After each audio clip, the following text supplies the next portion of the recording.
NerdyNeo on the mic tells a story. Open mic, a world of digital glory.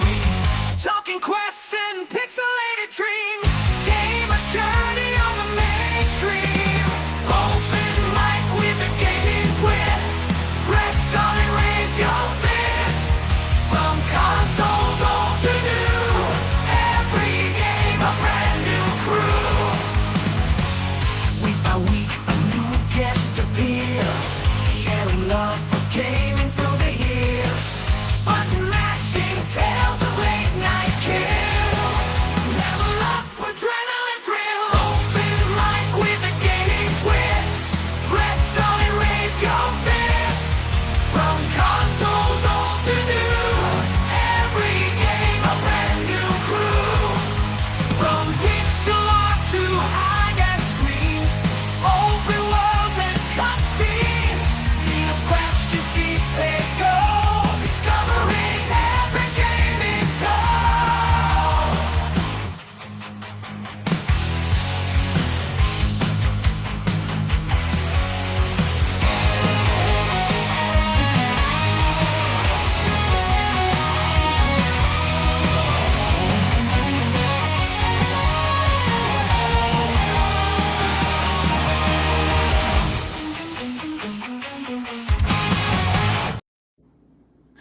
Hello, everyone. Good evening. Happy Thursday to you, everyone. And it is good to be back with another open mic because I've only done one in the last few months because of my summer hiatus. So it's good to be back to have just a good old-fashioned open-ended conversation about video games. And tonight I have a guest who I was only introduced to last week due to a good friend of the channel, Nerdporeal Lifeform, who his channel was the very first time you ever saw me on YouTube, was on his monetization stream.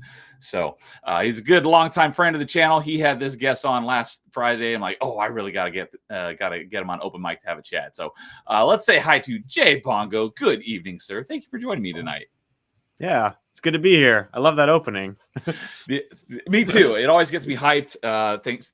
Shout out to Nerd Slap, my buddy. He made that for me. He's making a couple other intros for me. Nice.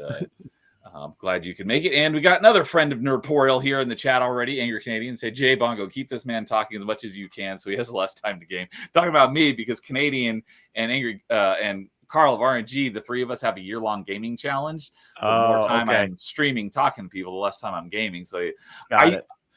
I'll try to help you out, Angry Canadian. we did a mid-year review last week, or maybe it was the week before. We didn't go over any of the scores or anything. I think I'm in the lead, but that's just very anecdotal, just kind of like a feeling. But is it just like hours played or no? So it was all Carl's idea, and there's a scoring system based on you get like a base amount of points for just every game that you beat.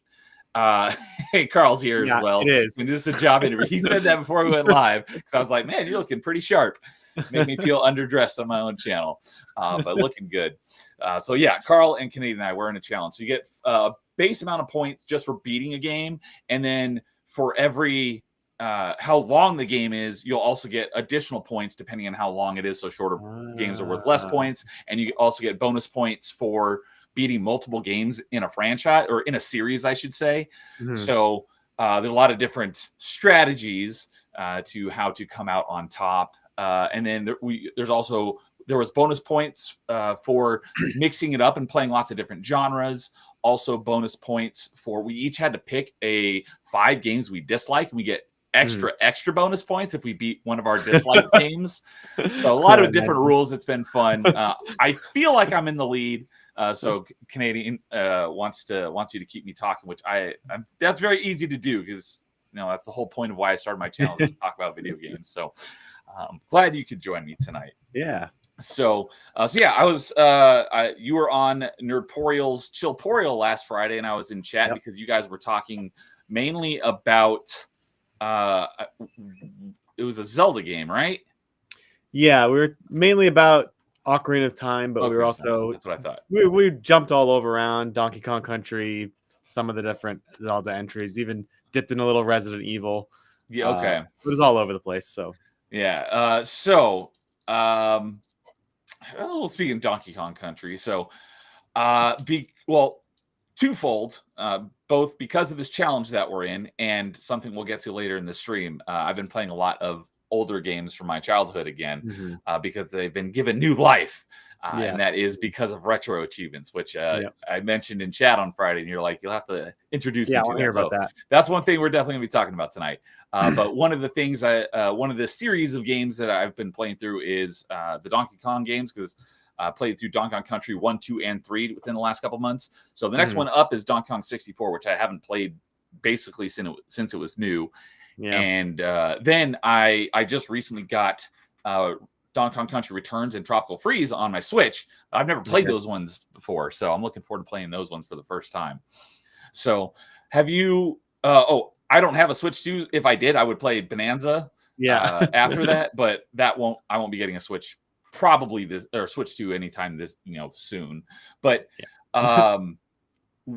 so a lot of people big fans of Mario. Like, my very first video game I ever owned was Super Mario World. Came with my Super Nintendo when I got it for Christmas from my grandparents. However, I was always a bigger fan of the Donkey Kong Country games as my platformer of choice back in the day. Right. If you had to pick between Donkey Kong and Mario, which one would you go with? God, I wasn't expecting that question. That's rough. That's a tough one.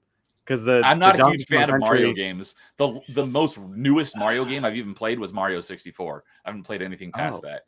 That's another thing in our challenge, is we each got to challenge each other to a game, and Canadian challenged me to Mario Sunshine, which is his favorite. So I'm also very slowly trying to make my way through the Mario games to get up to Sunshine. I do like Sunshine. I think it's the hardest, actually, of the 3D ones. I don't know if Angry Canadian would agree with me. I'd probably have to stick with Mario because just the I love Donkey Kong Country and the trilogy for the SNES. I played those games to death as a kid, but I think there's more nostalgia attached to Mario, and plus Rare also has like Banjo-Kazooie and Tooie, so as long as I still had those two. Nightmare's here as well, saying even fellas, good evening. Nightmare. Sunshine is pretty good. So I asked Canadians, Mario or Sunshine is his favorite Mario, if I'm not mistaken. And I recently found out, because a lot of people anecdotally, what I've heard from other people, like that was kind of like the black sheep of the Mario games over the years. So I have no personal experience with it myself, so I can't say one way or the other. But I've heard that it's not. There's like some things that just rub people the wrong way. Have you ever heard of Super Mario Eclipse? Yeah, it's the ROM hack of it. Yes, right? It's a ROM hack of Sunshine, which from what I hear, like makes a lot of quality of life improvements. I was just curious if you had played it. No, I have not played the ROM hacks. I'm just actually getting into ROM hacks. Technically the Zelda playthrough I did was a ROM hack. Okay. But it takes a bit of tech savviness, which like I that's what I do for my day job. So I'm gonna say, even given your background, I would say that you're somewhat tech savvy. Yeah. But no, I haven't played it. Okay. Because once I'm going to play Sunshine, and so my goal is to get through all of them up through Sunshine before the end of the year, because it's a year-long challenge. Well, technically it goes in like the first or second week of January, but I just say till the end of the year. So do you have to do you have to 100% it? No. So that's another thing, because I'm a completionist. So I'll stick with a game longer than necessary to try to, if it's something that I feel like I can get all the achievements, then I will. Like for the Donkey Kong Country games, the retro achievements, for all three of them, I only have about 80% of the achievements. However, on my in-game counter, I got like the 100, like Donkey Kong Country 1 has 101%, Donkey Kong Country 2 has like 103%, and then Donkey Kong Country 3 has like 105%. So I got all three of those achievements. Oh, but cool. Wow. there's a bunch of achievements for like beating this level with that, and keep your animal buddy alive to the end of the level. So there's a bunch of stuff like that I still have to go back and do to get 100%, which I plan to do eventually. But it's based on how long to beat, so it may not be beneficial to go for the 100% when I won't get any additional points for it. So it's kind of a little bit of a balancing act. Although that's more of an issue with retro achievements because when you go on how long to beat for a game, it's only considering like what is actually in the game, or like newer consoles where the achievements are built in.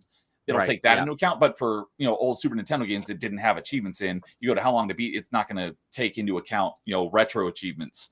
How long to beat. That's a totally different thing. So especially for retro achievements, it's not as beneficial to go for 100% as it is for modern games that have achievements built in from the developers.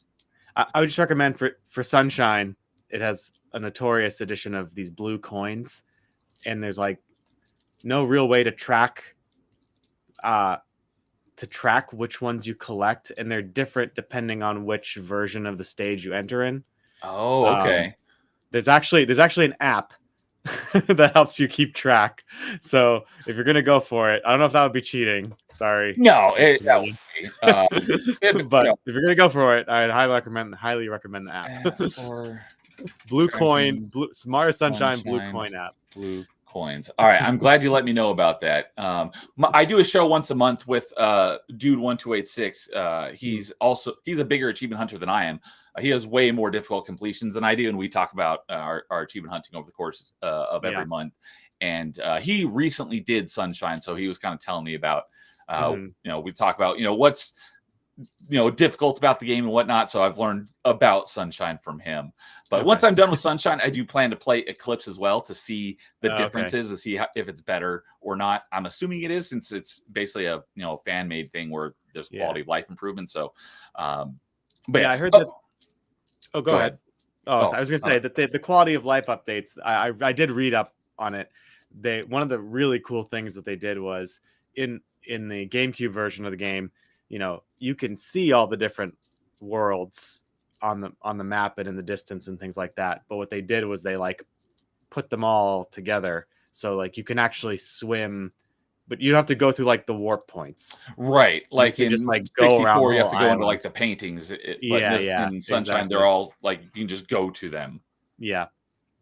Anyway, and there's some other worlds too that they added that were better or worse from what I read, but I'd be interested to watch play that because I haven't seen any real footage. Okay, maybe I will, because I don't do a whole lot of game streaming. More of my streams are like discussion and panel stuff, but I do like the main thing I do actual game streaming is so Metroidvania is my favorite genre, and so I do Metroidvania Monday every Monday. And so I'm currently making my way through all of the Metroid games, and I'm currently in Prime 3. So I'm getting close to the end. And I should be done before Prime 4 comes out. Well, you got to finish before Silk Song comes out. We're going to talk about that as well. But so on the Mario, so I've never made it a secret. I'm not a huge fan of Mario. The only even though it was my first video game ever, I am looking forward to playing through Super Mario again once I get to it, because I'm still only in Mario 2, because I just have like zero desire to play the early Mario games. I didn't have to. I could have just gone straight to Sunshine, but I'm like, if I'm going to play Sunshine, I might as well play all the ones leading up to it. Yeah. Both because, so I can get more retro achievements, and so I can get all the bonus points for playing, multiple games in the franchise. So it's self-inflicted torture. It's not that bad, but anyways, I'm not having a lot of fun because I was going to do Lost Levels, and I was like, no, give up. I gave up on that. I'll come back to it later. I started 2, and I'm just not liking it. 3 I remember enjoying as a kid, but Super Mario World was, like I said, the first game I ever owned, and I am quite looking forward to playing that one again. Yeah. And then on Achievement Chasers, dude reminded me of Yoshi's Story. I forgot that game even existed. Oh yeah. So I'll do that. Then 64, and then Sunshine. But that's a long game. So sounds like you're probably a big fan of Mario.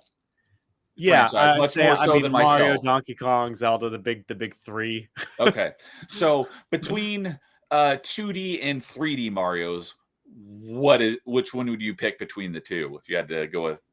Oof. I mean, my favorite is Mario Brothers 3. I do Okay. think that both my own personal experience with it and also like game design wise, I do think it's like the bar for 2D platforming. That I think it still holds up to this day. Graphics obviously, those get dated, but when it comes to, just level world design, I think it's peak Mario. Close second is Super Mario World. Super Mario World is a really fun game.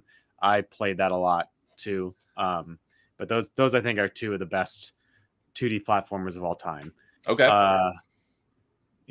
There's a lot in that category too, though. There's so many great 2D platformers. So I'd have to take the 2D over the 3D. But I do have special place in my heart for Mario 64 and Mario Sunshine. Gotcha. All right. Well, that answered my next question. I was going to say, of the 2Ds, which one's your favorite? We already answered that. But which is your favorite version? Because there's the original NES version, there's the Super Mario All-Stars version, there's the Super or Mario Advance. I don't know which number is which, but they re-released them all on Super Mario on the GBA. So curious on which one is your favorite version. Assuming you played them all. I mean, I have played a good deal of them, but honestly, I think whatever one has the updated graphics always look nice. And whenever Nintendo puts out another version of this game, each Mario generation has its own, like, I don't know if physics is the right word, but Mario moves slightly differently based on the game entry. Like in one, he has to build up momentum to move really fast, whereas in 2, it's still there, but it's slightly different. I think Nintendo does a good job of maintaining the actual feel of the game as like the controller and how you play it, while just updating the graphics, really. So honestly, the updated graphics I think are always nice. So I'd probably take the Super Mario All-Stars version of it, because it still plays the same way and it doesn't detract from it in any way. I don't think it's not easier or harder. That's the one that I had, because I have the Super Mario All-Stars cartridge. As a kid, like I said, the Super Nintendo was my first console, so I've never actually owned an NES. So I've played the NES version of Mario and Mario 3. I don't think I ever played the NES version of Mario 2. But yeah, Super Mario All-Stars is the one that I have. And that's one I'm currently playing through, even though I haven't touched it in like a couple months. No, about a month was the last time I probably played it. Okay, so... but it sounds like you're a big fan of Zelda as well. Yeah. And which one is your favorite of the Zeldas? I know it's such an overused answer, but Ocarina of Time. I think same here. As I was mentioned, I was talking to Brian last week. Like, I played it at the right moment in my childhood for it to like impact me a lot. And because of that, I recognize I'm totally fine with people not liking it, especially if they didn't have that like connection to it that I did. But I do think, it's not a perfect game, but it's pretty darn good. Like even by today's standards. And I think Ocarina of Time, Majora's Mask, those two I played the crap out of. As those were my childhood there. Okay, so another show that I do, so on, like, I typically do open mic every Thursday, except Achieving Chasers I do once a month on Thursdays. I do, and then on Tuesdays I alternate between Party Chat and Top 5. And Top 5, I get a group of guests on, and we rank our top 5 of whatever the topic is. And I think the second episode we ever did was Zelda games, and Canadian missed it, so we're gonna have to do a part 2 at some point to get Canadian on. Nice. But, so sorry if I potentially spoiled your answer if you ever make it on an episode of Top 5 for Zelda games. But yeah, okay. Ocarina of Time is my favorite, and Twilight Princess is a very, very, very close second. Yeah. Yep. And so I haven't played Ocarina of Time in a very long time. Just like Mario, I haven't started the Zelda franchise, at least the console versions, at all yet. So I don't know if we'll get through before the end of the year, but I'm planning on starting with the original because I've never actually played the original or Zelda 2. So I'm going to do those. And then Link to the Past, which I haven't played in a very long time. And then Ocarina of the Majora's Mask and see how far I can get. Yeah. I did, however, just recently start at the beginning of the handheld Zeldas, and I make my way through those. Oh, yeah. There's some good ones. I believe one of these is also one of your favorites because this was also in my top 5. Let me pull up my list of top 5 Zelda games here. Sorry, Zelda games was episode 3. Mario games was number 2. And episode 1 was, of course, top 5 favorite Metroidvanias because that's my favorite genre. So, okay. So at number 4, I had Link's Awakening because that was my very first Zelda game, and I know I'm pretty sure I caught that you're a big fan of that one as well. Angry Canadian does not like that game, and that was on his list of hate games that he played earlier this year to get bonus points. Well, he also doesn't like. He also. We also had differing opinions on Echoes of Wisdom. I noticed that in the YouTube chat. I think I look forward to playing that eventually. So, yeah. So my first exposure to Zelda was, I don't know, I was like 4 or something. Went over to like a distant cousin's house and they had NES Zelda, and I was like, this looks boring. So I was like, the Zelda franchise for a number of years I was not really interested in. Went over to a friend's house who had Ocarina of Time. I'm like, this doesn't look too bad, but still looks kind of boring. And then like very soon after that, I got Game Boy Color for my birthday with Link's Awakening DX. And that was the first Zelda game I owned. And I fell in love with that game. And then later on, I was like, I love this Zelda game. Let me give Ocarina of Time a chance because I had an N64.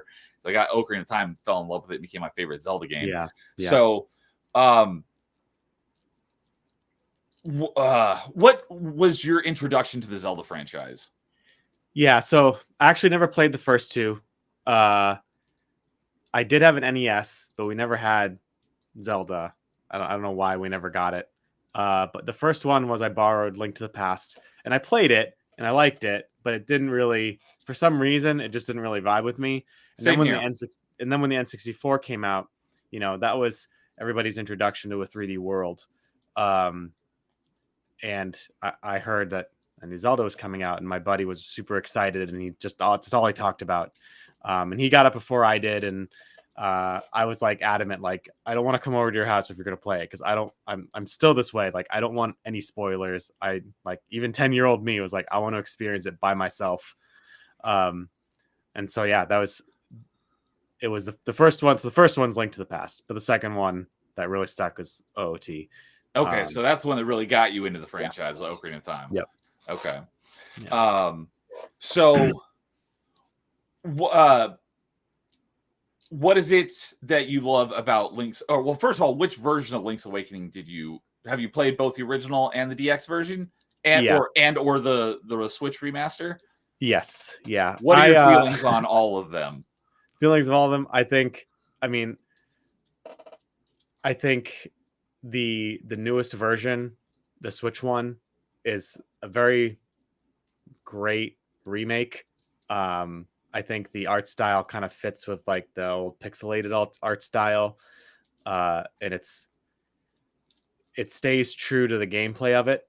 So really, if you only have one different version of it, play that version. I don't know what it is about the game. I think it's unique. It sticks out like Majora's Mask in a way, just because it has a very kind of surrealist thing going on with it. I think the dungeon design is also pretty top tier for 2D Zelda. And I think I played it just before with my son. I played it with my son just before I played Echoes of Wisdom, I think. And so that helped me kind of like contrast the two games. And then just kind of reflect on dungeon design. And like Ocarina of Time, I think has some really high quality dungeon design that, hasn't been mirrored in Breath of the Wild or Tears of the Kingdom. That's the main reason why I still haven't played those ones. So the most recent one I played was Skyward Sword. Yeah, I mean, we can talk about that too. I think Link's Awakening is probably the best 2D Zelda.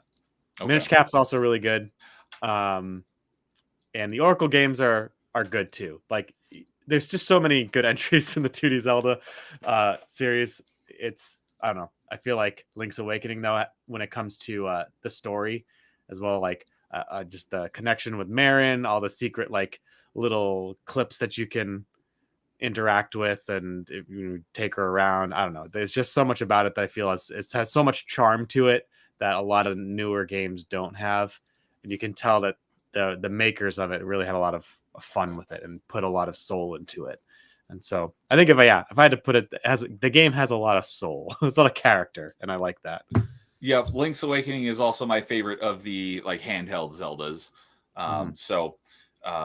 But yeah, just to give you a rundown of my top 5, number 5 was Oracle of Ages. I never played Seasons because me and a buddy, I got Ages and he got Seasons, and we were supposed to swap after we were done, and then he sold it before I finished Ages. Oh man! So I never got to play Seasons. So, but I liked and then Link's Awakening was my number 4. Then Majora's Mask number 3, Twilight Princess number 2, Ocarina of Time is number 1. But yeah, so I've talked to a few people. I don't see any in the chat tonight who are not fans of the Switch remaster of Link's Awakening. I loved it. I thought it was great. I love the aesthetic upgrade. But yeah, a lot of people that I've talked to are not fans. I thought it was great. I only played it last year for the first time because I only got my Switch last year, so I only played the Switch games that I've been looking forward to playing. I only got it May of last year, so I've had about a year and a half now. So I played the remaster last year, and I really enjoyed it because that was the first time I had played it in decades. But because of this challenge, and like I said, I just recently started with the 2D Zeldas, if you want to call them that. I call them the handheld Zeldas because they're not exactly 2D. But so I started with the original Game Boy version of Link's Awakening, which I've never actually played that version. Obviously, it's basically the exact same game. Just DX has a couple of little things added, mainly the color dungeon.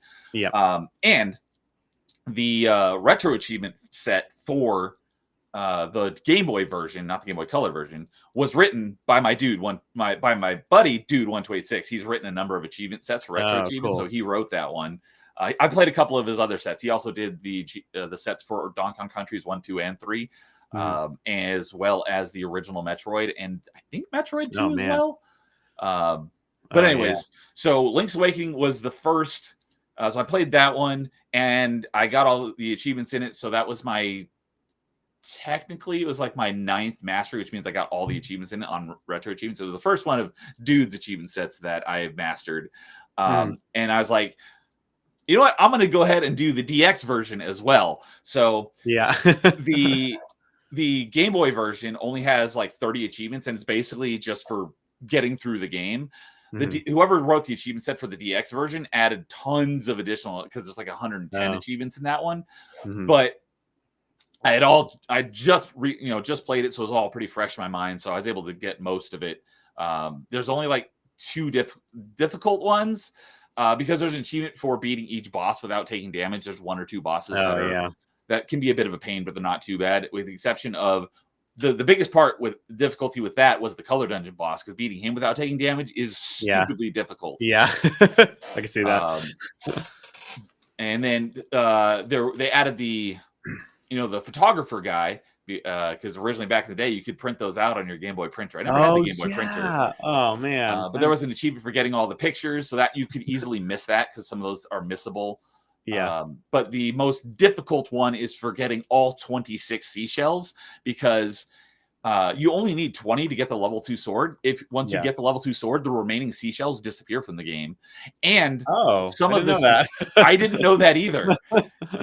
Fortunately, I read because on retro achievements on any page, there's like for any achievement or game, there's basically like forums at the bottom, so people can like talk about the achievement or the game in general. And on that achievement, people were complaining about the missability.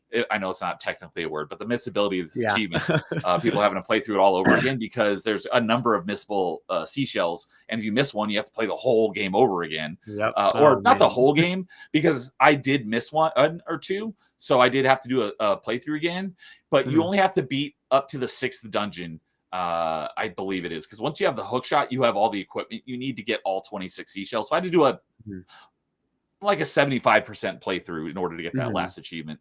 So I went through and I got the mastery on that one. I got all the achievements in that one as well. And even after playing it twice in a row over the course of like a week or two, putting it probably in about 15 hours on each playthrough, I still like, I want there to be more. I'm not ready to be done with Link's Awakening. But I know that feeling. But yeah, I moved on to Oracle of Ages. I've started it, but I've kind of put that on hold to play other stuff. So I'll be going back to that at some point, and I'll be doing Ages and Seasons. And are you going to go all the way up to go up to Breath of the Wild or Tears of the Kingdom? So big time commitment. So before the end of the year, because of the gaming challenge, I'm on the handheld Zelda. I'm planning on at least getting through Minish Cap, which I've also never played before. I started it way back in the day, but I only beat like the first dungeon, then I just fell off. So I'm planning on going at least up through Minish Cap, if not Phantom Hourglass, or maybe potentially Spirit Tracks. We'll see. And then on the console side of Zelda, I haven't even started it, but I would like to at least get through Ocarina of Time. I'm very much looking forward to playing Ocarina of Time again because I haven't played it in forever. And another thing that I'm excited about it is Ocarina of Time has, let's see here, because different versions that have been released can have different achievement sets. So there's like 3 or 4 different achievement sets for the game, so I can play it multiple times and still get retro achievements. So there's the original N64 version that has an achievement set. There's the Master Quest version that came out on GameCube has an achievement set. And then there was also the collector's edition, which had Zelda 1, Zelda 2, Ocarina of Time, Majora's Mask, and a demo of Wind Waker. So there's like 3 versions of Ocarina of Time I can play currently for achievements. And then because it's all community run, so it's not everything has support yet, and some games on a console may have achievements and others don't, just because, like I said, the achievement sets are all written by people in the community who are achievement developers. So you could go and go through the process. I've actually thought about doing this because I kind of want to write a couple of achievement sets just for the heck of it. Go through the process and become a junior dev and then publish some achievement sets. But for me, it's mainly the Nintendo games because that's what I was growing up, a Nintendo kid. So Nintendo, the GameCube just got support last summer, and that's really got me into retro achievements. So the very first, not the very first retro achievement game I ever played, but I'd played like 3 games on retro achievements when dude introduced it to me in December of 23. And that was my favorite Super Nintendo games, which is Mega Man X 1, 2, and 3. So I'm pretty sure you're a big fan of Mega Man as well. I have that written down on my list of things to talk to you about. Mega Man X, one of the perfect game. So, one thing I was going to say at the beginning is typically I don't have anything planned for open mic. You just kind of start talking and see where conversation goes.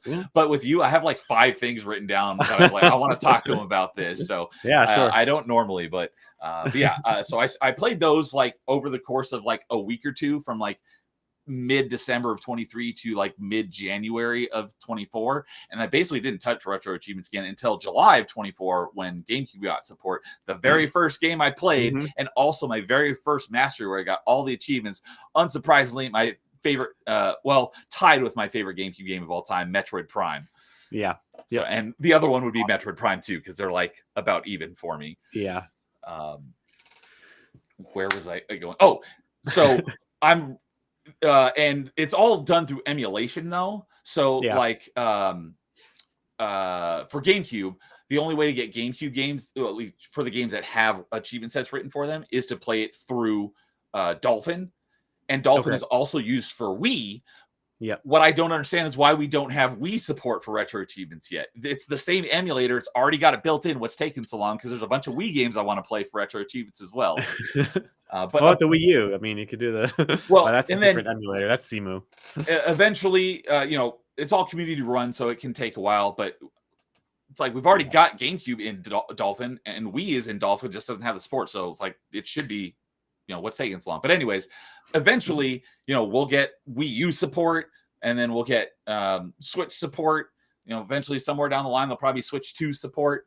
But other than the more recent consoles, basically one emulator is all you need, and it's RetroArch. Do you know about RetroArch? So because it supports like 40 or 50, it supports a ton of different consoles. Essentially, you've got so for everything from NES up to game, pre GameCube is in RetroArch. All the Game Boys. So DS has support, but 3DS does not have support yet. PlayStation, N64, Atari, all those old consoles, all in one emulator. The only other one is PCSX2 is the emulator you need for PS2 retro achievements. I never had a PlayStation though, so you should invest in a Steam Deck. It comes loaded with like all those emulators. So when I was doing most of, because I have a specific piece of hardware that I use for basically all my retro achievement hunting now. But before I got this, I was using the RetroArch via Steam. I mean, you can download RetroArch on your computer, and that's on my PC here is where I was doing most of my retro achievement hunting. But I was using the Steam version just because it can log your hours, not like by game. You have to actually go into the actual RetroArch itself will log your time for each game you've played, but at least on Steam you can see like how many hours you've played RetroArch. It's like my second most hours in anything on Steam. But I haven't been a huge PC gamer until I built this PC. I've had it almost 2 years now. I built this PC right here back like my freshman year of high school, and I used it for PC gaming for a few years until it kind of wasn't powerful enough anymore. And then I was basically a console gamer because my platform of choice is Xbox. That's why I'm a huge achievement hunter. So basically, if it's on Xbox, that's where I play it. And then if it's not on Xbox, then I'll play it on Steam. But anyway, so I recently got this. It's called a Retroid Pocket Flip 2. And I absolutely love this thing so much. This is where I do all my retro achievement hunting now, except for GameCube games, because it does have Dolphin on here, but the Dolphin emulator on here does not support retro achievements. Only the one on PC does. But this is where I've been doing most of my retro hunting, especially since I was gone a lot this summer for a vacation. And so I was able to, that's why I was playing Donkey Kong Country games, is because I was able to play it on here while I was away from home and still make some progress on our challenge while I was away. But I absolutely love this thing and I highly recommend it. So I have a Retroid Pocket 2 that came out years ago. So it's not the Flip. But you're familiar with the Retroid. Okay. Yeah. They make good stuff. Bit of a learning curve. I had that was my first like emulation device that was, same like, here. This is my mess around with it. But yeah, it's cool.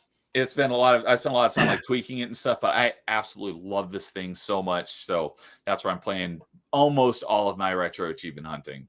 And it's great because I can take it on the go and stuff. And so so let's see here. I have kind of ignored chat for a little while, but Canadian says Neo's going to lose his mind 100% Donkey Kong 64. I am gonna, because it is significantly longer than all the other Donkey Kong games, I'm just gonna go for the story completion now, and I'll go for the rest of the wrap up of the achievements later on down the line. If you're a completionist, you're gonna want to do it. I did it as a kid. I had a blast the whole time. That's the biggest big complaint people have about DK64 is that you have to revisit each world at least 5 times. One for each of the Kongs. One for each Kong. But this was like, I feel like Banjo-Kazooie, Banjo-Tooie. I haven't played those yet, but those are in my backlog. Yeah, and DK64.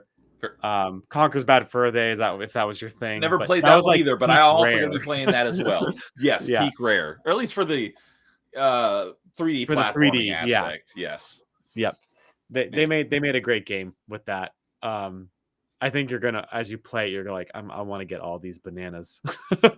There's thousands of them. What I've been needing to do is pull out my N64 my DK64 cartridge and throw it my N64 and boot it up to see how much. Because I'm pretty sure I have. I know I didn't get 100% back in the day, but I'm pretty sure I got pretty close, like 95%. But I need to pull it out because I haven't played the game in 20 plus, probably 25 years. But I want to pull it out and take a look at my progress and see how much I made back in the day. Yeah, I think I got 103%. That's the most you can get. But, rare when they made those games, they also threw in like little Easter eggs that just kind of like hinted at something more, but never really was. They were pretty good at that. But yeah, I think 103% is the top for DK64. Okay. Yeah. I do plan to get 100% eventually, but as of right now, because we're getting, kind of late in the year, and I still have a lot of games that I was planning on, like series of games I was planning on being done with that I haven't even touched yet. I don't know how far I'm going to get, but I'm going to try to speed through to get to the end of the story, and then probably later on I'll come back and wrap up a lot of the stuff that I missed. Yeah. But yeah, I know that is quite a collectathon.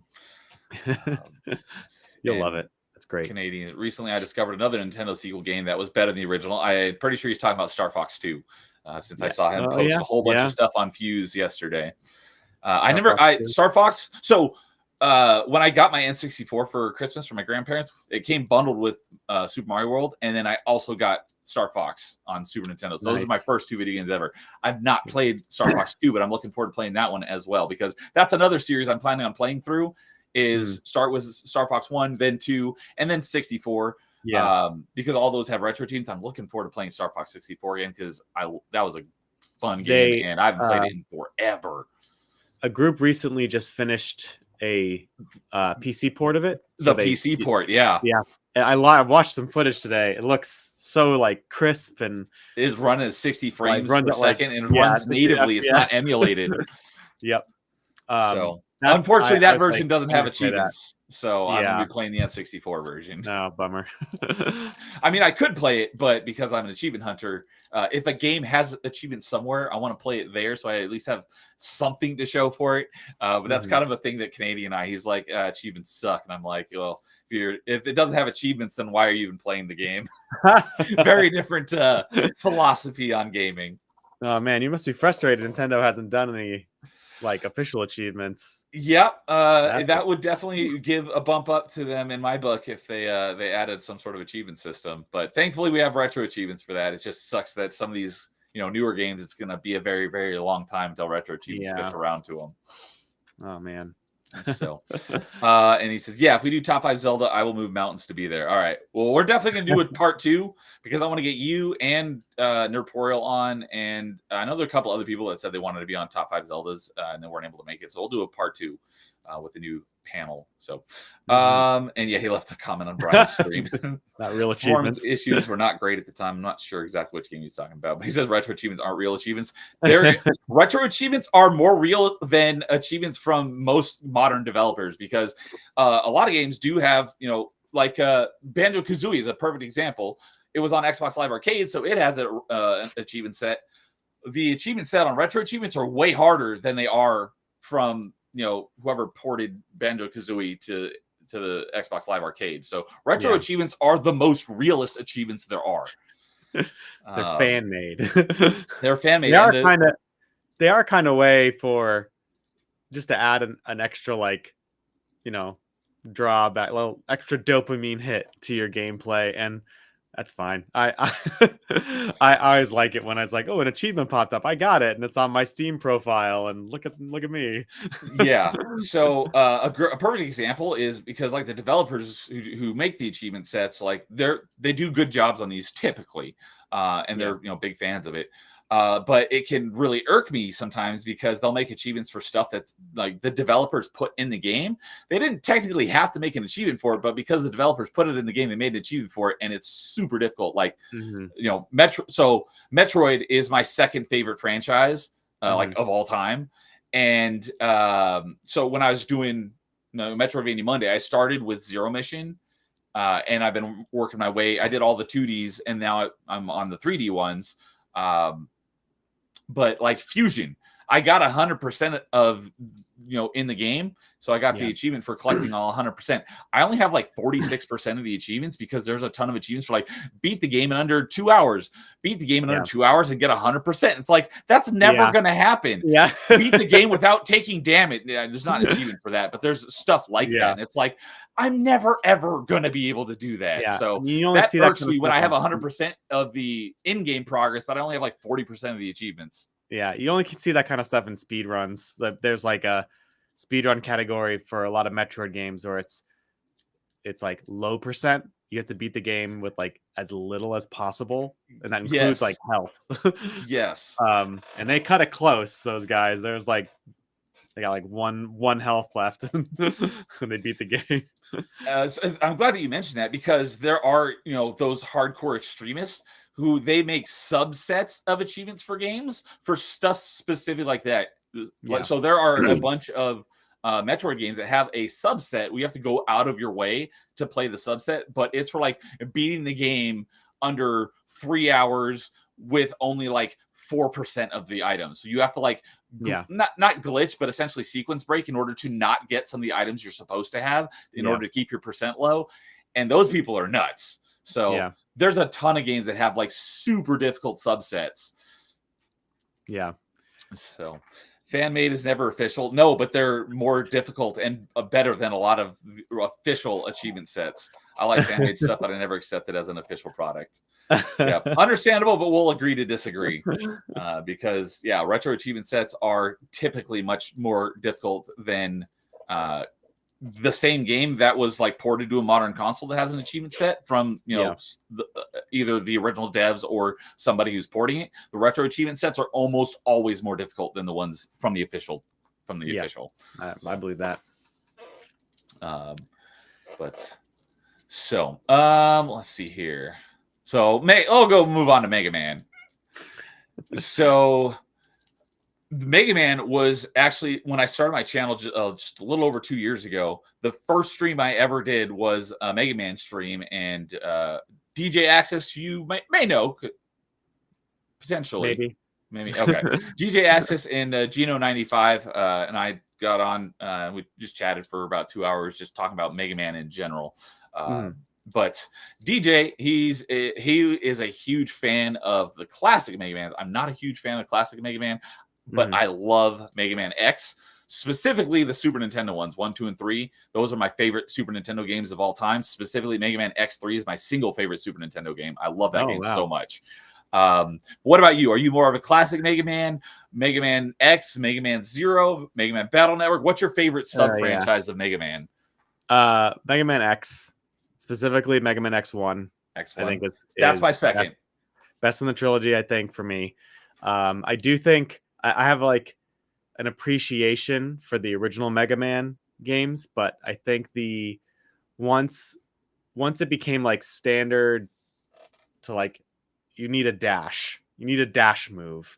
That dash move and that wall kick were two like game changing to use the term game changing for the industry, because now every game has dash and they've got some sort of wall kick, and I think Mega Man X needs to be not just honored for that, but also it's a incredibly well designed game. Did you play X before the classic ones? No.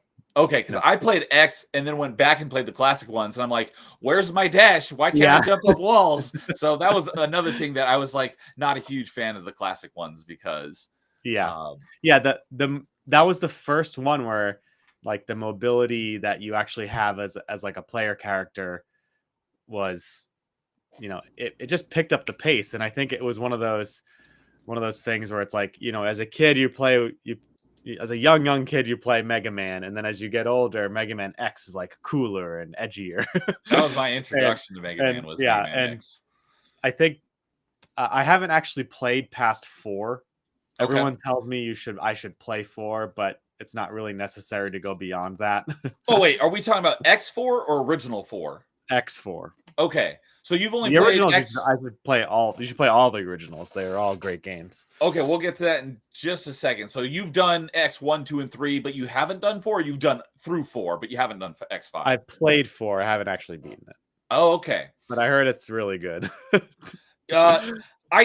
I like X1, 2, and 3 all better than X4, but X4 is still a great game, and it's the first time officially you can play as Zero the whole time, and he's really cool.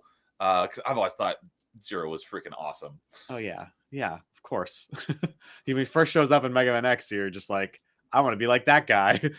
Although for many years I thought Zero was a chick until my buddy who got me into Mega Man's like, no, Zero's a dude. I'm like, oh, I had no idea.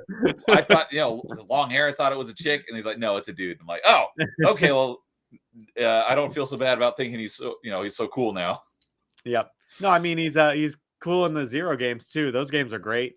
I mean, one was like a little weird with the little elf upgrade system they had. The cyber elves. They ironed that out a bit as the series went on. And I did play all the handhelds. Now that I'm thinking of it, I did play all the Zeros. I played through Mega Man ZX and ZX Advent. I've done 0, 1 through 4 on. Because I got the Mega Man ZX collection when it came out not a couple years ago. So I've done Zeros 1 through 4. I was in ZX, but I got lost, couldn't figure out where to go, so I never actually finished it. It has a notoriously bad map. The map is not good. I think that's the worst part of the game is they should have just gone back to the formula of you select the level, you play the level. They were trying to make it more of like a Metroidvania. Exactly. They didn't do it right. Exactly. Because Mega Man, Metroid being my second favorite franchise, and Mega Man being in my favorite franchises, you would think that ZX would be like my favorite Mega Man because it's a Metroidvania Mega Man, but they just didn't do it right because you need to get from room D3 to H4. Yeah. How the heck do you get there? There's nothing indicating where you're going to go. Kind of next to each other. If they just had a better map, it would have made the game so much better, and I would have liked it a lot more. I will go back and finish it at some point because I still have to play ZX Advent, which I've never played. But I know it's the same sort of thing. Yeah. No, those games are fun if you can tolerate a poor map. And I'm going to be playing them all again for retro achievements as well, so I'm looking forward to playing through them again. But yeah, the Mega Man series, I think that first one especially, because it introduced the heightened movement and the dash, but it also successfully taught you as the player how to do it, because it's kind of like when you play the first level tutorial is like a masterclass in how you should design a first level that teaches you how to play without teaching you how to play. It leads you to the answer for yourself. And the Donkey Kong trilogy does this as well. The games build off of one another so that you have you kind of know, you coming into it have already a skill set, and that the developers are okay, they probably played the previous game, so they probably know how to do this, so let's just jump right into this. And I think X did that with they probably played old Mega Man games. They know how to run and shoot, so let's introduce something new right away. And it's the wall kick. That's the first thing they teach you. But yeah, that game is another one of those I played it at the right time. It has nostalgia, but it's also a great game. I revisit it at least once a year just for fun, just to make sure I'm still not getting too old to beat Chill Penguin. Yep. So like I said, Mega Man X3 is my favorite Mega Man game, my favorite Super Nintendo game. However, Mega Man X has the best soundtrack by far. Oh yeah, totally. I look up metal versions, heavy metal guitar versions. Oh man, I'll play those with my kids. I have this one because I never really paid much attention to music in games until I had my YouTube channel. I became friends with people like Nerdporeal and Angry Canadian, who are huge into video game music. So now that I've met people like that, I'm paying more attention to it. But I do have a video. It's 12, 13 years old when he originally put it out, but it's a Mega Man X medley, and it's this metal cover by the channel called Family Jewels. Oh yeah, I know them. Yeah, I've listened to this one. I just listened to it yesterday, but I have like a playlist of a bunch of video game metal covers, and this is like one of the first ones. And I've listened to this one hundreds and hundreds of times because it's so freaking good. Mm-hmm. So, hey, speaking of Nerdporeal's here, saying, "Where's my finder's fee?" What's up, Brian? Thank you for introducing me to Jay Bongo so we could talk about stuff. He's like my brother from another mother. So Mega Man X 4 is definitely a good game. A lot of people say 5 is not good. I think 5 is still very decent. It's 6 and 7 that really go off the rails. Of the 2D, well, I mean, there's really only one 3D Mega Man X game. That's X7, which is god awful. Definitely don't play that one. Mega Man X8, I thought was rather good. I enjoyed that one. X6, when I originally played it in the Mega Man X Legacy Collection, because I got that day one back in 2018. But I didn't, obviously I went through them in order. When I got to X6, because I had played X1 through X5 previously, that was my first time playing X6, 7, or 8. Mm-hmm. I didn't have an issue with X6, and I remember, over the years, people were like, yeah, X6 is not good, X6 sucks. I'm like, I don't remember disliking it. I just replayed Mega Man X's 1 through 6 just last summer for retro achievements, because the Mega Man X collection on GameCube has retro achievements, but it only has X1 through X6, so it doesn't have X7 or 8 in it. So I replayed X6 again, and that I was not stuck on it difficulty wise, but like more mental wise, I was stuck on Mega Man X6 for like a couple months. I just had like zero desire to keep playing it because I was like burned out on Mega Man. If you were to go back and watch my achievement chasers from last summer, I talked about Mega Man the X collection on GameCube for probably like 3 months because I just like got stuck on X6 and did not want to play it because I was like, yeah, I get it now. X6 is not good. But it's still far better than X7. So I would still say definitely play X5. Okay. You could probably skip X6 and X7. X7 is just terrible. But X6, it still plays like the 2D ones. It's just there's some just really bad design decisions in it. But X8, I enjoyed X8, so I would say go back and play X8. That's the 3D one, right? No, X7 is the 3. Well, X7 is like it shifts back and forth between 2D and 3D. X8 it is more like a 2.5D. It takes place entirely in 2D, but the world is rendered in 3D, so it has depth, and your character models are rendered in 3D, but you're playing in a 2D plane. Whereas X7, like Metroid Dread. Yes. Yeah. Okay. Whereas X7, you actually have 3D sections where you're moving in 3 dimensions. Oh man, that's weird. Why would they do that? Yeah, X7 is god awful. But I liked X8. Has there been? When's the last time a Mega Man game came out other than like that Mega Man Dive? That was like a. It's funny you mention that because we were talking a recent episode of Top 5. We did Top 5 game revivals in that game franchises that need to be revived, and Mega Man was one of mine because let's see here. Did I have the notes here for it? It was episode 31. Do I still have my notes? Oh, I do have my notes here. Okay, so I talked about this on that episode, but between 2000 and 2010. There were 42 Mega Man games released in a 10-year span. 2010 to today, 15 years, we've had 2. Mega Man X Dive and Mega Man 11. Oh, 11. There have been remasters and remakes, but I'm talking about new games added to the franchise. So there have been the Mega Man X collections and stuff have been released, but I'm talking about just new games that came out. So, because there was the Mega Man Legacy Collection, Mega Man X Legacy Collection, the ZX Collection, the Mega Man Battle Network Collection. Those have all come out recently. But new games in since 2010, Mega Man X Dive and Mega Man 11. Those are the only 2 that have come out since 2010. And we had 42 in a 10-year span. So they pulled the rhythm game thing where, Guitar Hero and Rock Band, where they released so many in a short period of time. People got burned out. They did the same thing with Mega Man, but Mega Man needs to be revived because I would love to see an X9. Which I don't understand because it's, you go on Steam, and there's so many indie games that are clearly based off of Mega Man. I guess Capcom has just decided that their moneymaker is like they tried to. I think they tried to scale up Mega Man with 3D, and people weren't having it. And so they're like, well, how can we scale this up to a more AAA feel to it? And I don't think you really can.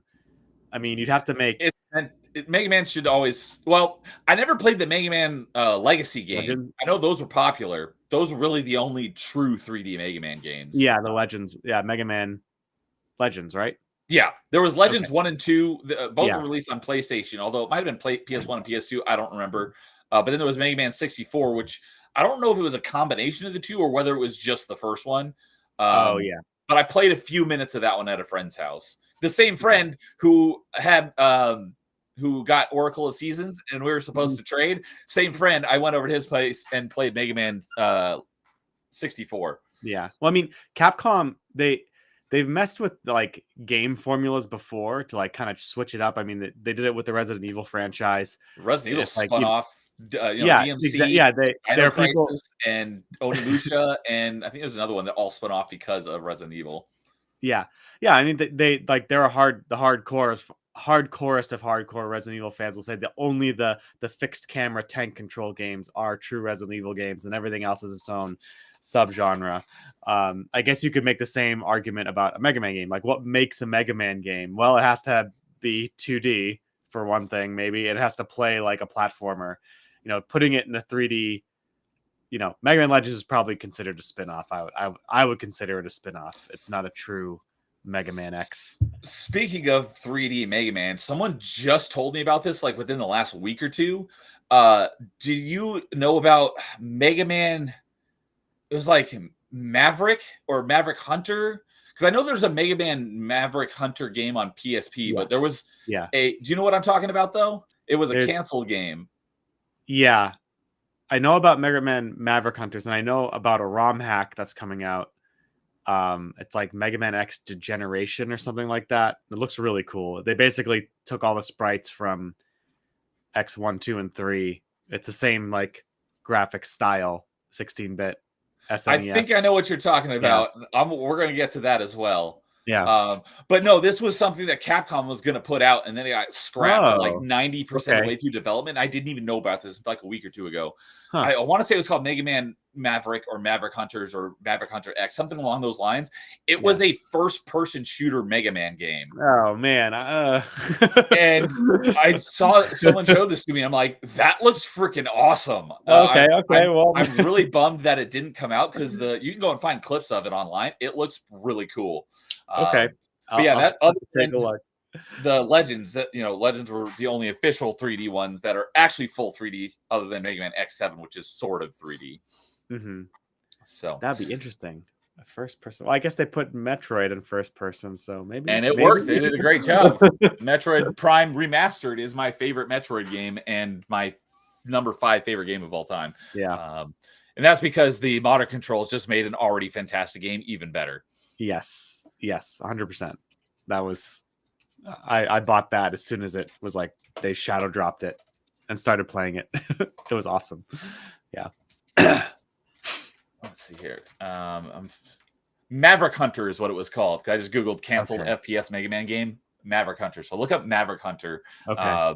And I'll put a link to the video after the stream for anyone who may be rewatching this might want to go check it out. But let me put that on my notes here. Have you ever? This is kind of random, but it has to do with Mega Man. You've seen Blade Runner, right? The movie, yes. Yeah. Okay. It's kind of like the same plot to Mega Man.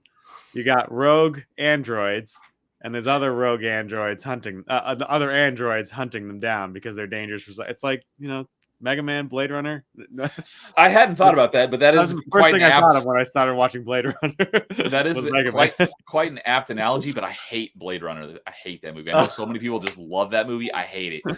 I watched it like in high school and didn't like it, and then everyone, because for decades, everyone's like, "Oh, that's one of the greatest movies ever." I'm like, well, maybe it was just because I was young and stupid. I watched it again probably about 2 years ago. Hated it just as much as I hated it the first time. So I do not like that movie at all. I appreciated it for what it was. I wouldn't say it's like in my top I'm not saying it's a bad movie. I just personally despise that movie. Yeah. I can understand. It's kind of surreal in times. So I think it's funny because Nerdporeal says, "Okay, Neo redeemed himself," but I think that was right before I said I hated Blade Runner. He's probably going to be unredeemed. I have no idea if he likes that movie or not, but I have a feeling that he does. Yeah, he's you're a big movie guy. Nerdporeal's a big movie guy. Yeah. Inafune left Capcom in 2011 right after he announced Legends 3, which never came out. It was presented at New York Comic Con and next to Inafune. So yeah, Legends, Mega Man Legend. Oh, so he's saying Mega Man Legends 1 was Mega Man 64. So yeah, okay, yeah. I was gonna say I'm pretty sure it was just the first game. Yeah. And Canadian says that Pragmata is the next Mega Man game. I just saw a theory video about that like a week ago, and I'm like, because Pragmata looks really cool. I'm very interested in that game, and it looks like it could be a spiritual successor.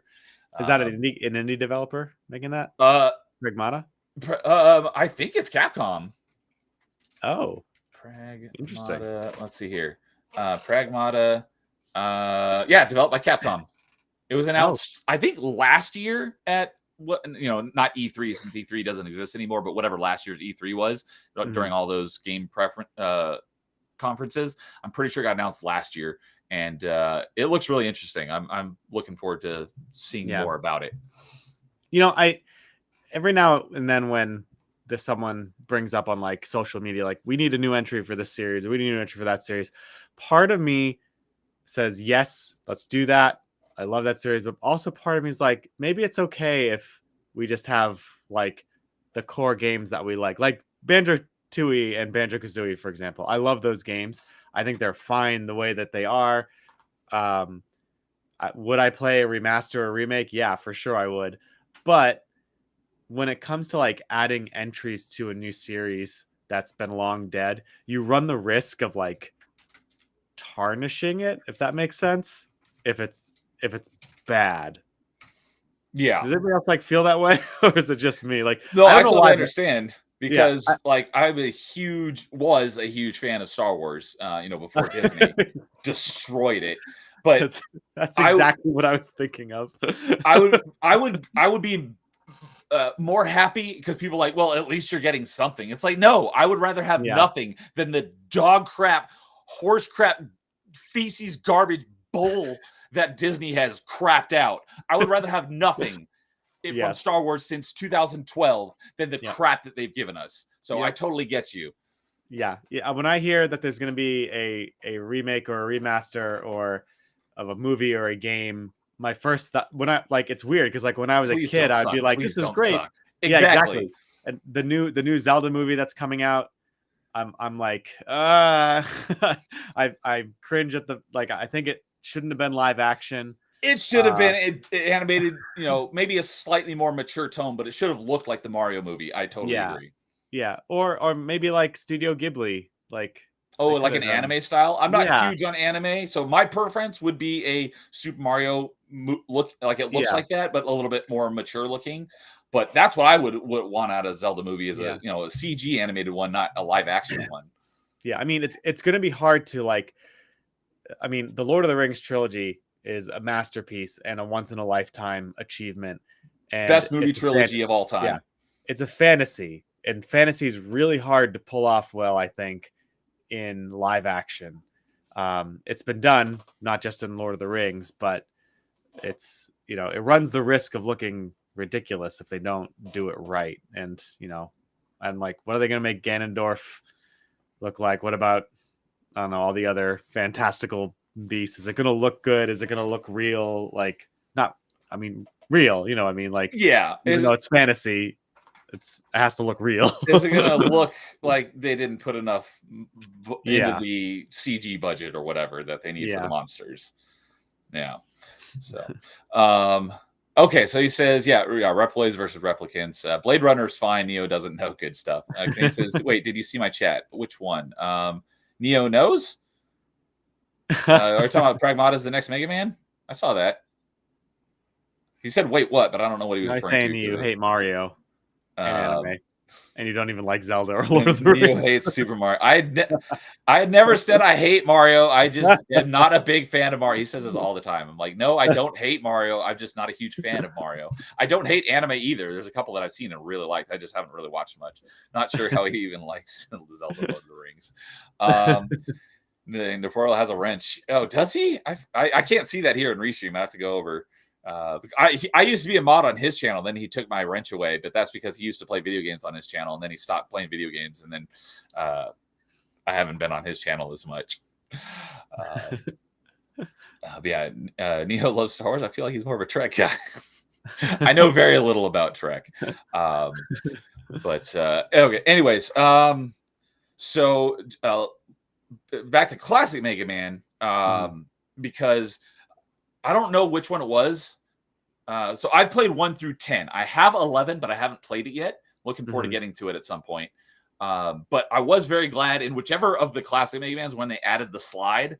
Yeah, that was I think that was 4. Improvement. No, for me. 5. I think they added the slide. I can't remember. I don't remember either. It's been a long time since I just remember in 4 they added the one of the boss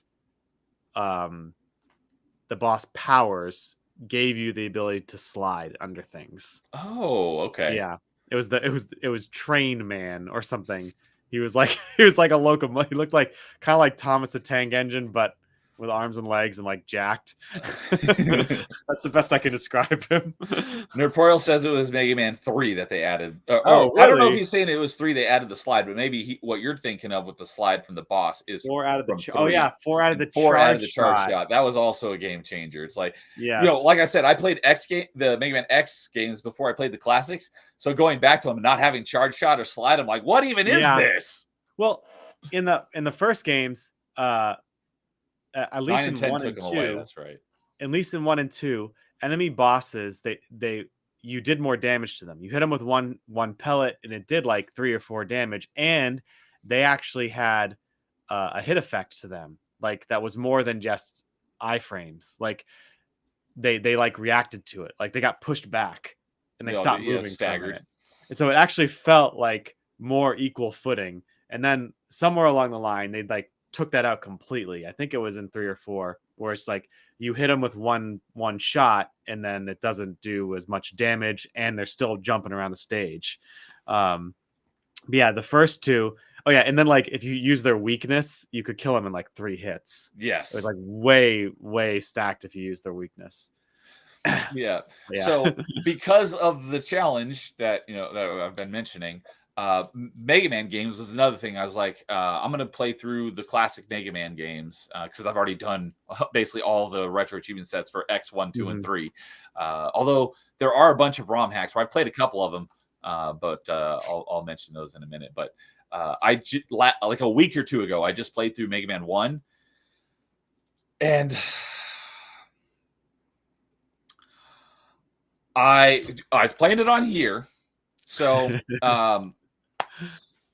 probably my biggest complaint about Mega Man 1 is there's literally no way to resume from where you left off. Every time you shut the game off, you have to start from the beginning. There's no passwords, there's no saving. Oh, man. There's absolutely nothing. No saves. Well, I'm playing for retro achievements, which disables all that stuff. So I can't.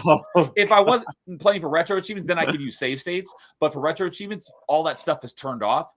Well, there's softcore mode where you can still use those sorts of things, but the achievement will unlock and say softcore. I consider softcore to not be real achievements, kind of like Canadian was saying retro achievements aren't real achievements. In my opinion, softcore achievements are not real achievements. Hardcore achievements are, but all that stuff is disabled. So you're playing it just like it was on the original hardware back in the day. So there was one boss, I don't remember which boss it was, but like you said, you shoot the boss with one pellet and it takes a good chunk of their health away. There was one boss where literally one hit only took 1 bar of health. Yeah. And every single time he hit you, it took like a third of your health away. Yeah. I was like, this boss is literally impossible without their weakness. Because there's an achievement for beating each boss without only using the Mega Buster. Yeah. And I did that for all of them until I got to this one. And I was like, this is literally impossible to do without the weakness. So I didn't get the achievement for beating that one without using their something other than the Mega Buster. So I had to resort to using the Mega Buster. I beat that boss, went through the last few levels. I got to the second to the last level. Well, actually, I got to the third to the last level, and I closed it. And I was like, I'll play it more tomorrow. So I came back, the next day, flipped it open because I didn't turn it off or I didn't close the game. I just left it running, flipped it open, and continued playing right from where I left off. Without using any save states because I had to leave it running in order to do that. And then I beat the second level. The third to the last level. I got to the second to last level, and I literally could not beat this boss. And I'm like, I'm just getting so burned out on this game. So I closed it. I opened it literally 5 minutes later, and the game had closed itself. That's the biggest issue with this thing is there's no rhyme or reason. If you leave something running, sometimes it'll leave it running for 24 hours, no problem. And other times it'll just randomly close it after 5 minutes. Oh, man. That's the most normally I don't ever leave anything running when I'm not playing it. I close the game, but because there's absolutely no way to save in Mega Man 1, I just left it running, and 5 minutes later decided to close it. So I was literally at the end of the game, and I got all the wind taken out of my sails, totally deflated. I'm like, I need to do them in order for our bonus points, but Mega Man 1 is just so bad. Thankfully, Mega Man 2, they added passwords, so you can at least pick up where you left off as long as you write your password down. There's nothing in Mega Man 1, so I'm just like, I'm so mad at this game right now. So what I think I'm going to do is instead... another thing is you get bonus points for playing the original version of the game. So, I could have played Link's on Awakening. an NES? Well, not necessarily has to be on the original hardware, but it has to be the original version of the game. So, Link's Awakening is a good example. I could have done Link's Awakening on Switch and gotten a regular amount of points, but I did it the original Game Boy version, so I get a few extra bonus points for playing the Game Boy version. Okay. So I was going to play the NES versions of all the Mega Mans, but because there's literally no way to save, I have to start the game from the beginning again and get all the way back to that point and hope I can get past it. And I'm like, this is just so demoralizing. So I'm probably going to play some other version of Mega Man 1. And then for the rest of them, I'm going to do the original NES version because at least there's a password system so I can pick up where I left off. Yeah. No, I get that. I have such limited time to play now that if something like that happens, and I was recording for my Resident Evil 7 playthrough, and something happened. I lost the last 2 hours of footage, and rather than just revisit an old save, I was like, no, I'm just gonna play the game again on a harder difficulty, and then when I get to that point, I'll just start again because I wanted to play it again on a harder difficulty, but going back and replaying it again for another couple hours, I just I don't have time for that. I have to maximize my play time and my fun time. Yeah, so I pulled up my retro achievements to see. It was Elecman was the one I literally could not beat without using his weakness because he'll kill you in 3 hits. Yeah, and most of the other bosses, you take 3 or 4 points off their health every time you hit him. For some reason, he only takes 1 per shot. It's literally impossible. I don't know how it's possible to beat him without his weakness. So man. I had to use his weakness to get by it. Hey, I got almost what's it? There's this It's not a ROM hack. It might be actually a ROM hack, but these guys, they created this emulator, and you can get it on Steam, and it takes NES games and puts them in a 3D environment. So stretches out. I just learned about that because my buddy Melee James, he did a stream where he did just those games, and there's a Steam thing. I don't remember what it's called, but it adds a 3D effect to NES games. I know it's only certain ones. It's not all of them, but I know exactly what you're talking about. Yeah, that's a cool way to play it. I did a few videos on that. So, So Nerdporeal says that. Let's see here. He said that Mega Man 3 is when they added the slide. 9 trying to be 2. Heck, they reused the Wily Palace theme, Wily's Palace level route theme. I mean, Neo loves Iceman. Is Iceman? Yeah, I beat him without using his weakness. Elecman was the only one I couldn't do without his weakness. I love Iceman from Top Gun. That's my favorite Iceman. Same with Mario 3. You're old, Neo. Hey, you're older than me, but not by much. But you are older than me, Nerdporeal, or the guy formerly known as Brobafett. Yeah, that was my online name before I started my channel was Brobafett. Oh, nice. That was so in college. Me and all my buddies were big fans of How I Met Your Mother. Did you ever watch How I Met Your Mother? I've only seen an episode or two. I Okay. haven't watched the show So Neil Patrick Harris's character, his name is Barney Stinson in the show.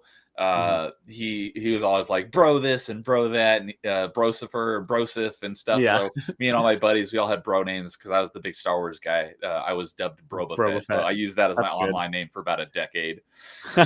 Nice. Nerdporeal says Mega Buster only mode I've done felt awesome.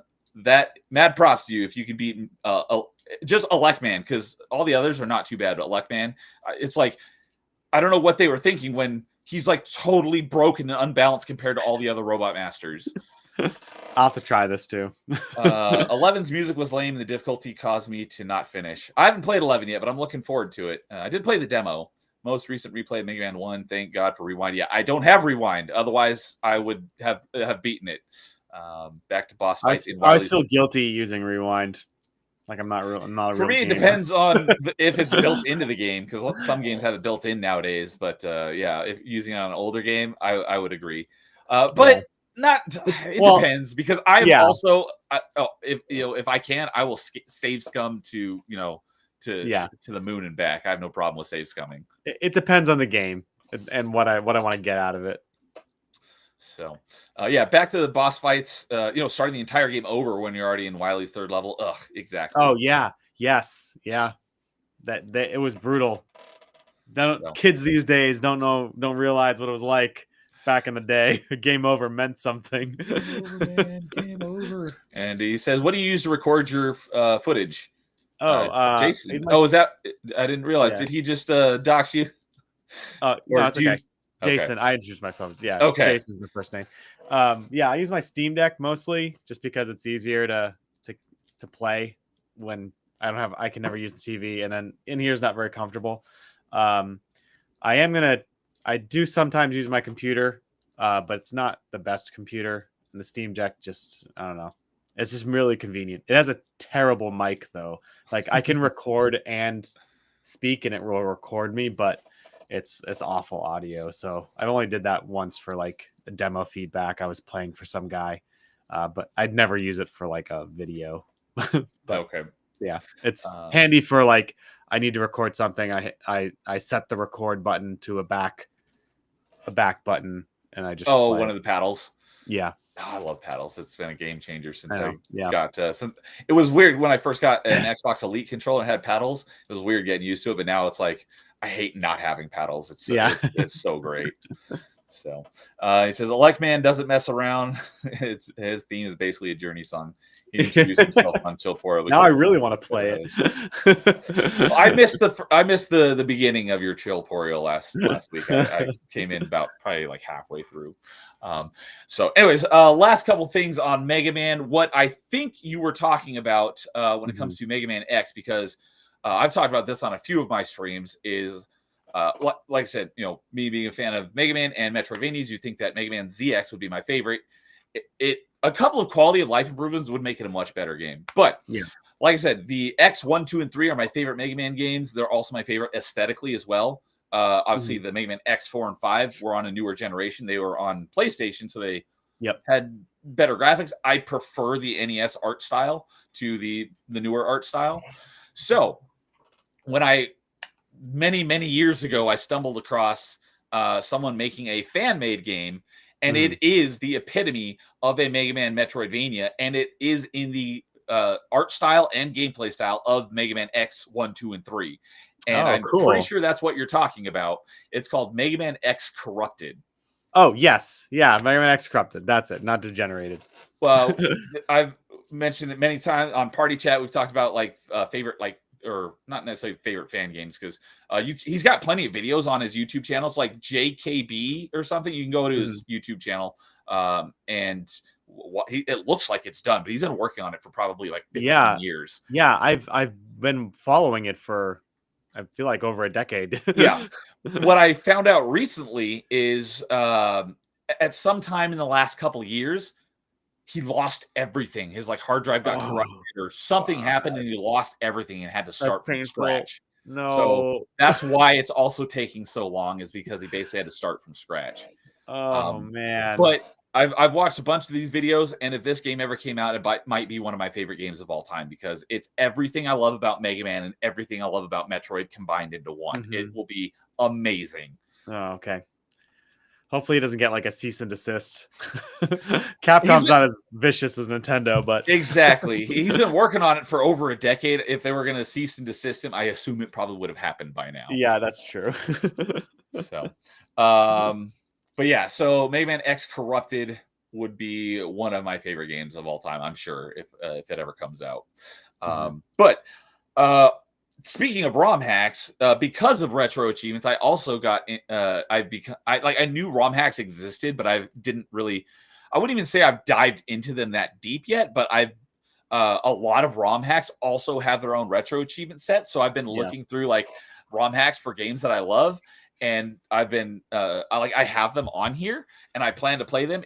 I have like probably close to 100 across different Mega Man games, Zelda games, Metroid games. I have a lot of them, and I'm looking forward to playing them. But I got to play a lot of the actual games first, and then I'll get to some of these ROM hacks. But what really got me into ROM hacks is, Dude 1286, who got me into retro achievements. I had heard of Mega Man X3 Zero Project and the concept behind it, but I hadn't actually played it. And he's like, "There's a retro achievement set for that." I started playing it like the next day. I'm like, all right, I'm all in. Do you know about Mega Man X3 Zero Project? I do not. Okay, so it's a ROM hack of Mega Man X3 where you can play the whole game as Zero. Oh, cool. That sounds natural, I feel like. Yeah. Why didn't they do that? And you can switch back and forth between the two at any time. So it's not like X, because X4, you pick one at the beginning and you have to play the whole game as X, or if you pick Zero, you play through the whole game as Zero. Mega Man X5, you can actually switch between them between each level. So you can go and play this level, this level is X, and like, oh, I want to play this level as Zero. You can switch back and forth. X3 Zero Project, you can switch back and forth at any time, but at the start menu at the beginning, it says, do you want to start as X or do you start as Zero? Obviously, when you play as X, the game has not been changed at all. It's just the same. Yeah. But you can play as Zero and get upgrades and become more powerful. And he's way better than he is in the base game of Mega Man X3. Yeah.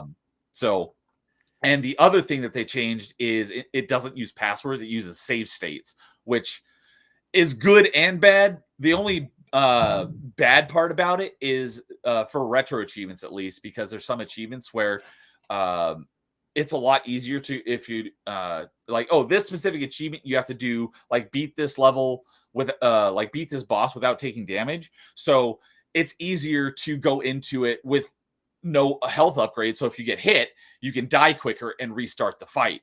Right. So on the NES versions, you can go and get, basically get a password for each of the, you can pick, there's password generators. So you can be like, I want this health upgrade. I want this ability. I want this, generate the password, plug that password in, and then go do that specific challenge that you're going for. The save states, you can't do that. You have to start the game over again. Right.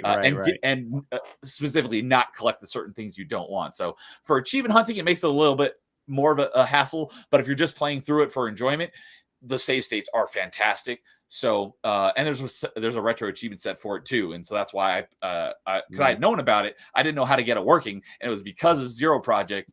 I was like, all right, I'm gonna figure out how these ROM hacks work, and I started playing like the next day. And Mega Man X3 was already my favorite Mega Man game.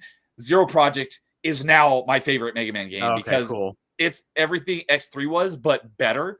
And it is absolutely the definitive way to play X3, because a couple other things they changed as well is because in X3, the original version, in order to use like the ride armors, there's a specific ride armor you have to get first, and then it unlocks the ability to use the rest of them. They got rid of that. So you can, as soon as you unlock one, you can use it right away. So they changed some of the like order that you have to do some of the things in order to use certain abilities.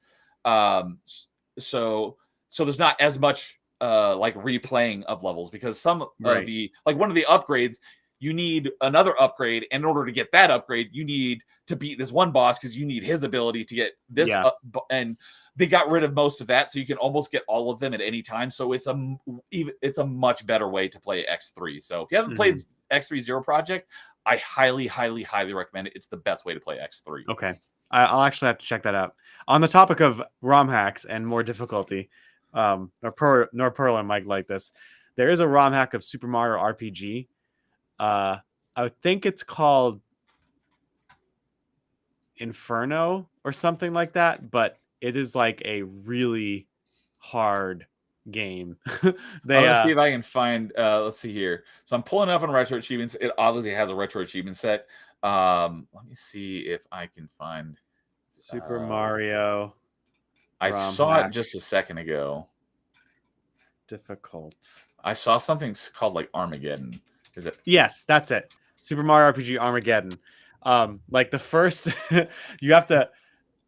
And it does have a retro achievement set for the Armageddon ROM hack. They like have an easy mode and a hard mode in it, and the disclaimer is play easy mode first because it's really really hard, and if you don't do that, and there's like in that game there's like the timed hits, like you have to nail the timed hits and defenses playing the Armageddon version, otherwise you just die.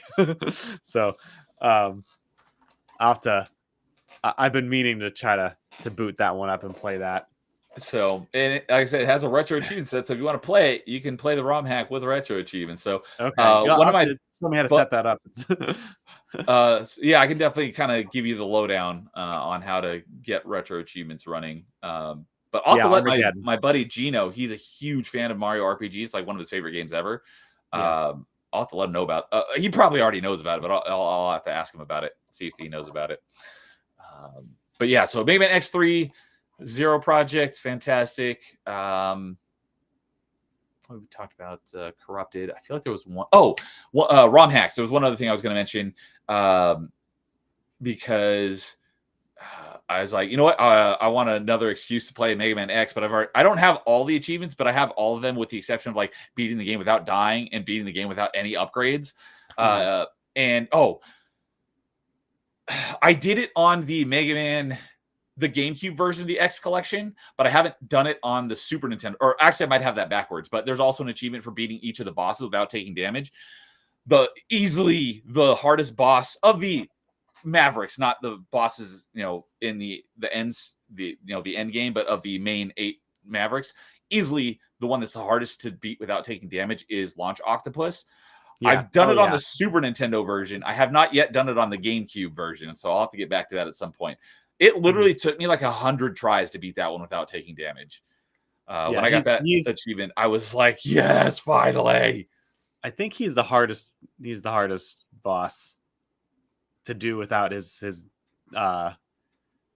weakness is almost useless too because it's rolling shield, but you can't even hit with rolling shield because he's throwing so many shots at you that they get the rolling shield hits his like homing torpedoes or whatever and disappears. The rolling shield isn't even worth using. No, you need to have the weapon upgrade. The Sonic Slicer though is not his weakness, but it will cut his tentacles off, which means he can't hit you. He won't shoot his homing missiles at you. That's literally the only way to do it.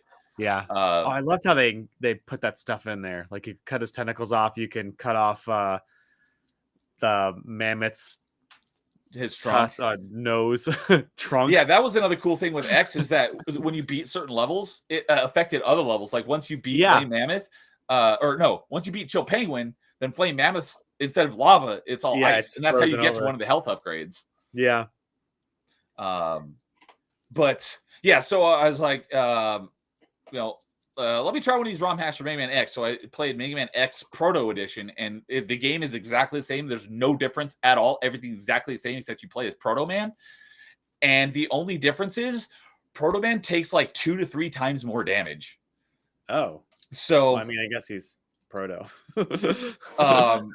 So I've gotten to the final fight in the game, and I literally cannot beat the final form of Sigma because if you can take 2 hits, and then on the 3rd hit, it will kill you. So I basically on regular Mega Man X, I can basically beat because you have to beat his dog, then you have to beat the lightsaber wielding Sigma, then you have to fight the 3rd form all in a row back to back.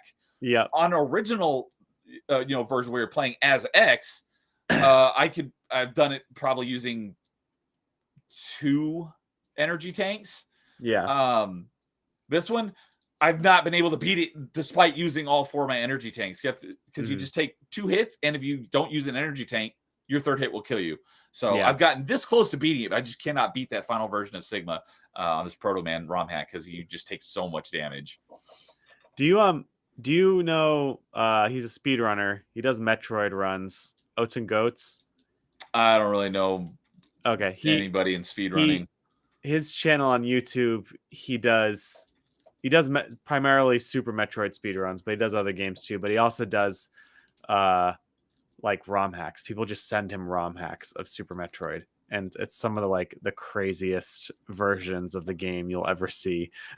But there's a ton of different Super Metroid ROM hacks. I've got basically all of them. I have probably like 20 of them. And speaking of Metroid ROM hacks, a big one just came out last week called Super Metroid X Fusion. So I've got that ROM hack running. I'm not going to play it yet, and someone's already working on a retro achievement set for it. So once it gets a retro achievement set, I'll probably play it. A bunch of people are complaining that it's super difficult because a lot of the ROM hacks are like we were talking about earlier, like the masochists who make games super hard. A lot of these ROM hacks are insanely difficult from what I hear. So yeah. Another one that literally just came out last week is Super Metroid X Fusion, and it's a Super Metroid hack, but it looks like it's Metroid Fusion. It's got the Metroid Fusion art style, but it's a ROM hack of Super Metroid. Oh, so I'll have to check that out. Yeah, and there'll be a retro achievement set for it very, very soon. Yeah. So catching up on chat here a little bit. Let's see here. Mega Man X Corrupted. No, it's Mega Man X Corrupted is not a ROM hack. It's a fan-made game that he's been working on forever. So it'll be like its own install or downloader if he ever finishes it. Oh, one other another fan-made game. Shout out. I've not played it yet, but I've downloaded it and I've played like one level and it looks fantastic and plays really smooth. It got a rename, but it was originally called Mega Man X8 Demake, but now it's called Mega Man X8 16-bit. And it has the exact same art style as Mega Man X1, 2, and 3 on Super Nintendo, but it's a remake of Mega Man X8 made by a fan. So I'm also looking forward to playing that at some point as well. So, oh man, I gotta write all this down. Let's see here. Super Mario World. There's no time to play all these awesome games. Super Mario World Return to Dinosaur Land is a great ROM hack. I've not heard of that one. I will. Let's see here. Super Mario World.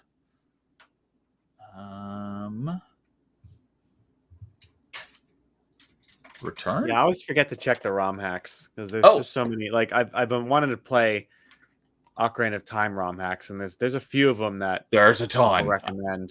I have a bunch of them. I have no idea if they're any good or not, but I'm going to be playing a bunch of them after I play through Ocarina of Time a couple times. So, all right, I found it. Nerdporeal Super Mario World Return to Dinosaur Land ROM hack, and it has its own retro achievement set. I did not know about this one, so I will put this on the list to play. Is it just like full of Kaizo Mario levels? You know, like the super duper hard ones? Or I'm sure there are some of those, like those insane people on Mario Maker. Although you have to beat the level in order to publish it. People are sadistic. Yes, they are. But thank you for putting that on my radar, Nerdporeal. I have that now in my list of ROM hacks that I will play eventually. Super Mario World taken to a whole new level. Hey, Jay's here. Nerd Takes. Good evening, buddy. Good to see you. Neo loves Dr. Doppler, hence why he loves X3. I do like Doppler. He was, for a final boss, because there's no Sigma in X3 until after you beat Sigma, and you're like, yeah, Dr. Doppler's the final boss. He's super easy. So I still haven't beaten the final 3D Kulix in Remake. I have no idea what that's talking about. Is that Kulix? Is that Super Mario RPG? Yeah, so in the remake, which I really like as well, they added post-game content. Not a ton of stuff, but definitely, for the person who wants a bit more out of the game. And there's a bunch of rematches with the bosses that are a lot harder. Like you have to fulfill certain criteria or beat the boss before a certain amount turn limit. And what they did that was kind of funny in the game, everything is, it's gone from 2D to 3D, and the big secret boss that is in a lot of Square games. For this one, it was like it's taken from a Final Fantasy game, I think. And you go to fight him in the game, and he's the only sprite that's still in 2D. That's kind of funny. Why are you all 3D? He's like, says something. And then when you fight him again at the end, he's like, I'm now 3D, and he's like way more powerful. That's great. I love that. Yeah. But yes, he's pretty difficult. I do Mario RPG is another definitely in my top 10 games. It's any like whether you play the remake or the original, it's so good. Okay. I'm not a fan. Well, not an RPG guy. Well, I wasn't a fan of RPGs for many years because the only thing I knew RPGs were turn-based JRPGs. I did not like that. So I didn't know there was another type of RPG until I got introduced to Oblivion, and then I fell in love with RPGs. Oh, yeah. So my number one favorite franchise of all time is Mass Effect because I love sci-fi and I love the action RPG sort of stuff. So my single favorite game of all time is Mass Effect 3. Wow. Like the original one with the ending that everybody hated, or yes, so you liked that? I don't like the ending, but it's still my favorite game of all time. So a lot of people hate on the entire game, and I say the entire, up to that last like 10-15 minutes, fantastic game, absolutely like perfect in every way in my opinion. They just fumbled it at the 1 yard line. So that's a bummer. the ending they whiffed it, but I still love the game so much. For me, it was more about the journey than the destination. Yeah. So I love that game, and I'm so glad that they, it was kind of a trend at the time, like just add a multiplayer version to everything. So, but I love the I spent probably 1,000 hours playing the multiplayer Mass Effect 3. I still regularly play it to this day. I play it a couple times a month. I love the Mass Effect 3 multiplayer. So I only ever played the first one. So okay, the multiplayer aspect was only in Mass Effect 3. They didn't have it in 1 and 2. Okay, but I haven't played through the campaigns of any of them in a really long time. So I'm looking forward to playing through them again on the Legendary Edition at some point. But let's see here. Yeah, Super Mario RPG Armageddon is from what I hear, is a very difficult ROM hack. So if you're looking for a new way to play Super Mario RPG and make it more difficult, go check out Armageddon. Let's see here. Launch octopus and missiles kick my butt. Yeah, he just throws like 4 times as many shots at you as all the other bosses, so he's so much more difficult. Yeah. Mammoth was your first boss. All right. Sigma third form. On X3. Well, Sigma's second form and third form are nuts, but I think you're talking about maybe an X1. The second form is with the lightsaber, which is he's fast, but he's not too bad. I've gotten pretty good at fighting him because on the proto version, I've fought him probably like 50, 60 times. I've gotten pretty good at it. I still take a hit or two, but I've been able to get into the third and final form with 3 energy tanks, and I still just haven't been able to finish him off without running out of energy tanks. You know what his weakness is, right? Well, it's supposed to be rolling shield. Yeah, it is. But it only does 2 damage though. So yeah, exactly. So it's very unhelpful the way you have to like get right in his face. Yeah, and you fall off and you get stuck underneath, and then you have fire flying at you and the lightning shots, and every hit does massive damage because I'm playing this Proto Man. So I've beaten Mega Man X plenty of times, but this Proto Man version is just because you take so much damage, it's very difficult. So, and you mentioned Hyper Metroid. I know that's another very popular Super Metroid ROM hack, which I am absolutely going to be playing at some point. I just recently, like I said, got dived into ROM hacks, even though I haven't really played many of them. Snap Rai, who's a friend of mine, friend of the channel. I often see him in my chats. He used to live here in Sacramento. So he was actually in town visiting his parents a month ago, and he came and picked me up, and we went retro shopping. And one of the shops that he took me to, they had a physical Hyper Metroid cartridge. I'm like, how much is that? He's like, that's not for sale. So I was like, someone put it on a Super Nintendo cartridge and like gifted it to him. But I saw an actual physical Hyper Metroid cartridge at the game shop. I was like, I would love to have that, but he's like, it's not for sale. I'm like, understandable. Something I want to do with a lot of I have like some Game Boy games, and Game Boy Advance. I have Metroid Fusion and Metroid Zero Mission on the original cartridges, and I want to go on. There's a website called Boxy Pixel. They make like aluminum frames and casings for games and like handhelds. So like you can take off the shell of your Game Boy and replace it with like an aluminum frame. And they do it for like the cartridges too. And you can get everything can be aluminum, the buttons, everything. It's a little pricey, for what it is, but I have this like dream of like, you know, getting replacing the case of the Game Boy Advance and print out a nice new sticker for it and putting them on display and doing that for the Pokemon games and everything like that. Yeah, I'd love to get those displayed and done. But yeah, Boxy Pixel's the site you can get that if that's your thing. That's awesome. If you want to put like you want to chrome out your old handhelds if you have that ability. So when we went retro shopping, I've never been into retro hunting, but just that one day it took me, like, I've got the bug now.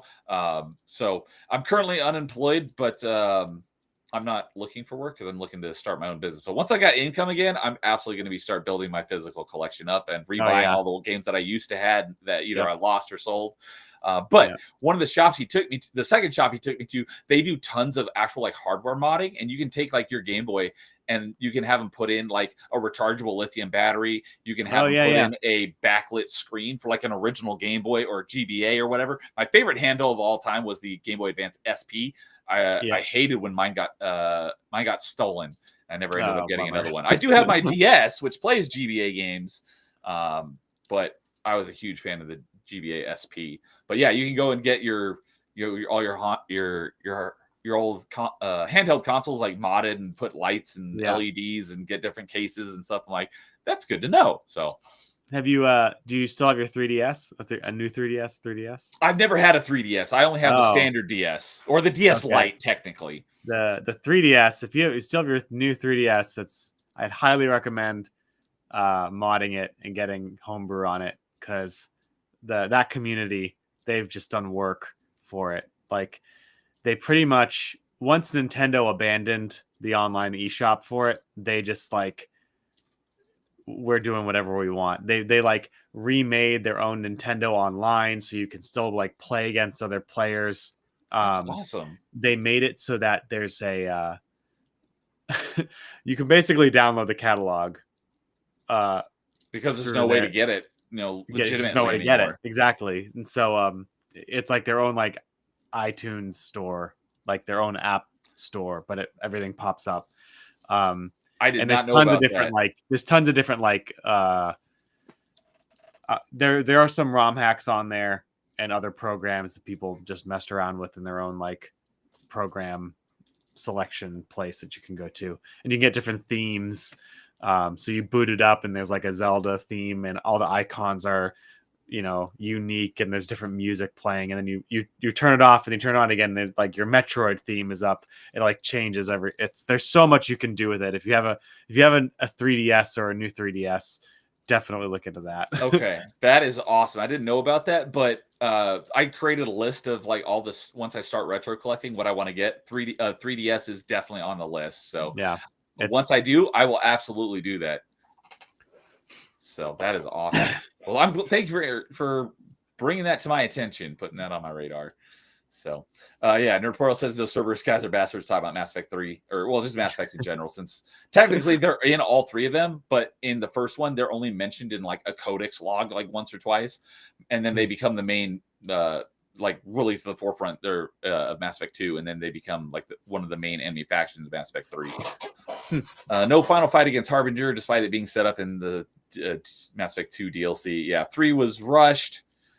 Yeah, and you hated EA ever since. Understandable. Sorry to hear. GBA SP. Not hard to hate EA. No, they've given us plenty of reasons to hate them. But GBA SP ? Yeah, did you not know about the GBA SP? It was fantastic because it went from the GBA was horizontal. A GBA SP was vertical, but it was a clamshell design, so it flipped open, and it had a rechargeable battery, so you could plug it in and charge it without having to run through all your AA's, and it had a backlit screen, so it was like everything you would want in a Game Boy. Yeah, I think I got mine right here. Yeah, yours. Mine got stolen. Guy. I had the silver one. Yeah, so that little button at the top. Yeah, shoulder button. The on the front there, the top center, that's the light that turns the backlight on and off. So the only thing that would make that better is if it had 4 buttons instead of 2. Yeah. Yes, it is. Got Metroid Fusion on here now. The screen's a little dim. Look at that. Nice. Yeah, I love that handheld. sucks they got stolen. So Nerdporeal has the standard 3DS. Canadian also has the new 3DS. That's probably what I'll get once I do. Is ask how to get homebrew. Yeah, definitely get the new 3DS if you can.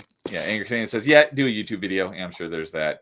Yeah, I need to homebrew my 3DS so I can play Japanese games. GBSPs are stupid expensive now. Oh, no.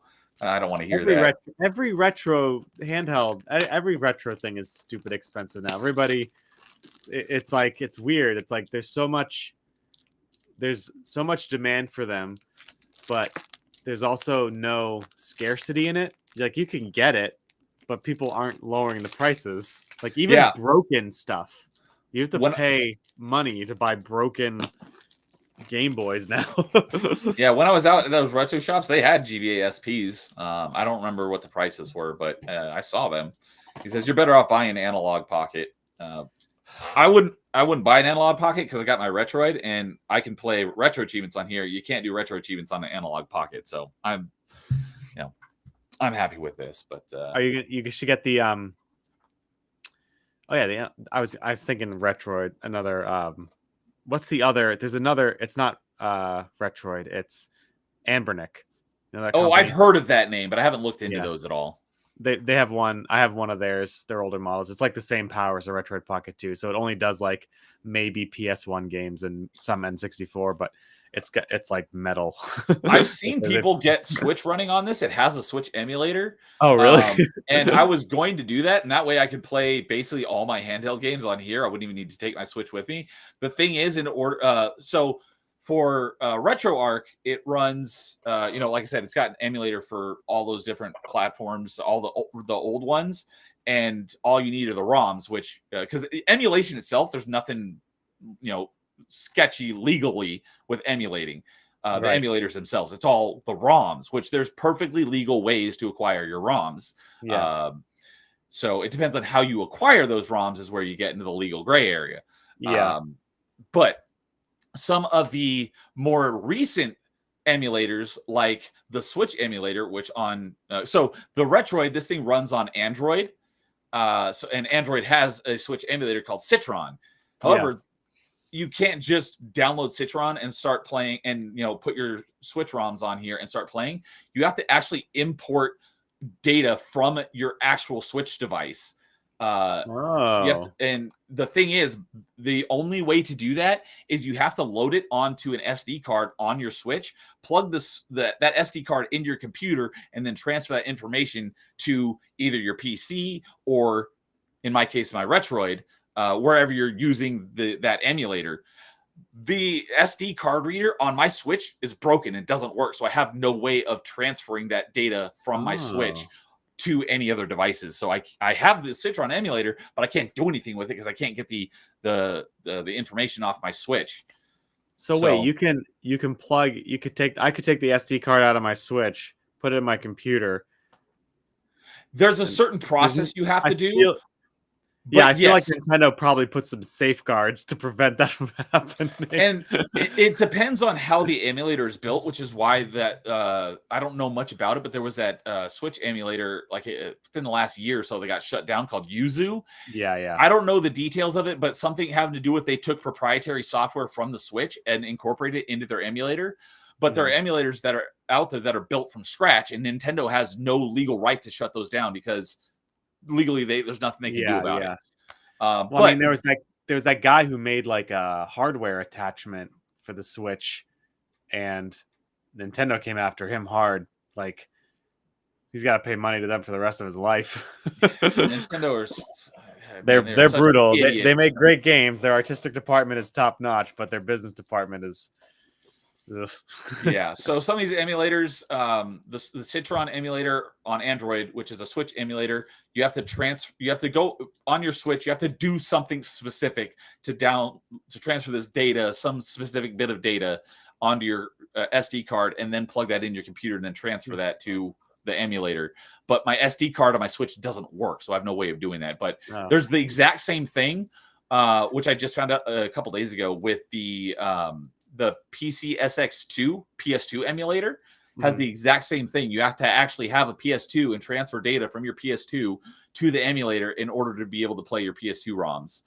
Why that is, I don't know, and it annoys the crap out of me because it shouldn't matter whether I have the hardware to play it as long as I own the software. That's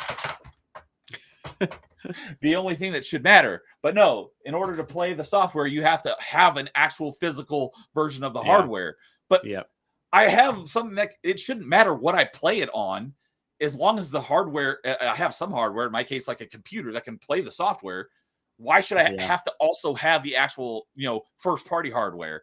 I mean, that's the console debate. That's the console debate. Exclusivity. I don't know. I'm undecided on whether or not the whole exclusive thing for consoles is bad or not for the game industry, but So let's see. Yeah, they're stupid expensive, even though there are millions of copies out there. Legal ways other than from the physical game you own. So so the legal way to do ROMs is you have to have, it's a lot easier with disc-based games because then you can rip it, from like the different ways depending on which hardware it is. But disc-based are much easier. For cartridges, you have to actually have, the specific device that has the adapter or whatever that you plug your cartridge in, and then you basically download that data onto your computer as a ROM. So that's the legal way to do it. So there are perfectly legal ways of doing it. How you acquire them, though, that is where the legal gray area is. To me, I don't care. It doesn't matter to me, especially when it's like Nintendo, where there's no good way to acquire some of these. They don't sell them. The only way to get access to some of them is through their subscription service. You can't buy them. Or you have to, the only way to get them is, a lot of the games aren't even available digitally anywhere. The only way to get them is some old cartridge that's super rare and you can only find for like thousands of dollars. Like, I have absolutely no problem whatsoever with, regardless of what way you acquire your ROMs, but there are legal ways to get them. The only way to play Link Between Worlds, which is a fantastic Zelda game, if you've never played it. I often hear people, I haven't played this. Like I said, I don't have a 3DS. A lot of people like bring that one to modern consoles because that's the Zelda that gets, not the black sheep, but that's like one of the best ones that no one's played. Yeah, it's so good. I wish they would put it somewhere else other than on the 3DS. They did so many good changes to like the formula for that one, like rupees and being able to access all the dungeons in any order you wanted to. Man, that game needs more love. Yeah, Canadian says great Zelda game. Everyone who's played it says it's great and they need to port it to like Switch. Yep. Because it's trapped on the 3DS and that's the only place to play it. So yeah, not black sheep in that it's, not a good game. It's criminally underrated because so few people have played it because the only thing you can play it on is a 3DS. And 3DS did sell very well, but a lot of people didn't have one. So I mean, that's when Nintendo still has a stranglehold on the handheld market. Like, I know there's all these new like handheld PCs like what you got and the Steam Deck, but no one's gonna buy that for a kid. So it's the Switch is still a powerhouse. Canadian says Neo uses terms incorrectly. No, well, I specified while correcting everyone on their grammar, and he used the wrong form of their. It should be THEIR. But everyone was picking up Call of Duty and line of GameStop, and I was picking up a Link Between Worlds. I was the old man. I would take Link Between Worlds over any Call of Duty. I never got into the Call of Duty or Warzone or all those other shooter games. I've played a couple of Call of Duty. I've just never been big on the Call of Duty franchise, so I would definitely take Link Between Worlds. So I'd probably have fun playing them, but So all right, well, I always forget to ask this beforehand. I usually kind of plan on 2 hours, and we're just about at the 2 hour mark. But I'm happy to. I leave it up to the guests because I'm happy to go as long as you want. So I can go a little longer. Okay. How much more time would you say? About a half hour or so. Okay. Cool. Yes, good. I'm happy to go as long as you want. Some of my open mics have gone nearly 6 hours because we were just having such a good conversation. Wow. So it's totally up to the guests how long they want to talk. Okay. Well, I do have work tomorrow. Okay. Little children that will wake up way before I have to be at work. What? Feel free to not answer if you don't want to, but I'm Pacific time zone. I said I'm in California. Yep. So what are you Eastern? Are you ahead of me or what? I'm ahead of you. I'm in Central. Yeah. Okay, Central. So it's about 10 o'clock here. Yeah. Most of the people a lot of people that I'm friends with, like Nerdporeal, are all in the Central time zone. I've got a lot of people in the Central time zone. So, okay, so yeah, we talked about Link's Awakening. I can talk to you. Sorry, Nerdporeal said, look how Lorule looks exactly like the Dark World. My personal Zelda theory is that Lorule is the depths from Tears of the Kingdom, just like much further in the past. If you're a Zelda lore nerd, you know. The painting mechanic was inspired by Phantom Ganon and Ocarina of Time. I'm assuming that's in Link Between Worlds. I like how Lorule. Lorule? That's in Link Between Worlds. Hyrule Link Between Worlds. Yeah. Okay. Yeah. Gotcha. It's the depth from Tears of the Kingdom. That would make sense. That's my personal. Your head canon. Yeah. Oh. Well, you have played it, so I won't go into it, and I don't want to spoil anything in case you do, because I was going to say my head canon for Mass Effect 3's ending, but yes. I do want to play it eventually. AC always accuses me of holding guests hostage. Same here. Jason is my people central. I don't need to check into that. I can be a lore nerd. So, okay. So yeah, we talked about Link's Awakening, some Mega Man. All right. So I guess we'll, retro achievements. I can definitely talk to you more, backstage and DMing and stuff to get you into it if you want at some point. So what about Metroidvanias? You say Metroidvanias are your favorite.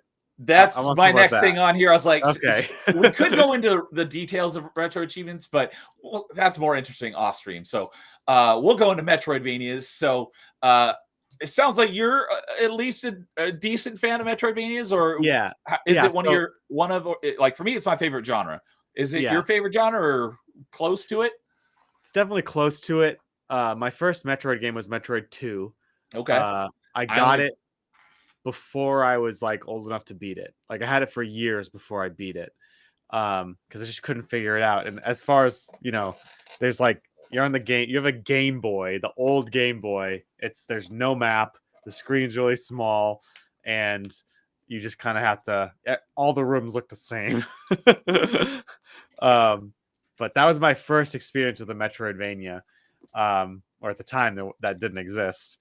And then Super Metroid came out, and then I was a bit older and I played it, and I loved it. And, once Steam started to pick up and people started making their Metroidvanias, or like, I love the genre. I think it's a great genre. Everyone should play it. Yeah, I'm super excited for Silk Song. I loved Hollow Knight. Okay, we'll get that in just a moment. Mega Man, Neo's got an accent too. Metroidvania is also his favorite. I think that's the main reason why I'm still here. That's I think the reason why I started watching Nerdporeal, because he was playing through AM2R at the time. Oh yeah. But yeah, so I knew of Super Metroid. I don't think I'd ever played it in its entirety. My first, I don't know which one I played first, because they both came out like in the same week, but like my first full experience with Metroid was either Fusion or Prime, because they both came out like in the same week. Yeah, they did. And that's when you could get the Fusion suit in Prime. Yes, you had to have the cable that connected your GameCube to your GBA. You hated Hollow Knight? So we'll talk about that in a minute. All right, we'll get there. I won't jump ahead. But so that was really my first experience with the Metroid franchise, and I've since before this year, I had played most of the franchise, but with like I said, I do Metroidvania Mondays. I started at the beginning, and I've been working all the way through them. Mm-hmm. I not in chronological order, because the Prime games actually take place between like Metroid Prime 2 and Super Metroid, or between 1 and 2, something like that. Yep. But I did all the 2Ds, and then I'm doing all the 3Ds. But I only played like Zero Mission and AM2R. This is the first time I'd ever played AM2R, which is at the time was the only version of Metroid 2 I'd ever played, because like I said, I don't have 3DS, so I couldn't play Samus Returns. And I hadn't played AM2R yet, and I hadn't played Metroid 2. So I played Zero Mission, I did AM2R, Super Metroid, Fusion, Dread. But I was like, you know what? Since this is my second favorite franchise behind Mass Effect, I need to play the original version. So I also went back and played the original NES Metroid for the first time. Yep. And boy, that was painful. Yeah. No map on that one either. That is so many tiny little tweaks would make that a drastically better game. But in its original state, Metroid 1 is not a good game, but I'm so glad it spawned such a great franchise. Yeah. Yes, I agree with that. And then I went and played Metroid 2, the Game Boy version, for the first time ever. And I think it's because I went from Metroid 1 straight into Metroid 2. It's not like I played it and then many years later I played 2. Metroid 2 was such a huge, drastic improvement over the original Metroid. I was kind of blown away by how good it was compared to the first game. Yeah. But yeah, so now I've played Metroid 2 and AM2R. I still haven't played Samus Returns. I will play that at some point. The 3DS one? Yeah, because that's the only official Metroid 2 remake. I played it. If you played AM2R, as Nerdporeal says, it's probably better. That's what I hear from everyone who's played all three versions. Most people say AM2R is the best version of Metroid 2. Yeah. So, I was so blown away by how much of an improvement Metroid 2 was, although AM2R is still far better. Yeah. Yeah, definitely. I think based on Angry Canadian's comment too, someone posted this on X today too about Hollow Knight, how they didn't like it because it is a long game. It's much longer than I feel like a Metroidvania should be. Something I do appreciate about Metroidvanias is that, your first run through it is going to take you maybe 10 hours. You get lost, whatever. But after that, I would say typically they're between like 10 and 20. Yeah. But after that, you beat him a couple times. Take Dread, for example. Like, now I could beat that game in probably 4 or 5 hours if I was hustling. I think I was going real fast. I think my playthrough when I did it on stream was about 8 hours. Yeah. And I think that those games, like, part of the fun of like the Metroidvanias or even like the early Resident Evils was that you can beat these games. You can sit down and beat these games in a matter of hours, like, between, 3 to 8 hours. So you could sit down in one session and do a run of it. And then you go back and you do it again. And they're designed to be like iterative. You keep going over and over and over again. Hollow Knight, if you want to do that, you're committing like a significant portion of time. Especially if you're going to go for 100%. So I would say as a Metroidvania game, I would totally agree with you that it kind of breaks away from that. And it's if you're not drawn to the lore of it or the world they created, it can be really boring. I'm a huge lore guy. Hollow Knight, right? Hollow Knight, yeah. Okay. I'm a huge lore guy. I like the small details and discovering everything and reading everything in a game. So I enjoyed it greatly because I felt like I was exploring the whole time and learning stuff. But the 40 hours of playtime, went by really quick for me. Oh, that's pretty short. Yeah. But I can totally understand if someone, if they want to play through a quick run of a Metroidvania, or even like I really appreciated the like Resident Evil 2, the original and the remake. Like, you can beat that game pretty quick. You can sit down and play it in one run, and then you're meant to play it over again and enjoy it all over again. And it's a complete contained game. It's not meant to drag on forever and ever and ever. I'm not a fan of Resident Evil. The only one I've played, more than literally the only one I've actually played is 4, and I never beat it, but I did play most of it. But my top 5 co-host, Resident Evil, I think it was either his number 1 or 2 favorite franchise of all time. And I was like, if you had to put a number to how many times you've beaten like the original Resident Evil 2, whichever one was his favorite, he's like, oh, probably like 300 or 400 times. Like, he loves it. So he's like, yeah, I could probably do it in like in an hour or 2. So he loves Resident Evil. Yeah, I'm a big fan of the series as well. But yeah, it was his number 1. I just pulled it up on top 5. Resident Evil is his number 1 favorite franchise. Yeah, it's Angry Canadian. Yeah, if the lore doesn't do it for you, that game is going to be a slog. Like, if you're not a fan of the narrative, so in a weird way, Metroid Prime I love the way that they tell the story in that game. Like you discover it as you play. Like you go on the planet, you don't really know what's going on, but you read all these cryptic Chozo lores and these pirate logs, and that's the same way they kind of do it in Hollow Knight, but it's like it is overdone. Like unless you really like that stuff, it's gonna feel like, ugh, I have to read another thing. So I totally understand why people don't vibe with Hollow Knight, but yet like Metroidvanias. So Metroid Prime did it perfectly, I think. I agree. So like I said earlier, Metroid Prime 1 and 2 are like tied for my favorite Metroid game, but Metroid Prime Remastered is easily my favorite because of the modern controls, and it's my top 5 games of all time.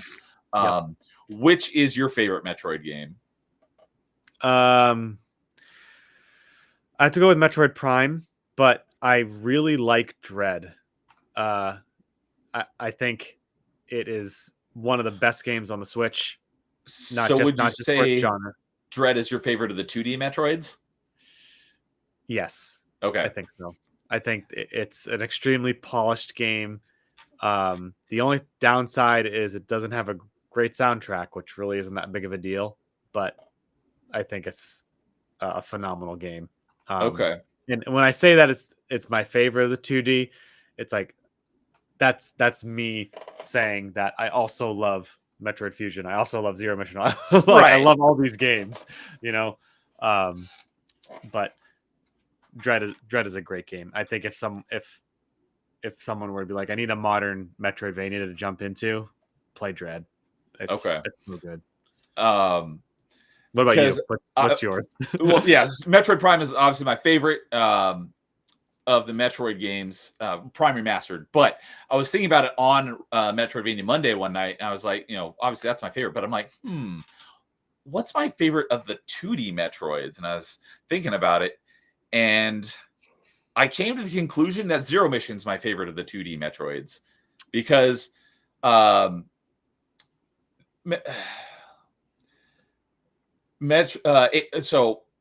like for Metroid 2, I played 2 and AM2R. AM2R is the better version, but I still had a few nitpicks with it. Super Metroid, I only started doing this not that long ago, so they're all pretty fresh. So AM2R, I still had some nitpicks. Super Metroid, I had some nitpicks. Fusion, I have some nitpicks. Dread, I have some nitpicks. My biggest issue with Dread is the last 2 Emmy sections. I hated those, just because I don't mind you having something that's hunting you down, but at the last 2 Emmy sections, the Emmy knows where you are at all times, so there's no breathing room. So that's my only real gripe with Dread. Other than that, it's a great game. But Zero Mission, I literally have no complaints with, and that's why it's my favorite of the 2D Metroids. I like them all, but by process of elimination, I was like, yeah, Zero's my favorite. Zero Mission's my favorite because I have nitpicks with all the others, but I don't have any nitpicks with Zero Mission. Nice. Yeah, I want to replay that one. Did you happen to try Dread mode? Did you attempt that at all? So after I beat it, I've started hard mode because you have to beat hard mode to unlock Dread mode. There's no way I'll ever beat Dread mode. But I got maybe an hour and a half into hard mode, and I'm like, this is really hard. So I kind of gave up on it. But eventually, once Switch gets retro achievements and there's an achievement for beating on Dread on hard, I will beat Dread on hard. I will never beat Dread mode. That's for sure. There's some games, I don't know why. I can be completionist with some games and not with others. But for some reason, there's some games out there that I just I have to beat it on the hardest setting. And Metroid is...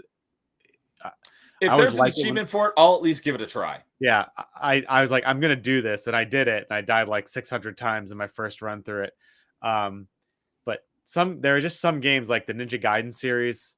For the first one for the Xbox, I played the crap out of that game. I mastered Ninja mode. And now the recent one I'm stubbornly sticking with is Ninja Gaiden Ragebound. I'm trying to get it I'm trying to get everything in the game, highest rank. But that only happens with a few of the games that I play.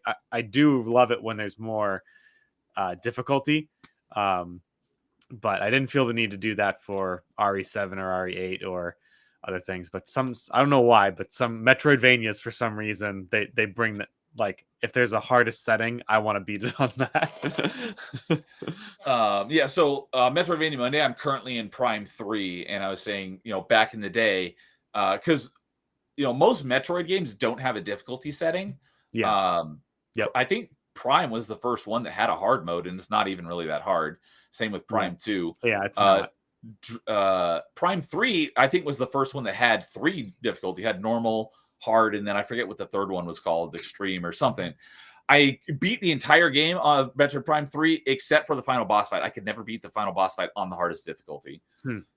But once Wii gets retro achievements, and I'm sure there'll be an achievement for beating on the hardest difficulty, I'll finally go back and and finally beat it on the hardest difficulty. Yeah. So I remember Canadian a while back. He said he was going to give Dread Mode a shot because he says he started Dread Mode, but I don't think he's beaten it.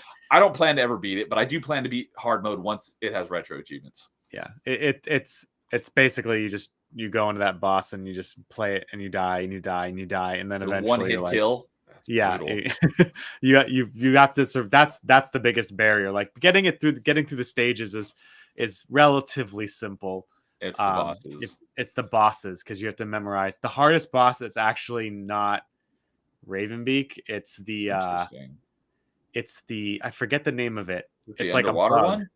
No, that one's not that difficult. It's this bug that flies onto the screen and it shoots these homing missiles at you. Oh, yeah. Also, like, it's before you get the power bomb. That's the hardest. That one gave me the most trouble. Okay. Because you have to. It's like very randomized how those things fly at you, and so it just took a while to do it. But yeah, even like some of the mini bosses too, it requires, you gotta be perfect. Can't let them touch you. But the reason why that boss is the hardest on Dread Mode is also basically the exact same reason why Launch Octopus is the hardest one to beat without taking damage. Yes, exactly. Yep. That's right. So I'm glad we won't have time to talk about it tonight, but I'm glad you mentioned Ninja Gaiden because Ninja Gaiden Black is also my top 5 favorite games of all time. I love that. Yeah, really? So yeah, me too. That's my favorite version to play it on. I was because the last Ninja Gaiden was Ninja Gaiden 3, which came out in 2013. It's been like a dead franchise. Well, technically there was Yaiba Ninja Gaiden Z, which came out around that time, but it's basically been dead for over a decade. And then we get basically 3 games in a matter of months. So they basically shadow dropped Ninja Gaiden 2 Black, which I'm looking forward to playing. Haven't played it yet. And then Ragebound. I could have sworn when they announced Ragebound, they said it was going to come to Game Pass. It didn't, so I haven't played it yet, but I am absolutely going to play it at some point because I'm very much looking forward to playing it. It looks awesome. I was like, fingers crossed, like if this is the Metroidvania, this would be phenomenal. And then alas, it is not, but I'm still going to love the game, and I am super stoked for Ninja Gaiden 4. Yeah, I would be more excited for it if I had a machine that could run it and I had the money to buy a machine that could run it, but I can't. So like that's my biggest hindrance right now with keeping up with all like the modern stuff games. I can't afford a PS5, and that's why it's like when Ragebound came out, it's like, oh cool, a new game that everybody's gonna play that I can actually run. Yeah, pixel art game. It's only like $25. The Steam Deck's getting old, which is weird because it just came out. That's not going to be able to run Ninja Gaiden 4 or Resident Evil 9 or any of the newer stuff coming out. So I gotta save up my pennies and fortunately, Ninja Gaiden 4 will be on Game Pass day one. I don't know why Ragebound wasn't, but I'll be playing Ninja Gaiden 4 day one for sure. Mm-hmm. So I'm very much looking forward to that. But anyways, so Zero Mission ended up being my favorite of the 2D Metroids, and I did see, Nerdporeal was like, what nitpicks with Super Metroid? So I talked about this on Party Chat on Tuesday because one of the topics we talked about is that was one thing I was going to say earlier because we were talking about, when you hear about a game getting remastered or remade nowadays, it's almost like, that's a bad thing. Don't ruin it. Don't ruin it because it's a great game, which is what we were talking about because that's one of the, it's basically a good thing that the Knights of the Old Republic remake is essentially not happening because it's under Disney. They're going to ruin it. So I specified for our topic, it's like, what's a game you would like to see get remade or remastered properly? And in my book, the Link's Awakening remaster was done well. Another great example of a remake done well is Tony Hawk 1+2. That was fantastic. I love that game. That was my most the single game I spent the most hours in for 2024 was 1+2, and most likely for 2025, the most hours in a single game is probably going to be 3+4.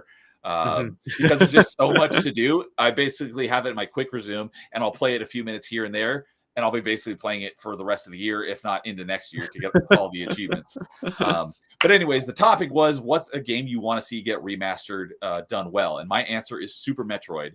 But if you made it look and play exactly like Dread, but it was just Super Metroid in the Dread engine, essentially, would be phenomenal, because that would address basically all my complaints with Super Metroid. My single biggest complaint with Super Metroid is that all your equipment is tied to one button. You have to cycle through it in order to use every single thing. Whereas Dread, there's all these different button combinations, because, you know, obviously it's got more buttons, but you could use all your abilities without having to cycle through. That's my single biggest issue with Super Metroid.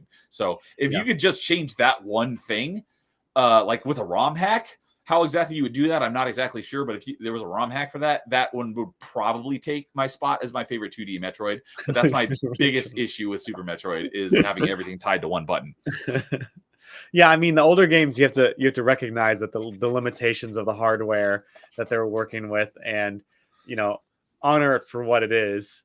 But it's like, if they had, if they were making Super Metroid with the technology of the current controller, they would probably have done a ton of different things. I still think, you know, like you said, there are some things wrong. I say the same thing about Ocarina of Time. I think it's a masterpiece, but there are some things wrong with it, which would probably might be my answer for. That's my number 2 answer, is Ocarina of Time. I would love a remaster. Have you? They would have to, if they only did like a big reskin of everything, I don't think it would really work, because the world is just too small. Like, they would have to, like, really, you know, be really interesting is if they made it, like, instead of like a remaster, they'd made a game and they just called it Legend of Zelda: The Hero of Time, and it was somehow both Majora's Mask and Ocarina of Time shoved in the same game that took place one after the other. That'd be amazing. I'd buy that. Oh, absolutely, I would. Nerdporeal says, leave Super Metroid alone. I'm not criticizing the game. I'm just saying that's my biggest issue with it. But another thing I was going to mention earlier when we were talking about Ocarina of Time is, have you seen it's not a full game, it's just like little segments of the game, but someone's remaking segments of the game in Unreal Engine 5. Oh, have you seen that? Yeah, I've seen that. It looks amazing. I've downloaded it, and I've ran around in it for a few minutes. I would love to see that done to the entire game. That would be my number 2 answer for game I want to see remastered in, you know, with modern graphics. Ocarina of Time would be amazing in Unreal Engine 5. And I think also a Zelda in the style, I think they're pretty much, I feel like they're going to go with the kind of Breath of the Wild cell shading style from now on, which is okay. Twilight Princess was, I really have to go back and play that one again, because I've only played it through like twice, and that was like decades ago. Yeah, I think I've played it 2 or 3 times, but I'm looking forward to playing through it again. Yeah, but I feel like another Zelda in that style, while being a bit darker, I think, because I talk about it in my the Zelda playthrough I just did, like how, and I talked about it with Nerdporeal, that like, you know, there's certain points of Ocarina of Time that are just dark, and Majora's Mask has a ton of dark stuff in it. Yeah, and I really don't. Under the Well in the Shadow Temple as a kid. Yeah, it scared the crap out of me. And I would love to see that kind of darkness come back to the Zelda series. Like, I want to get scared in a temple again, or I want to, you know, explore more of the Sheikah torture dungeon. You know, I wouldn't. They'll probably never do it, and that's fine, I guess. I enjoy it. Enjoy is not the right word. I really did like Breath of the Wild. I liked it a lot. Again, not perfect. Did not like the dungeons, but I enjoyed it. Tears of the Kingdom, I also played it for like 100 hours, but didn't enjoy it as much as Breath of the Wild. So those games are fine. But it would be nice if they could make a Zelda game that was more along the lines in like the linear play style of Twilight Princess, with darker color palettes, darker themes. It doesn't have to be like horrible. It doesn't have to be like blood and gore and things like that. Right, just a more mature. Bit more mature. That would be great to see. I'd love that. I don't see why they couldn't have, kind of split it off almost into like two sub franchises. So you got your Breath of the Wild, Tears of the Kingdom type Zeldas, and then you have your more traditional type Zeldas, because I would be much more interested in playing those. Yeah, the music box in Akana Valley. That's like the mirror shield. Yeah, that was another thing in the original Majora's Mask. The mirror shield, it had like a face. Yeah, and it was like on it, screaming. Yep. But then in the 3DS version, they changed it to something less. I didn't know that. Like scary because of the kids. Yeah, I think it's weird because like I'm a parent, and I've noticed that the kids stuff these days is more sanitized. Like when we watched Beauty and the Beast with my kids, and that's there's some dark stuff in there. There's some Beast gets stabbed by Gaston, and I don't want my sons to grow up thinking that all the superhero stuff is just sanitized and not dark in any way, or it's not okay to ever be scared when you're watching something. I'd like a kids game that can weave in some adult themes or more adult themes, if that makes any sense. Yes it does. But okay, so I had more to talk about on that subject, but one thing I wanted to absolutely get mentioned here before we say goodnight is about Hollow Knight. So so everyone praises Hollow Knight as like the greatest thing ever. Everyone's like crapping themselves over when is Silksong going to come out, because Metroidvania is my favorite genre. I was like, I gotta play Hollow Knight because everyone can't shut up about it, saying it's like the greatest thing ever. So I started it. Let's see here. Give me just a second. I probably should have done this. Hollow Knight. I want to say it was 21. Let's see here. My first achievement was February of 21. Yeah. So I got 3 achievements in 2021 over the course of about a month. And then I didn't touch it again until January of 23. So almost 2 years later. And the reason why I stopped playing is because like I hate this. This sucks. I don't like this at all. Everything that I don't like about a Metroidvania, this game does. And so I put it down, and I came back about 2 years later and started it over from the beginning again. And and over that, because I got February 21st, I got March 21st. February 28th, March 8th. So over the course of almost a month, I probably put in maybe like 6 hours or so, and I was just hating like every second of it. So I put it down, came back to it like 2 years later. I'm like, all right, I'm going to give it another shot. And I got 1 more achievement. So I only got slightly farther than I was before. Probably put another 6 hours into it or so, and hated every second of it. And then, what did you like? Was it the combat, or was it just the size of it, the scope? Like, so I don't like, I found out later that there is, a charm that you can equip that prevents you from knocking backwards when you make contact with something. That annoyed me. I hated that just to be able to see yourself on the map, you have to equip a charm for that. The maps don't fill in automatically. First off, you have to go find someone who has it without dying, and then you have to have money to buy the map. And then when you die, you lose all your money, and then if you die again, you lose it permanently. And when you die, you have to basically fight a dark version of yourself. I hate all of that. Those are all of my biggest pet peeves in not just Metroidvanias, but just like in gaming in general. So you're not a big Souls-like fan. I am not a big Souls fan. Until last year, the only I played a number of 2D Souls-likes that are all Metroidvanias, like Ender Lilies. That wasn't too bad. I didn't dislike it and I didn't love it. I just thought it was very in the middle. I played a number of 2D Souls-likes, but before last year, the only like proper Souls-like I played, and I call it like baby's first Souls-like, was Star Wars Fallen Order. Okay, because that's a 3D Metroidvania, and I often rant about how few 3D Metroidvanias there are, and how even less so first-person Metroidvanias. Because since Metroid Prime 3 in 2007, I could count on like one hand how many first-person Metroidvanias there have been.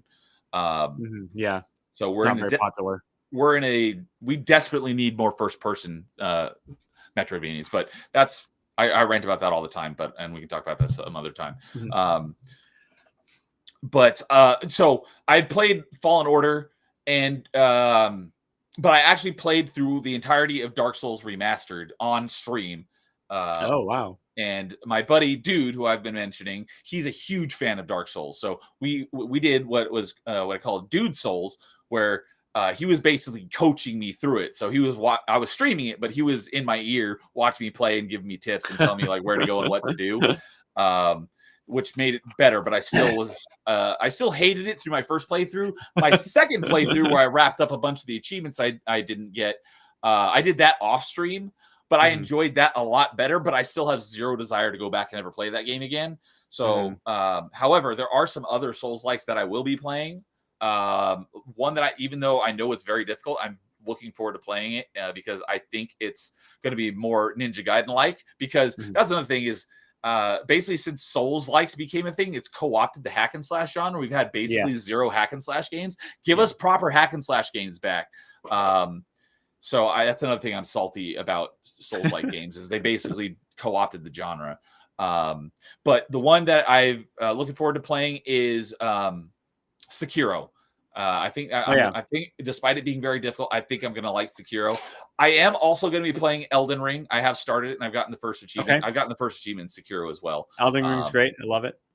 Good lore. Good lore in that game. The hour or so that I played in Elden Ring, I liked more than my entirety of my first playthrough of Dark Souls Remastered. And then there's a couple others one that I've been very much looking for. I wasn't sure exactly where it fell on the hack and slash versus Souls-like scale, but I've been very much looking forward to, and it just finally launched on Xbox on Tuesday. So I've been playing Black Myth Wukong, and I'm liking it for the most part, but it is very Souls-like. Yeah. But I'm liking it much better than Dark Souls. No, Nerdporeal, are you lying about that? Prime 4 will have in-game purchases now? Oh, you better be yanking my chain here. Samus, okay.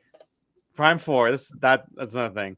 If they try to give anything with so Samus's character, we don't need any of that. Make her silent or speak in Chozo language. We don't need any dialogue.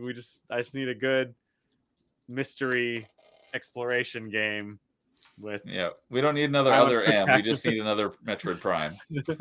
Exactly. But yeah, I am super stoked for Metroid Prime 4.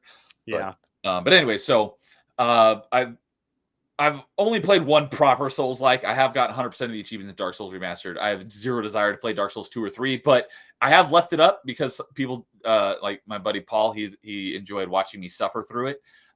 So I've left it as like, if someone gifts me Dark Souls 2 and or 3 on Xbox, I will stream those as well, but no one's taking me up on that yet, and I hope it stays that way because I don't want to play those games. Those are also on my list for our challenge this year. For hated games, I'll get bonus points if I play them, but I'm not planning on playing them unless someone gifts them to me. Anyways, I'm not a fan of Souls-likes, and basically just everything, about the mechanics and how they built Hollow Knight, I just despise. So finally, earlier this year, I picked it up again, started from the beginning. Another 2 years later, I was like, all right, I'll give it another shot. This time I'm committed. I'm dedicated. I'm going to get all the way through it.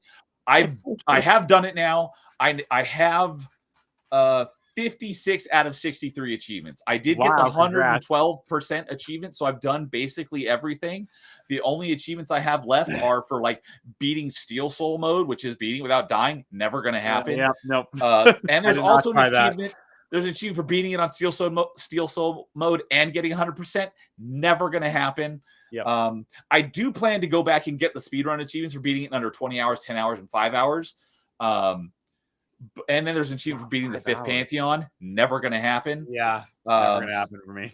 So, and I need to beat Nightmare King Grim because there's that's one of those ones where you can do one or the other. You can't do both. Yeah. And I did the other one, and I screwed myself out of that achievement. But I was getting really close to beating him. And then I like, I'll come back to this later, and then I screwed myself out of the achievement. So I have to do a whole nother playthrough. So when I do another achievement, playthrough, I'll do that one. But I did get the 112% achievement. So I've done basically everything in the game. And after finally getting through it, I did enjoy it more so. I didn't hate it the entire time. I did grow to like it. I still don't love it. So I know people are like excited. You know, Silk Song is like the second coming of Christ for people who are fans of Hollow Knight. So long. I will play Silk Song, but I'm not excited for it at all. But I will play it because that's another thing is being on Xbox. There's Xbox leaderboards on True Achievements because I'm a big achievement hunter, and so I'm number 1 in California, and my plan is to be number 1. I'm number 21 in the world, and I plan to be number 1 at some point. Wow! But I also plan to play every Metroidvania on Xbox, so by default, I'm gonna have to play Silk Song as well. You have to get in there. So I'm friends with most. We have a community in my Xbox, not my Discord, but I joined a community of Xbox guys who are big into achievements. There's a channel specifically for Metroidvanias. That's when I really got into Metroidvanias, and we're all friends. And out of like the top 50 spots, the people in our group probably take up about like 23 or 24 of those top 50 spots. So we're all friends. And the guy who's in number 1, he's been on my channel. He was on top 5 Metroidvanias Part 2. He's got like 2.5 times my score, so I have a lot of catching up to do. Man. Yeah, so I will be playing it. I'm just not excited for it. So yeah, so I'm assuming you're excited for Silk Song though, because it sounds like you loved it. Yes, I am excited for it. I'm so deep into Ragebound right now though, and I know that I don't think I can play both those games at the same time just because of the controls are probably going to be different. And, you know, those Souls-like games and games like, you know, Ninja Gaiden, even the one Ninja Gaiden Black and 2 and 3, it's like, those are the types of games where the longer you go without playing them, you have to like remember again how to play it. And you lose the skill. Like, you know, it's like, if I were to pick up Elden Ring right now, I'd suck at it for, you know, a good 5-6 hours until I got the control scheme back and I remembered everything. If I were to stop playing Ragebound and then pick up Hollow Knight, I'd have to spend time and then try to jump back into Ragebound. I have to spend actual time with it, you know? So I'm, as much as I want to play Silk Song day 1, I'll probably buy it day 1, but I won't play it until I've either achieved all I want out of Ragebound or I just give up, because there's some really hard achievements in that one that I'm going for. I totally understand that.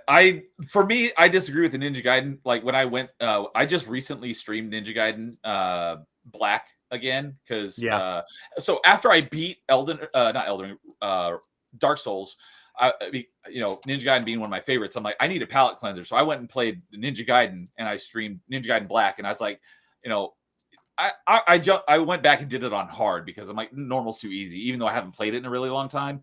For me, it was like riding a bike. So I played through it on hard. And it's funny because after we got done with Dude Souls, who had never played Ninja Gaiden, he's a huge fan of Dark Souls games. He played Ninja Gaiden for the first time. Although he did the Sigma version, which I haven't played yet, but I just recently started it, and he is hating it. So it's kind of funny having the role reversal where I went from Dark Souls to Ninja Gaiden and hated Dark Souls, loved Ninja Gaiden. He went from Dark Souls, which he loves, to Ninja Gaiden, which he hates. So it was really funny. It's different type of movement, different type of game.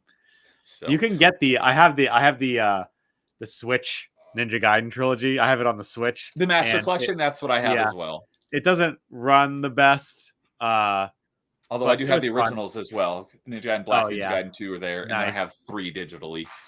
Awesome. Ninja Gaiden Black, one of my definitely in my top games. I love it. It's great.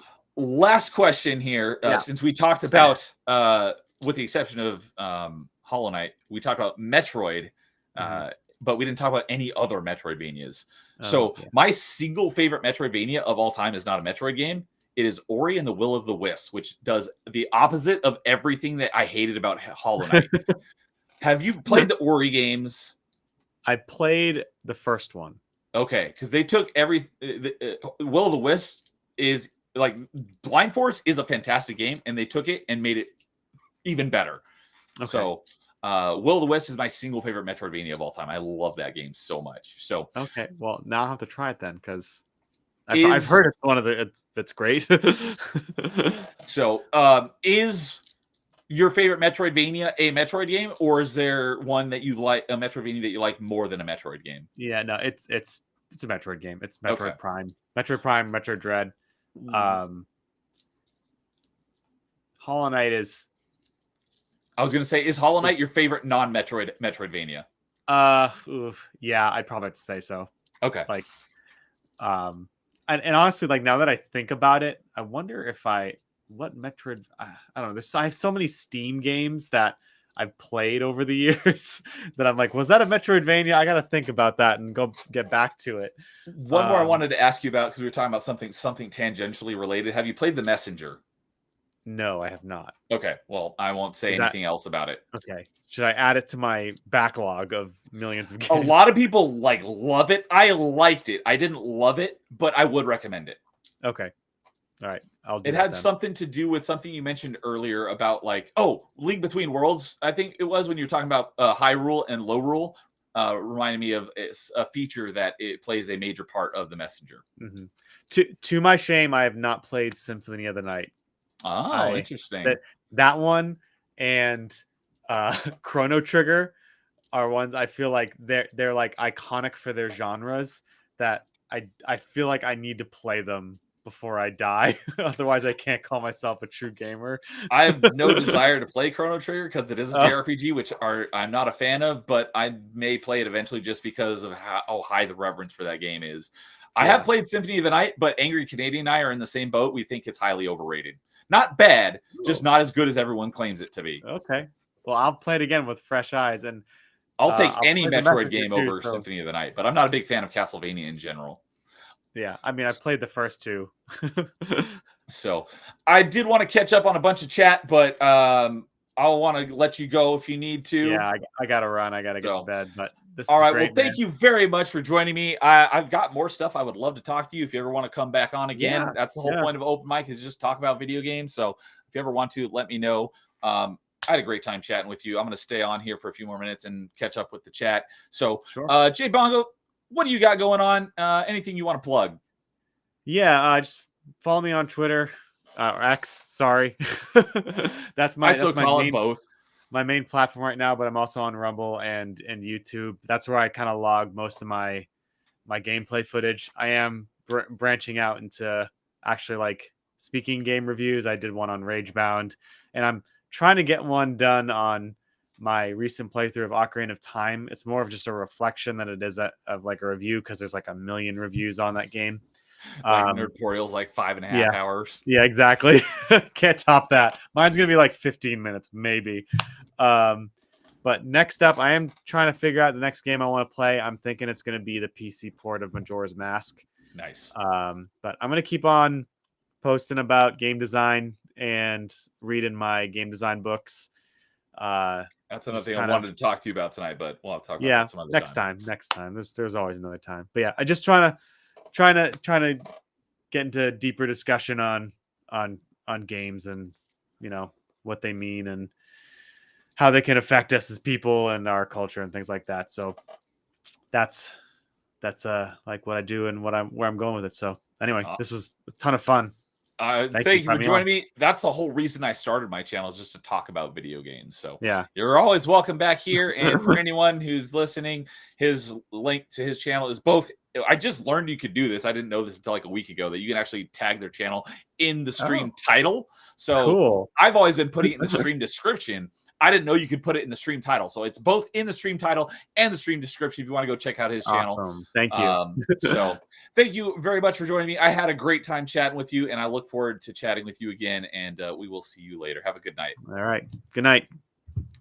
So, all right. Yeah, I know Nerdporeal is a big fan of Messenger. I definitely wanted to mention that. It's yeah, okay, there. It can be difficult to figure out how to leave the studio and restream. So I do that myself all the time. Like, how do I get out of here after I finish a stream? So sorry, I had to let him go. So if you guys said anything in chat that was directed at him, well, unfortunately, he had to go. So, but let me go ahead and kind of scroll back through here, because I kind of ignored chat that whole time because we were short on time. So, let's see here. Okay, so back when we were talking about, wow, I have to scroll way back here. I missed a lot of your guys' chat, so sorry about that. Let's see here. Yeah, Nerdpro says he can be a bit of a lord nerd. Oh yeah, Mega Man, Metroidvania is your favorite genre as well. Zelda 2 is your first Metroidvania. I haven't played it yet. I've never heard it considered as a Metroidvania, although I have heard people make the argument that Zelda games are Metroidvanias. They are very similar in mechanics, but the worlds are too open to be considered Metroidvanias in my book. And the fact that like the dungeons, you get an item and you can get everything in that dungeon once you have the item, then you basically never need to come back. So that's another thing why in my book it does not count. But they are very close and tangentially related. So Neo hated Hollow Knight. I did hate Hollow Knight the first 2 times I tried to play it. Once I finally got through it, I liked it. I didn't love it though. AM2R is better than Samus Returns. I haven't played Samus Returns, so I can't say, but I would say AM2R is great. Nerdporeal liked Hollow Knight. It is just tough. It is very difficult. One of the hardest bosses I've ever beaten my entire life was in Hollow Knight, was Pure Vessel. God, I spent probably 5 hours one night just fighting him over and over and over again, probably like 300 times to finally beat him. Need to use an online map for NES Metroid. That is how I played it, is I had a map up next to me the entire time, so I always knew where I was going, wasn't wasting time. Can't play Metroid 2, don't like the screen. I can understand if you're playing on an actual Game Boy, play it emulated so you can blow it up and make it a lot bigger. It helps a lot. AM2R has a sick soundtrack. It does. The music in AM2R was great. It's a Brinstar remix. Is awesome. Yes, it is. Angry Canadian saying the DS Castlevanias are great examples of good Metroidvanias. I will be playing those at some point.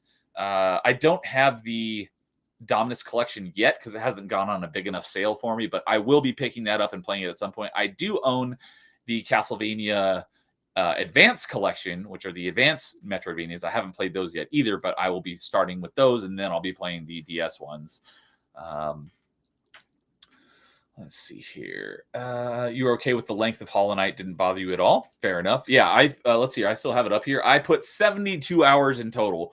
My playthrough where I finally made it through was probably like 60 or so, since I had put maybe like 5 to 6 hours in the 2 previous times I had tried to play it. So that adds to the whole time I played. So I've got 72 hours in Hollow Knight, but that playthrough where I finally made it through the whole thing was probably like 65, between 60 and 65 hours, which is kind of what I was expecting. So very long for Metroidvania for sure. Oh, you know what? Let's see here. I think. Oh, maybe. You know what? Let's see here. I've never tried the music before in Restream. I'll put on the chill.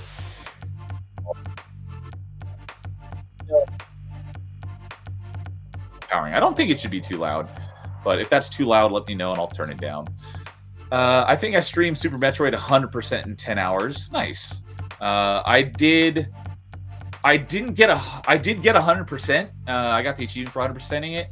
I did all but maybe 30 minutes on stream. And I think my playthrough was probably around 10 hours. I don't know off the top of my head, but it was probably around there. You like the style of Hollow Knight? I do not like the style of Hollow Knight. The difficulty kept you coming back. I don't mind a hard game. Heck, Ninja Gaiden Black is in my top 3 games of all time. That game is incredibly difficult. It just felt brutally, like, overly difficult, and it didn't feel fair. At least until I got farther into the game and got some more upgrades. It didn't feel like it was a fair difficulty at the start of the game. Yeah, that's what turned me off was the lore. I don't even... What lore? There's, like, barely any lore in the game. It's all, like, Destiny, where it's, like, in Grimoire. It's, like, outside the game. It's like, if you're going to have a story, tell the story. I shouldn't have to go and, you know, hunt down the story of the game by reading, like, the lore in, you know, in the codex or something. I don't like that. I didn't find it interesting. I won't trash the game past that. Okay, Neo hates Resident Evil. Yeah, you could say that. I don't like scary, spooky stuff in general. It's basically a Zelda dungeon, but with jump scares. I didn't mind Resident Evil 4. I did say I played through probably about 75% of the game before I fell off. And I was expecting it to be a scary game. I'm like, this game isn't scary. It's suspenseful, but I didn't think Resident Evil 4 was scary. But like I said, Resident Evil 4 is the only one I played. Maybe the older ones are scary, but I didn't think Resident Evil 4 was scary. Lore was fine. Sounds like AC went in with expectations. I went in with expectations too, because everyone was talking about how great it was, and I was very let down. Oh, so yeah, I know your favorite Metroid is Super Metroid for sure, and Prime is a close second. Fair enough. You don't like Dread as much. Understand. Oh, no Metroids. Yeah, understandable. Dread is arguably the best game on Switch. I would say Prime Remastered is the best game on Switch, but Dread is very good. Yeah, Metroids are no Metroids because they're gone. Dread is number 2 for me. And for top Switch games, Dread is your number 2 favorite Switch game, and Mario Odyssey is your number 1. A Mario game over a Metroid game? Get out of here. Yeah, Mario. Most overrated franchise in history. Maybe that and GTA. We don't know that for sure. It's a big universe. That's true. Apparently Prime 4 might have Metroids. I was watching Zeltroid's video, because he does some good Zelda and Metroid videos. He was saying that what was it? Something along the lines of they should just call it Metroid Beyond and basically take Metroid out of it, since there are no more Metroids. Just call it basically like a new spin-off, but it's basically Metroid Prime just without the Metroid name, since there's no Metroids in it. Just call it like Beyond or something. I'm like, it's a fair argument. Hopefully they'll be in there. Well, we did see Mothtroids in the trailer, so close enough. But yeah, I am super excited for Metroid Prime 4. It's definitely my most anticipated game now that hasn't yet come out.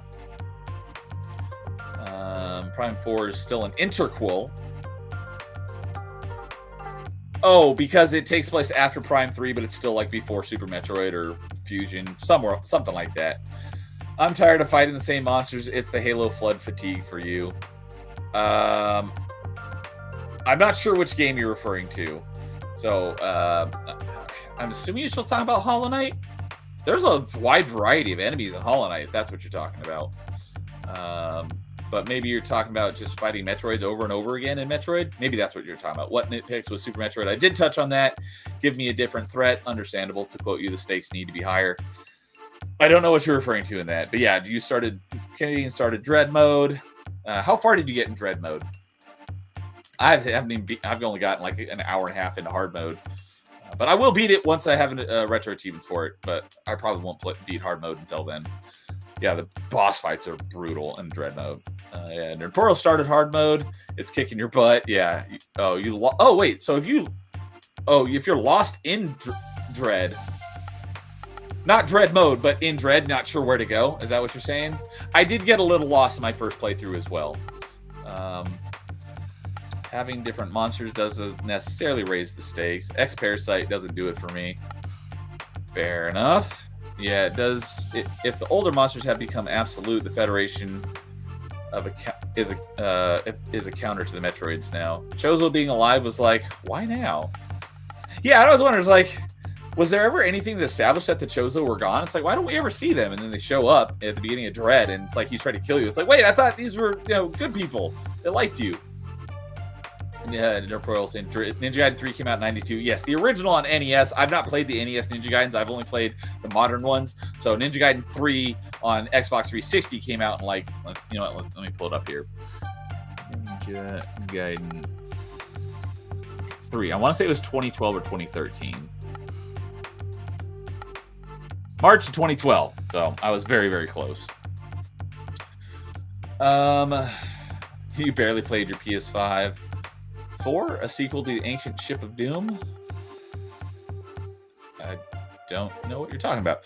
And Canadian agrees with me on my nitpicks, not because I want to poke Brian. I'm assuming those nitpicks that you agree with are referring to Super Metroid. But I know we're all basically on the same page when it comes to Symphony of the Night.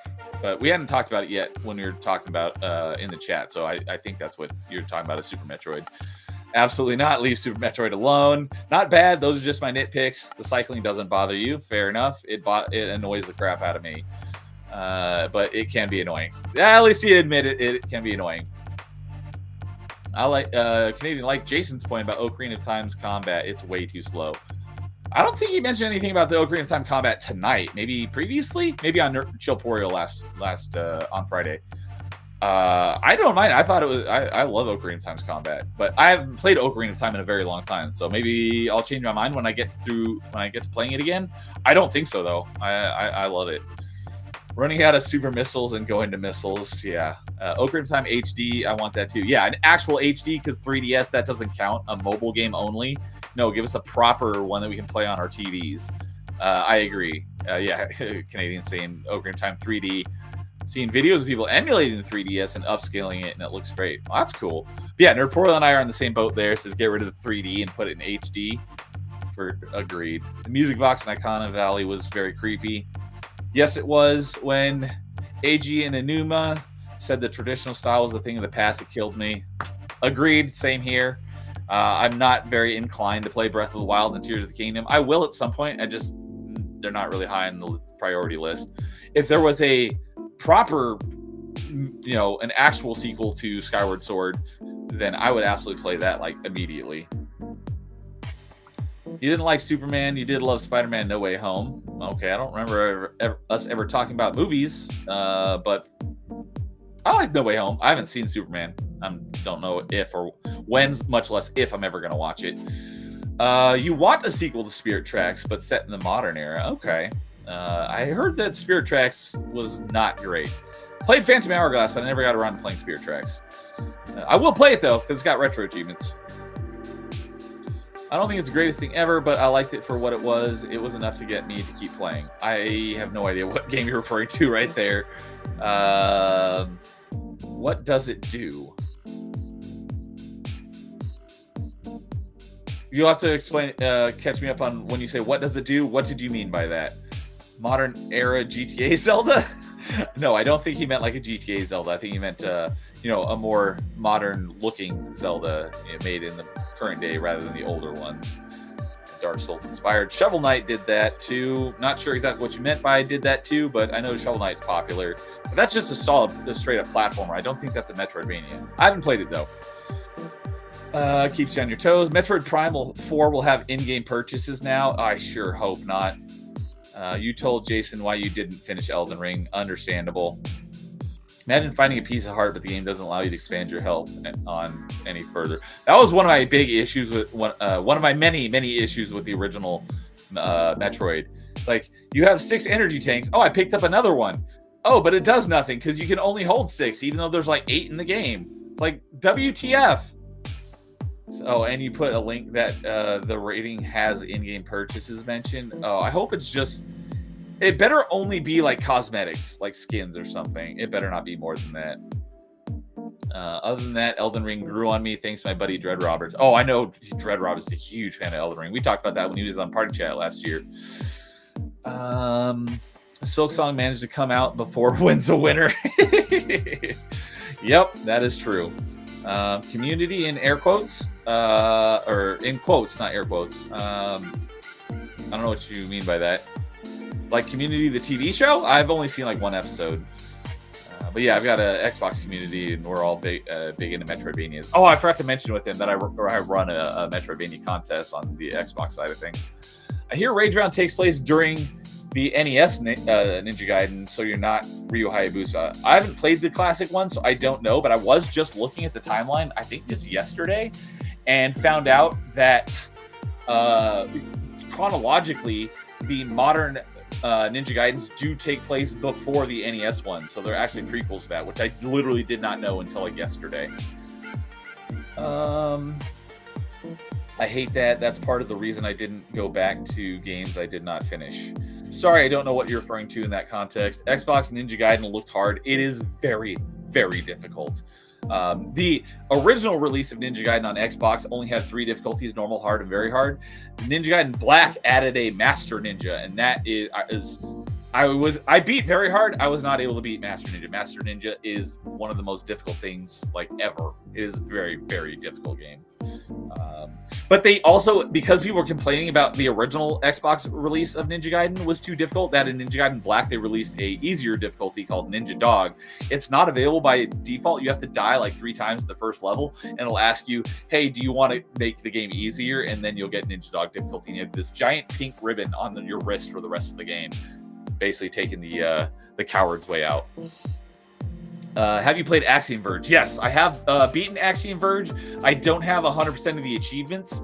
I still need to go back. I have like 3 or 4 achievements left. I have to go back and get the achievement for beating there's an achievement for beating the I forget what it's called, but it has a speedrun mode. And you can take as long as you want. You just have to beat it in that mode to get an achievement. But there's no reason not to stack it with beating the game in under like 2 hours or 3 hours. I forget what the time limit is. But there's no reason not to do both of those at the same time. So I need to beat the achievement for beating it under that time limit on the speedrun difficulty. And I also need to get the achievement for beating it without dying. I think there's one other achievement I'm missing. Yeah, there's one achievement that you can miss because there's 2 different ways to do this one boss fight in the middle of the game. So next time I go through it, I'll just do the other way and get the other achievement. But I have almost all the achievements. I will get all the achievements at some point. I just haven't gone back to wrap up the achievements that I'm missing. I still haven't finished the first Ori. Only one R in Ori, but play it. They're both fantastic, but Will of the Wisp is just my one gripe with Blind Force, which is the first one, is the combat isn't great. You just mash X, and this little like fairy thing that follows you hits enemies that are nearby with like spirit energy. In Will of the Wisp, they actually added combat. You can switch between a number of different weapons, and it's you can equip a bunch of different stuff. So the combat, they made it far, far better, because they really could have taken the combat out entirely of Blind Force. It probably would have been a better game if it was just the platforming and exploration. The combat is the weakest part of the game, but they rectified that greatly in Will of the Wisp, and that's why it's my favorite of the 2 Ori games. But I don't have a single complaint about Will of the Wisp. It is one of the most well-designed games ever, and I love it. So, even more than, I don't know if you were asking me or him. I'm assuming you're asking me, since he says he hasn't even played Symphony of the Night.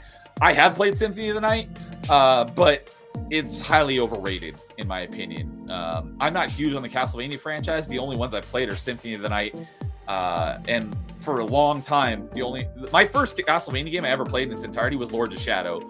Once I got into Metroidvanias, I went back and played Symphony of the Night. And just earlier this year, I played Lords of Shadow 2 for the first time, and that could be qualified as a Metroidvania, which I did not know going into it. I've also played the interquel between Lords of Shadow 1 and 2. I played Mirror of Fate, which was like a PS Vita DS game. I played the Xbox Live Arcade port. And that's about it. I have since bought the Castlevania Anniversary Collection, which is all the early Castlevanias, so I'll be playing those, but those aren't Metroidvanias. I have the Castlevania Advanced Collection, which that's, other than Symphony of the Night, that was the first Metroidvania, and then all the Game Boy Advance and DS games are Metroidvanias. So I have not played any of those yet, but I will be playing them at some point. So, I don't like Hollow Knight that much. Okay, so you liked Hollow Knight. you just weren't a huge fan of it. I liked it. I didn't really like it. It was very, I think I gave it like a 3 out of 5. Bro, oh, you're telling him to play the Messenger, because I've played the Messenger. I've got all the achievements in both the Xbox and the Windows version. So, and it is funny. It's hilarious. It's got some great dialogue. I didn't love it as much as a lot of other people did, but I did enjoy it. Heck, I played it twice. I did like it. Jason, did we not talk about the Messenger? I don't think so. So next time you talk to him, maybe you'll have to convince him to play the Messenger. Chrono Trigger, bro. Yeah, neither of us has played it. NerdyNeo, go climb a tree. Disagree. Symphony of the Night deserves it. I disagree. It's okay, but it's not great, in my opinion. Great conversation, Jason. Neo, when am I going to get invited back on? Let me know when you want to come back on, and you're welcome. I reach out to people, but if anyone reaches out to me and says, hey, I want to be on open mic, I'll make it happen. I don't have a guest for next Thursday. Let's see here. Yeah, next Thursday, the 28th. I don't have a guest yet, so if you want to come on next Thursday, you're welcome to come on for next week's open mic. Neo, you got to ask more questions. I've got plenty of questions. I don't know if you're saying that sarcastically or not, but I've got plenty of questions. Great stream. I helped inspire Neo, at least in my mind. Absolutely. I thank you for putting him on my radar. I had a great time chatting with him, and I would love to chat with him again. Yeah, everyone's left. It's just you and me, Nerdporeal. Zelda 2 is the closest to Metroidvania. I have heard that. You got them on Switch. The Castlevania collections. Oh, you got the Castlevania collections on Switch. I have them on Xbox. I will be getting the Dominus collection once it goes on a big enough sale. What are we doing now? I'm just catching up on chat that I ignored while I was talking with him because I knew he was low on time. So, yeah, he's reading the chat that he ignored. Yep, getting all caught up. First game is scary. I think you're talking about Resident Evil. I'm with you there. Yeah. On Resident Evil. I see what you did, Nerdporeal. Prime Remastered is fantastic. Absolutely, in my opinion, the best Metroid game. And I think it's my number 5 game of all time. You know what? Let me go ahead and pull it up here. I'll pull up my Fuse app right here because I have them all ranked. So since we're here, we'll go through. Oh, I wonder. They've got a desktop version now. Let me see. Fuse. I think it's .io. Yes, it is. Shoot, I'm not signed in. All right, I'll just show it on my phone. So, let's start at the bottom. So, if you can see, so right here at the bottom, we got Subnautica at number 10. And then number 9, we got Mega Man X3 at number 8. We got Star Wars Jedi Academy. Number 7, we got Halo 3. Number 6, we got Ocarina of Time right there. Number 5, Metroid Prime Remastered. Number 4, Doom Eternal. Number 3, Ninja Gaiden Black. Number 2, Ori and the Will of the Wisp. And number 1, Mass Effect 3. So there's my top 10. If you're not signed up on Fuse, I would definitely say join Fuse. It's awesome. It's a great app for almost like a platform agnostic video game Facebook sort of thing. So you can go and rank your favorite games and create all sorts of collections, and that's where on top 5s that actually have specific games, I create a collection of all those games. I've got a collection for all the games I've beaten in 2024 or 2025, all the games I've 100%ed. So yeah, sign up for Fuse. It's great. I think I have a link to it in the stream description. Let's see here. Do it.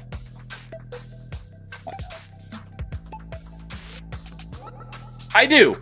So if you're interested in Fuse and you're not, there's a link in the stream description already. So go click on that. I'd say go sign up for Fuse. It's a great app. So all right, let's hear. Zeltroid, formerly Johnny64. Yeah, I've asked him once or twice to come on either open mic or I wanted him to be on top 5 Metroidvanias, but I've never gotten a response from him. But I would love to get him on to chat Zelda and Metroid. And you will always be Nerdporeal. Yep, stay Nerdporeal. Metroid 2. I'm not sure. Me and AC are arguing Neo. I got to Kraid in Dread mode. That's pretty good. Chozo just vanished. Galaxy is... Are you talking about Mario Galaxy is big, or the Galaxy in Metroid is big? And so even though we think the Metroids are gone, they may not actually be gone. I'm with Neo here on Ocarina of Time Combat. That it's great. Excellent. Yeah, see, we agree on some things, disagree on others, and Canadian and I agree on some things, disagree on others. It's great. Now, the Stalfos and Lizard engagements were not fun. Stalfos were my second favorite enemy to fight in Ocarina of Time. My number one favorite enemy to fight was Iron Knuckle. Unfortunately, only fight him like 4 or 5 times throughout the game, but Iron Knuckle is like one of my favorite enemies to fight, and it's similar to the Stalfos fight. I love the Stalfos. I have my copy of Spirit Tracks, but haven't played it. Those battles become turn-based like a JRPG. No, they aren't. It's not even slow at all. I don't know what you're talking about. We got some kick spam here. Go away. If it is the game is advertised as action-adventure. I don't know which game you're talking about since, I'm catching up on the chat. Relearning the control schemes. Are you Metroid Prime? Maybe, because it does have an odd control scheme, that's for sure. It is action adventure regardless. What are we talking about? Are we talking about Ocarina of Time? Ocarina of Time is absolutely... Oh, that's probably what you're talking about, Ocarina of Time. Relearning the control scheme. It is a little odd. But yeah, absolutely action adventure. Lol, but not turn-based. Lizzle foes are for beginner style foes. I don't see it. I got both Ori games. Only one R in Ori. But yeah, play them. They are fantastic. Don't agree. Symphony of the Night drew me in more than most games. Well, to each their own. It did not draw me in. That's why I speak highly of it. Brian is coping and seething right now. No one makes me bleed my own blood. That's up to you, the streamer. I'm with you on why Zelda 2 may not be Metroidvania. I don't think any Zelda is a Metroidvania, but they are Metroidvania adjacent. NerdyNeo bad take. Symphony of the Night is overrated. I don't think it's a bad take. I didn't say it's bad. I just think it's overrated. But I got plenty of those. Final boss might be a little underwhelming, but the exploration is fantastic. Assuming we're still talking about Ocarina of Time. Oh, Canadians like, I'm in that club too then about bad takes about Symphony of the Night. I know we're on the same page. Metroid Prime 3 over Mass Effect 3? No, Mass Effect 3 is my favorite game of all time. Metroid Prime 3 is great though. Metroid Prime 1 and 2 and then just slightly below is Metroid Prime 3. They're all fantastic. I love them. Him not responding. Wait, oh, that's a good one. Games beaten in 2025. I need to update my list then. Yeah, every time I beat a game, I go mark it beaten, and then I add it to my games beaten in 2025. Although not every game I've beaten qualifies for our contest. So if you go and look at my tab on the spreadsheet, not every game is on my 2025 games beat. My 2025 games beaten list. Not all of them are on the spreadsheet, but everything that I've beaten this year is on that list. And then if I also got 100% of the achievements, then I will also add it to my list of games where I've 100%ed it. Yeah, him not responding, shocker. Not sure what you're talking about. I did play Symphony of the Night before 4. Castlevania 4? Didn't realize how much was reused from 4. I'm assuming you're talking about Castlevania 4. Never played Castlevania 4. I will, but haven't played it yet. I'm with Neo there. Now you're agreeing with me, so I know it's not Symphony of the Night related. Mass Effect? Metroid? I don't know. Oh, maybe Iron Knuckle. I know Iron Knuckle scared me when I first played it. I always liked the Iron Knuckle fight. I'm almost caught up here. I think this is my favorite part of the show.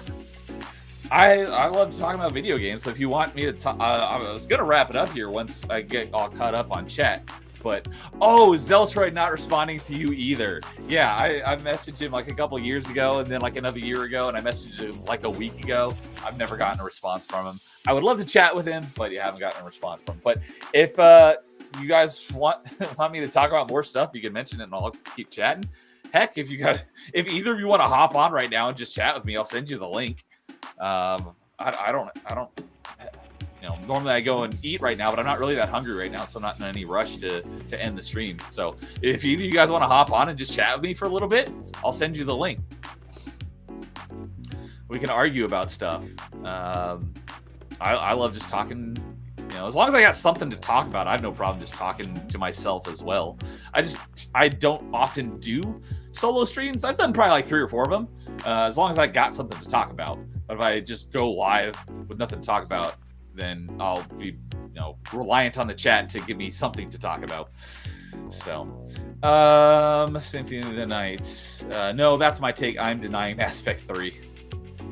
The ending is not great, but the game itself is fantastic. A lot of people give the whole game hate, but it's just the ending that sucks. The rest of the game is great. Yeah, Zelda now responding. Canadian loves Super Castlevania. It looks like a fun game. I just haven't played it. But you put in air quotes. I'm assuming he doesn't like Super Castlevania. Jason is your favorite part of the show.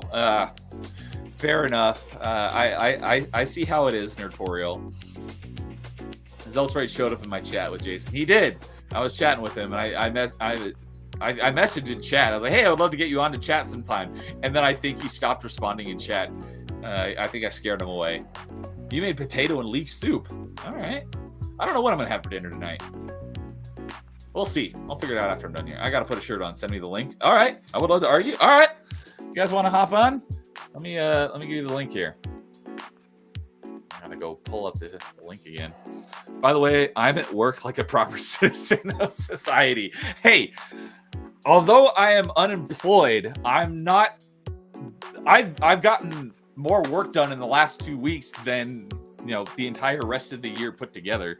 I've been busy, not at work, but I've been busy working this week with what I got going on to start my own business.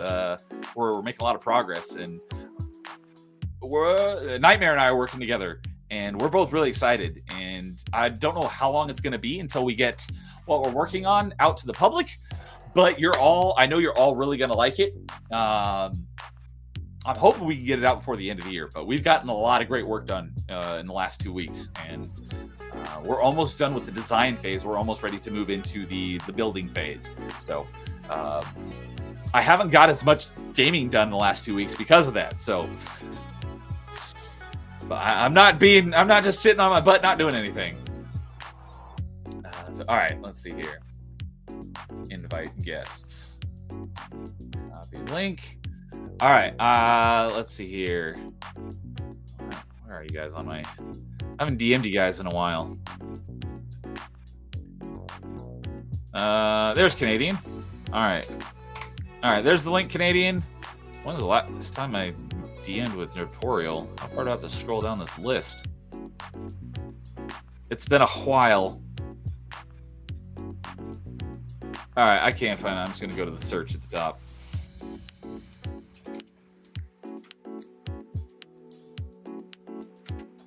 All right, link is sent to you guys. If you guys want to hop on, you're welcome. Neo making a business game related? Not yet.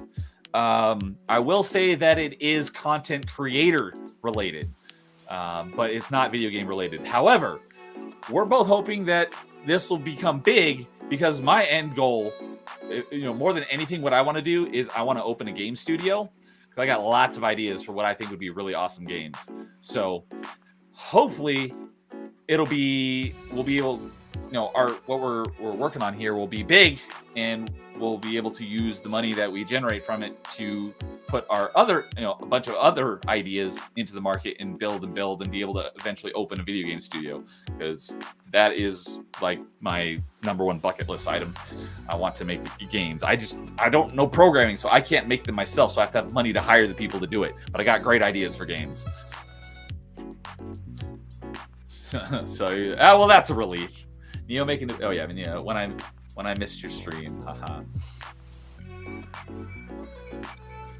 So there've been a couple times where I've had like impromptu open mics. There was a Mass Effect Monday that I was doing with Winter Prince, and it fell apart because we couldn't get into a game together, and so we ended up just chatting for a couple hours and had an impromptu open mic on a Mass Effect Monday.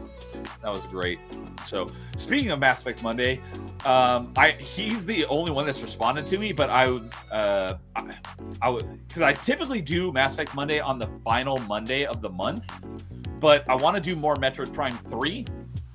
So if anyone wants to do Mass Effect Monday on Monday, let me know. Winter Prince did say he was interested, but it depends on whether we can get in a game together. So, and we got Nerdporeal hopping in backstage. Impromptu Nerdporeal appearance. What's up, Nerdporeal? How's it going?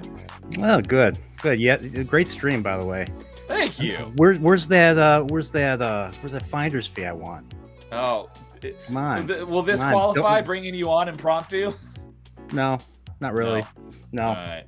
No. I usually accept American Express, Visa, MasterCard. I might get like 3% cash back. You know. How you doing? Maybe once I've got a working prototype of what I'm working on here, maybe I'll let you be a beta tester. You just call me a beta? What the hell? No, maybe you could be a beta tester. Oh, so. I don't think I've ever. Yeah, I've never done a testing. So I don't know. Me neither. I don't know. I always wanted to. Oh. So welcome, man. How are you doing? Good. Doing good. Doing good. I haven't confirmed with my guest tomorrow. Who I've met him in person, but I haven't talked to him. I haven't talked to him in a while.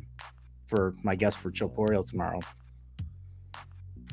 So usually what I do is when I schedule these things way in advance. I usually have to confirm it. I just noticed what you put in your subtitle. Neo sometimes had bad takes. Because we agreed on some things and we disagreed on others, like the Ocarina of Time thing. You know, we agreed on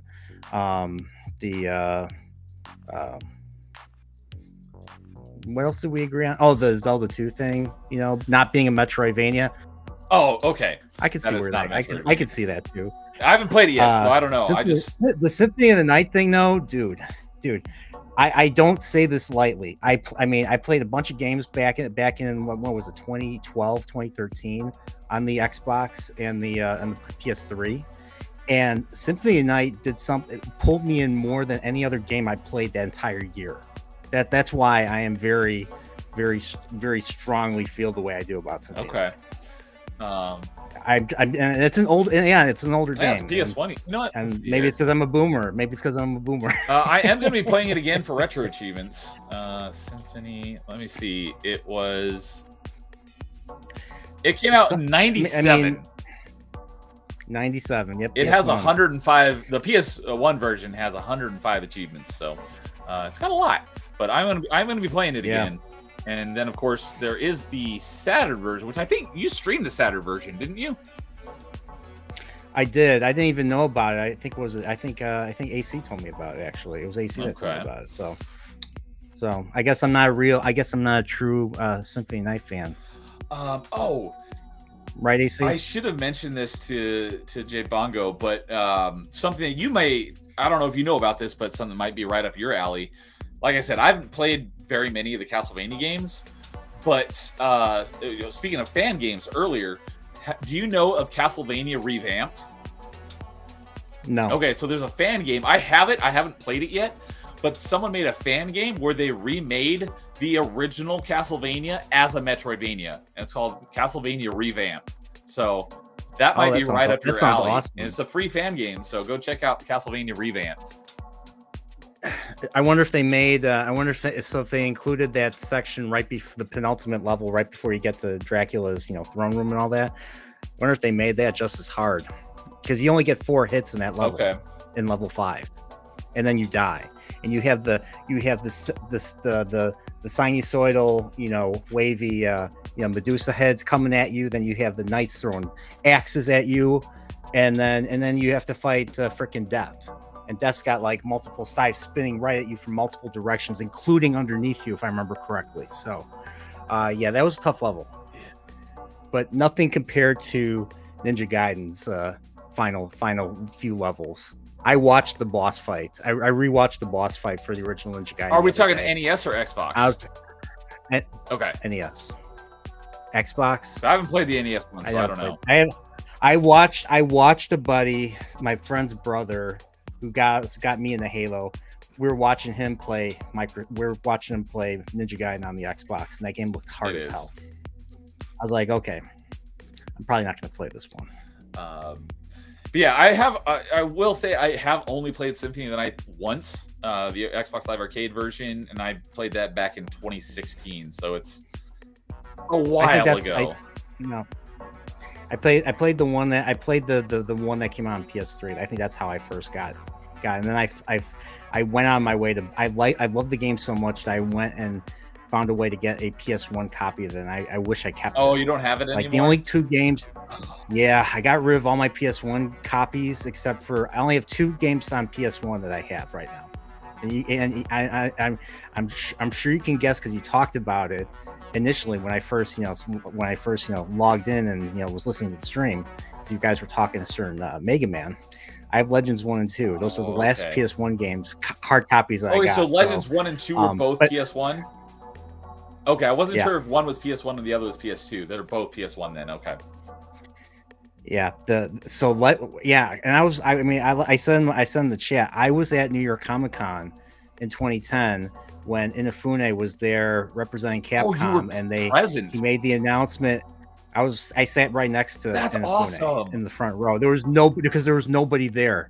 There was nobody there. So my buddy and I just went. And that was when he announced, like, it's gonna be more there's gonna be more fan feedback on the development of Legends 3 and all that. And then, like 4 months later, in 2011, Inafune leaves Capcom. And then a few months after that, they're like, "Oh, Legends 3 is still on," but this is IGN. I was still reading IGN. Yeah, I know. Forgive me. But yeah, and then a couple months after that, they canceled Legends 3. And I think the other game that was big at that convention was Mega Man Universe. I've never heard of that. What is that? I think it was supposed to be a 2D online Mega Man with an equivalent design to like Maverick Hunter X and the remake of Mega Man on the PSP. Instead of the 6 Robot Masters, you had the 8 Robot Masters. So. And then they had their own version. A remake of 2 was part of the game. So I was kind of looking forward to that one. They canceled that one too because Inafune left Capcom, and Inafune was the reason why all those projects, those Mega Man projects in the 2000s, were a thing. Without him, the Mega Man brand lost support. And it just didn't. Mega Man just didn't sell nearly as well as Street Fighter and Resident Evil and now Monster Hunter. But what are you complaining about? You may not have gotten Legends 3, but hey, you got Mighty Number 9.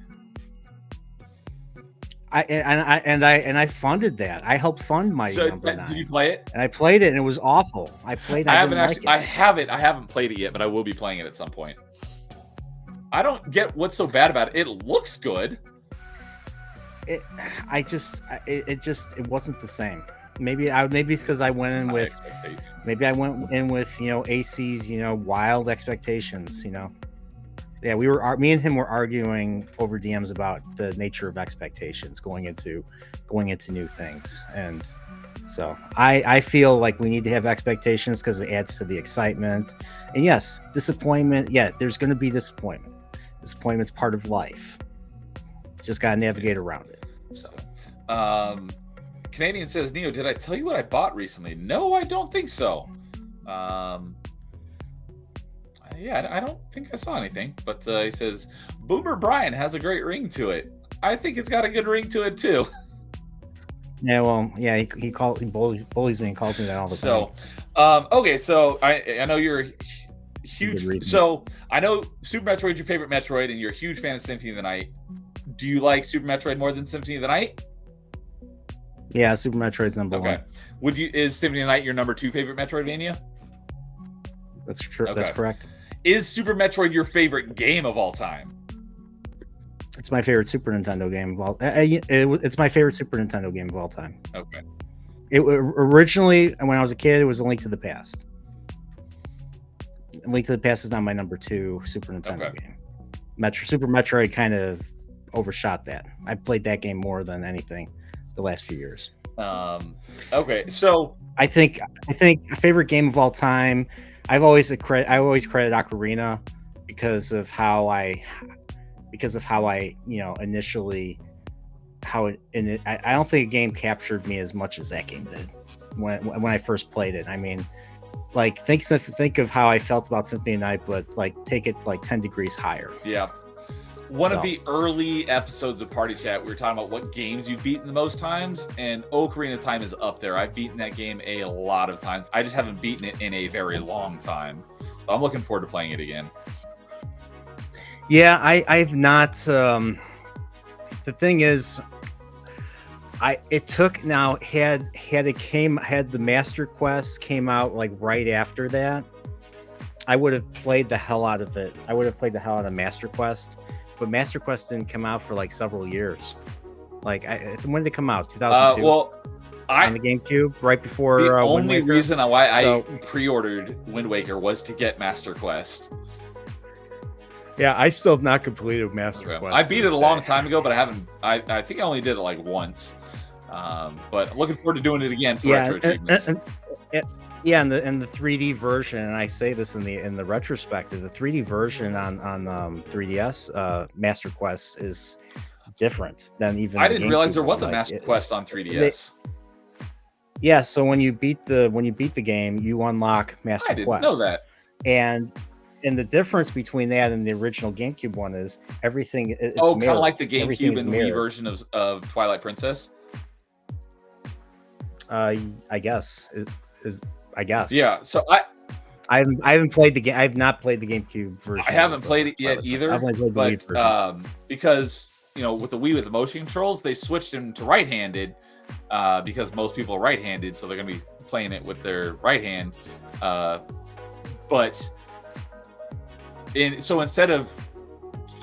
this is what I've heard, and I'm like 99% sure this is true. Dude told me, and he knows his stuff.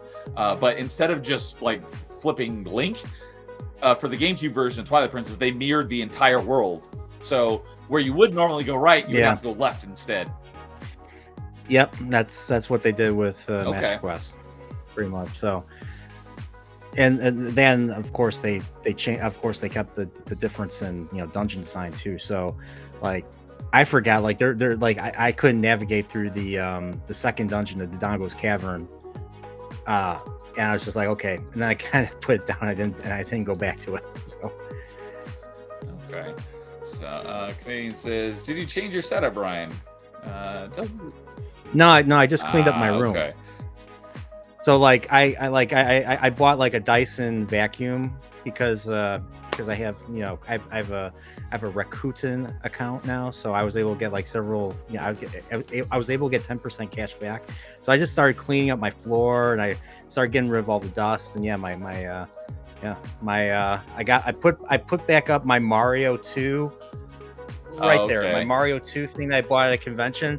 It was the one thing I saw. I was like, you know what? Mario 2 does not get enough love. So I went and I decided to buy that piece of artwork, and that sounds like it's another thing you Canadian would agree on, because that's what I'm in the Mario series. That's what I'm on right now, Mario 2, and I just have zero desire to keep playing it because I'm like, I do not like this. No, it's a great game. I love to play it just to hear the music by itself. I love the overworld theme. I don't even. Mario 2 even have an overworld? Yeah, the overworld theme. Yeah. I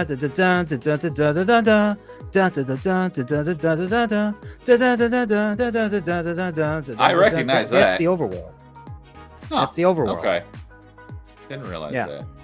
He says, by the way, Brian's video feed is delayed. Interesting. Doesn't look like on my end. Maybe it's just the stream. Restream. That's why I don't use Restream that much. But then again, that's just me. Audio is fine. Yeah, there is. Yeah, Twilight Princess is mirrored on the Wii. That makes sense. So, okay. So when it comes to Castlevania, though, were you a fan of Castlevania prior to Symphony of the Night, or what was your first Castlevania you played? I played the first one on the Wii Virtual Console. I didn't even know about Castlevania when I was growing up. I never played it. So like all the stuff that I recognized from Castlevania, I saw in Zelda 2, like the horse heads going in a sinusoidal direction. Which is what the Medusa heads are in Castlevania. So I was like, really, Nintendo? You stole from another company? And I was like, yeah, they totally would. So, but no, I didn't. I played the first one, beat that. I still haven't played 2. I watch Angry Video Games Nerd take on 2, and 2 is Simon's so I didn't Quest, play right? 2. I've Yeah, heard 2 is that Simon's one's Quest. not great, but Yeah. that's just what I hear. Yeah, some people really like it. My friend Dempsey really likes it. Okay. I think even our friend in the chat, AC, I think I forgot what he said about it. I think he played it. I don't remember. So yeah, but I haven't played 3. I did play Super Castlevania. It was okay. It was supposed to be it's a reimagining of the first game. You play as Simon Belmont. I thought it was fine. Rondo Blood's tough as hell. And that is one of the advanced GBAs? What, yeah, Rondo Blood? No, Rondo Blood originally came out on the Turbo Graphics. Oh, okay. Or the PC Engine, I think. And then they released a version of it called Dracula X on the Super Nintendo. Okay, I think. I've heard of Dracula. And that game you play as Richter Belmont, and that game leads into Symphony of Night. Okay, so all the ones prior to Symphony of Night are all one continuous story. Well, I mean, the third Castlevania takes place in the 15th century with Trevor Belmont. The Simon Belmont with the first 2 takes place in the late 17th century, and Rondo of Blood and Symphony of Night with Richter Belmont and Alucard, that takes place in the 18th century. Okay, so they're kind of it takes place. They're kind of all in over the the place, time, different eras. Like they're in different time frames, but they are all like one continuous. Like the Lords of Shadow games are like a separate I wouldn't say canon. continuous. It jumps around, but yeah, they're in the same universe. Okay, because I know same bloodline. I know the Lords of Shadow games are kind of like their own separate. That's a different universe, and that's a different universe. That's a different origin story. So apparently, I forget the name of what's his name. Gabriel Belmont. He supposedly becomes Dracula, and so even though he's the patriarch of the Belmont family, is that why the Belmonts want to murder? That's why they have a personal stake in taking out Dracula, because he's their ancestor, basically. Yeah. I don't know. It was a weird idea. I played the first one. I didn't play the second one. Yeah, I just played the second one finally this year, and I was surprised to find that it is a 3D Metroidvania. Yeah, it looked really. I mean, I remember E3 2010 when they first announced it. It looked really good. I bought it. And what's funny is I played that before I ever played Shadow of the Colossus. Oh, and I've never played Shadow of the Colossus. I played the remake, not the remastered, but the remake on the PS4.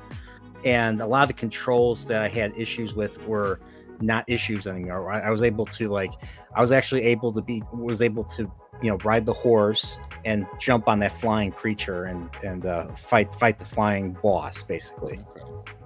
It's a wild fight.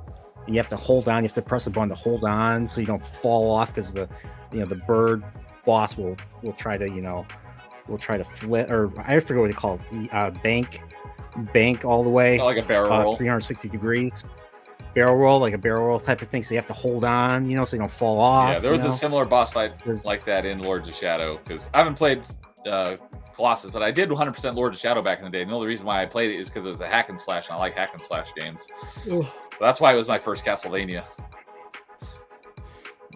Vampire Killer. I like that theme. Canadian says, yeah, he's saying that Castlevania 2 is great, and Rondo of Blood, Giga Chad, Castlevania. Even the Whip Vampire Killer has an origin story game. I didn't even know Shadow of the Colossus was overrated. Of the Colossus is cool, but overrated. I haven't played it, so I don't know. I don't know if it's overrated, but I've heard lots of good stuff about it. I mean, I liked it. I don't know. It's not my favorite thing of ever. So I have. The boss fights are really well designed. I have a game that's basically a spiritual successor to it, because very highly influential. There's no Shadow Colossus port or anything on Xbox, but there is a game called Pray for the Gods, and it's like Praey. So I have that. I will be playing that at some point, but it's very much like heavily inspired by Shadow of the Colossus. Pray for the Gods. Yeah. Oh. So is it just like you're in this big open environment, made up of several areas, and it's empty except for bosses. Is that what it is? Because that's basically what that's what Shadow of the Colossus is basically. And as much as I mean, is with all the praise it gets, I think that's, I mean, what it does well, but what lacks, I think, is an issue. Like, I think there should have been more to it than just that. The little bit that I played in order to get the first achievement, you're basically wandering around a cave for a little bit, then you come out in this large area, and then there's giant. Are there any puzzles? Is there any other activities besides just fighting bosses? Okay. Or any like enemies, simple enemies to fight? I think there were. Like some rats or some like bats, goblins or something, like or so. You gotta have bats. Yeah. So, and then you come out to this large like valley, and there's just like this giant rock in the center, and then it wakes up, and it's a giant colossus you have to climb in order to defeat it. Mm-hmm. Yeah, I think a lot of games. That game's been pretty influential. What can I say? That was, let's see here. What is Shadow of Colossus? Was that a PS2 game? Yeah, I haven't. That's the only one I've played. Like I own like The Last Guardian was one of those games that took forever for them to release. That was another game that took like when did Colossus come out? Like Shadow of the Colossus, 2005, and Last Guardian came out like 2016. So it like took 12 years for that creator to come up with that one. Last Guardian, 2016. Yeah. Yep, that's why I remember. And took 12 years. 12 years of development. For that, so. I still haven't played that. I still haven't played Ico either. Ico is the first game by that. That was also a PS2 game, and both Ico and Shadow of the Colossus have retro achievements. Oh, they do. So I know how well that they're talked up. So I will plan to play those at some point once I get my physical collection going. Yeah.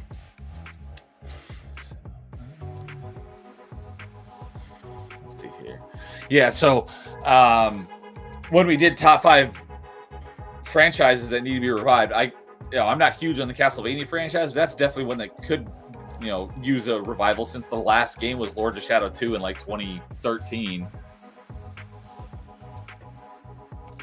They haven't done anything. Not a new game. They've just like Mega Man, they've done remasters and collections of games, but they haven't put out any new games. The last game released in this Castlevania franchise, Lord of Shadow 2, in February 2014. Why is that? I mean, I know Iga is not part. I mean, Iga, moved on and made Bloodstained. So have you played Bloodstained? I have the first one. I haven't played the Bloodstained, the NES, the 8-bit level based ones that are basically Castlevania. I haven't played those. Those are tough. Those are Castlevania levels. Yeah, so there's Bloodstained, Curse of the Moon 1 and 2, and those are the NES looking ones. I've beaten the first one once. I still haven't. You have to play through it like 5 or 6 times to get all the achievements, because there's a bunch of different endings. It's not terribly long or terribly difficult. Although I did have some help. DJ Axis is a big fan of those games, and I was streaming it one night, and he hopped into a Discord chat and kind of helped coach me through it, and I ended up beating the whole rest of the game. Yeah, he hopped on. I was in my Discord, and I was playing Symphony of the Night. He hopped on. We talked a little bit. We talked about Symphony of the Night. There were things that I didn't know. Same thing happened when I like I said earlier, when I first started Metroidvania Monday, I started with Metroid Zero Mission. I think I beat it in 2, maybe 3 streams, but he hopped in Discord call towards the end of that stream, and we just chatted about Metroid for like the last 30 minutes of the game. And then after I beat the game, we just sat there and chatted for like another hour or 2 on stream. So it became an impromptu open mic. So that was a lot of fun too. But the Curse of the Moon, those are the NES looking ones. Bloodstained Ritual of the Night is the spiritual successor to Symphony of the Night. And it is also getting a sequel, got announced not too long ago. I forget what it's called, but we're getting a Bloodstained Ritual of the Night 2. I don't know if it has a release date. Let me see. Bloodstained Ritual of the Night. Wait, what? Oh. No, not Curse of the Moon. Why did autofill Bloodstained Ritual of the Night 2? That's what I wanted. Curse of the Moon. Really? Why does nothing give me the name of it? Oh, Bloodstained the Scarlet Engagement is the Ritual of the Night sequel. Let's see here. Scarlet Engagement. Let's see, Bloodstained Scarlet Engagement. Does it have a release date yet? Let's see here. Oh, it's giving me the release. I was like 2019. That's the release date for Ritual of the Night. So I'm assuming Scarlet Engagement doesn't have a release date yet. I can't believe it's been that long. Oh, I can't believe it's been that long since it came out. Reddit post is saying 2026. You know, take that with a grain of salt, but looks like it'll be out next year. Yeah, it's Reddit. I had some issues with Ritual of the Night, but overall, I enjoyed it. I don't know if I liked it more than Symphony of the Night or not, because I did have some kind of big nitpicks with it. Yeah. But I'll absolutely be playing Scarlet Engagement, that's for sure. My biggest issue with Bloodstained Ritual of the Night, which I actually played, let's see here. Ritual of the Night. I played it a few years ago. I'm going to be playing it again because it has a Windows stack, but I did 100% the Xbox version. Why is it taking so long to load? I wonder if Iga is involved. Well, the reason why it says 2026 is I'm on the website right now and it says it's coming out in 2026. Okay, so it is official that it's coming next year, as long as it doesn't get postponed or whatever. Well, unless it doesn't get delayed, you know. Canadian says he needs to play the new Igarashi games. I would say so. Yeah, is Iga working on this think one? So. I forgot. What the heck are you doing? Search, you piece of crap. Hey, I'm not a piece of crap. I'm not you. My webpage is just spinning and spinning and spinning. It's like, what are you doing? Load. All right. Well, maybe it'll pull up at some point. I played Ritual of the Night probably around 2022 would be my guess. I got 100% in it. And then last summer, they added a DLC for it called Dominique's Curse. So I then lost my completion. So I had to recomplete it. I didn't play that. Don't. I hated it so much. It's one of the worst DLCs I've ever played in my life. I despised every second of it.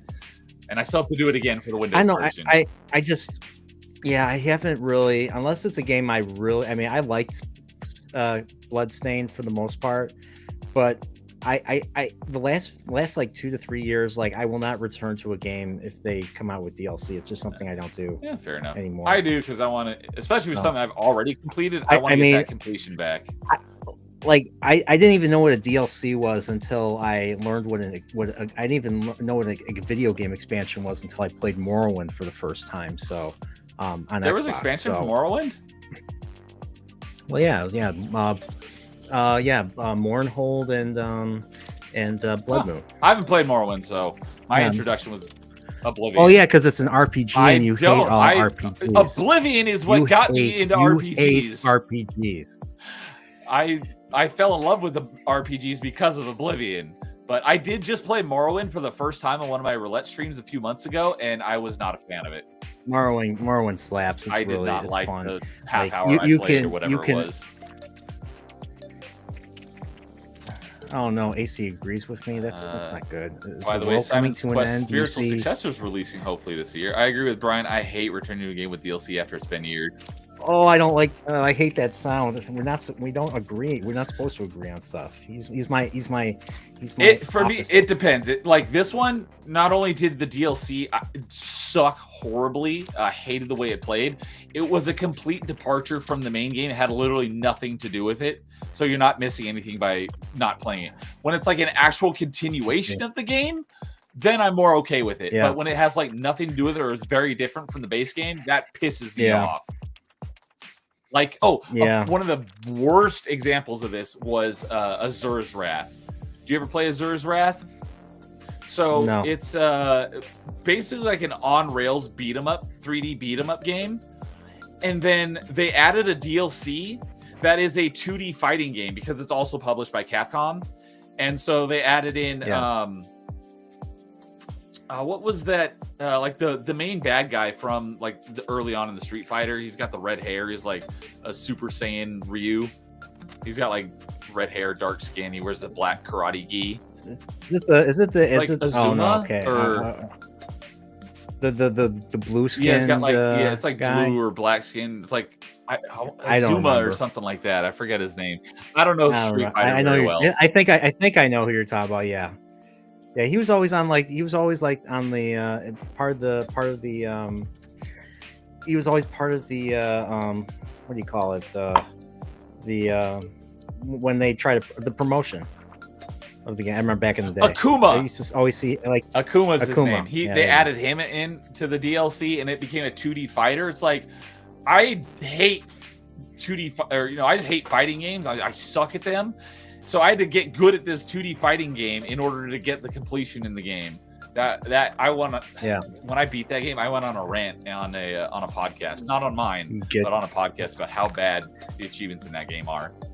Game itself is not bad, but the achievements are terrible in Azura's Wrath.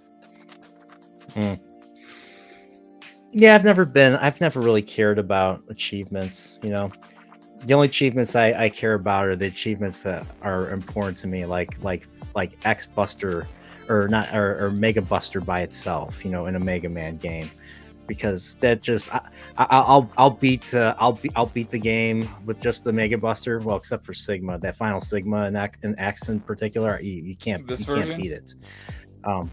Yeah, Mega Man X, yeah. The final fight, the very final fight, but playing like Mega Man 3 with just the the Mega Buster, let's just say the next day I went to college, was walking around, felt like I felt like I was better than everyone else. Everyone was beneath me for And are we talking day. Mega Man 3 or X3? Okay, Mega that's Man what 3. I thought. Yeah. Yeah. So yeah, pretty much the retro achievements. Basically, all of the old Mega Man games have retro achievements for beating each of the bosses with only using the Mega Buster. And Yeah. some of them have achievements for beating him with only the Mega Buster and not taking damage, and those are real difficult. I tried to fight Zero in what was X2? it, X2. Oh my gosh, yeah, impossible. Yeah, it's been a while. Because of the X1, 2, and 3, X2 is my least favorite, so I've played it the least amount of times. But I still like it. Oh, you don't like the what's the name of those Maverick guys? Hunters? The bad guys in X2. Are they the Maverick Hunters? Surges, No. Vile, or not Vile. The X The X Hunters. No, X Hunters. Yeah, the X the Hunters. You don't like the X Hunters? I like the X one Hunters. my least favorite is the I think it's I don't remember which one's which, but he's just goes up and down and shoots little balls at you, and you're on the little floating platforms, and he's like in this like tank thing. That's why I don't like him. Yeah, I know. The other two are fine. Oh, okay. Yeah. Those can be tough. But so Canadian says, I want to play the whole game in one sitting, not years apart. Yeah. So Bloodstained, Ritual of the Night came out in 2019.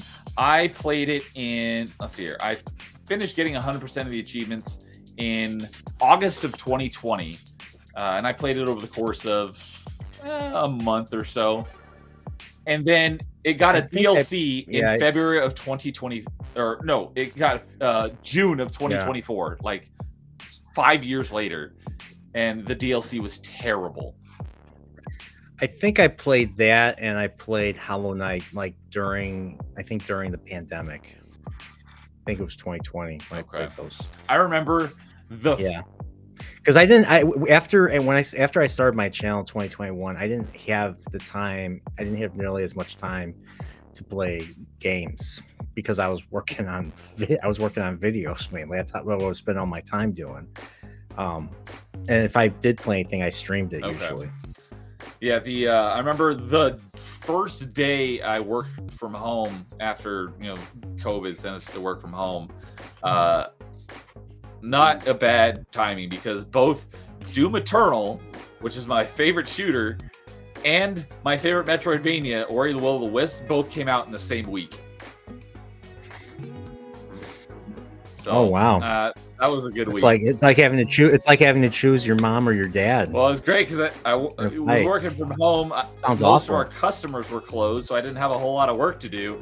And what became, I didn't know how good they were going to be at the time, but 2 of my favorite games in the last decade came out a week apart right as I started working from home. It was like timing could not have been more perfect. Wow, that's awesome. Kind of like this. I'm digging the synth pop 80s synth pop. I wasn't sure because I've never actually used the restream music before. I was like, I'm assuming you can hear that as well. It's not just on my end. Normally, I don't have music on unless I'm doing a game stream and I'm like in between. Yeah. You can thank Beverly Hills Cop for that. That's I love that song. I've never actually seen the movie though. Significant weakness. Well, like the entire soundtrack is just that synthesized, that sound, boom, boom, boom, boom, boom, like what you're hearing now. I mean, you ever hear the Simpsons version? Probably not. I've not seen. Yeah, it was an early Simpsons. There was one where like Bart was the principal's like #1 guy for an episode. And they were looking through all the lockers, and Lisa was doing like drugs or something, if I remember correctly. Yeah, it was one of those. I definitely at some point I will watch those movies because I know that they're kind of classics, and they look like they'd be fun movies. I just have not gotten around to watching them. Oh, Beverly Hills Cop is one of the funniest movies ever made. It's funny because one of my favorite comedies from that era also has Beverly's in the title. Beverly Hills Ninja. Oh, I love I saw that movie. That was one of the last movies that Chris Farley. I love his stuff. You ever see Chris Farley? You ever see a Saturday Night Live? I've seen most of it. There was one where he actually goes to Congress and he does his Newt Gingrich in front of Newt Gingrich and the rest of the Congress, and they're all laughing their asses off. I have not seen that one. Oh, you gotta watch it. He's like, he has the gavel. He's like, you guys all yay or nay, and then they're like everyone's like, oh yay. Then he just hits the gavel and the laws get passed or something. All right, so, I'll put that on the list of. I'll check that out.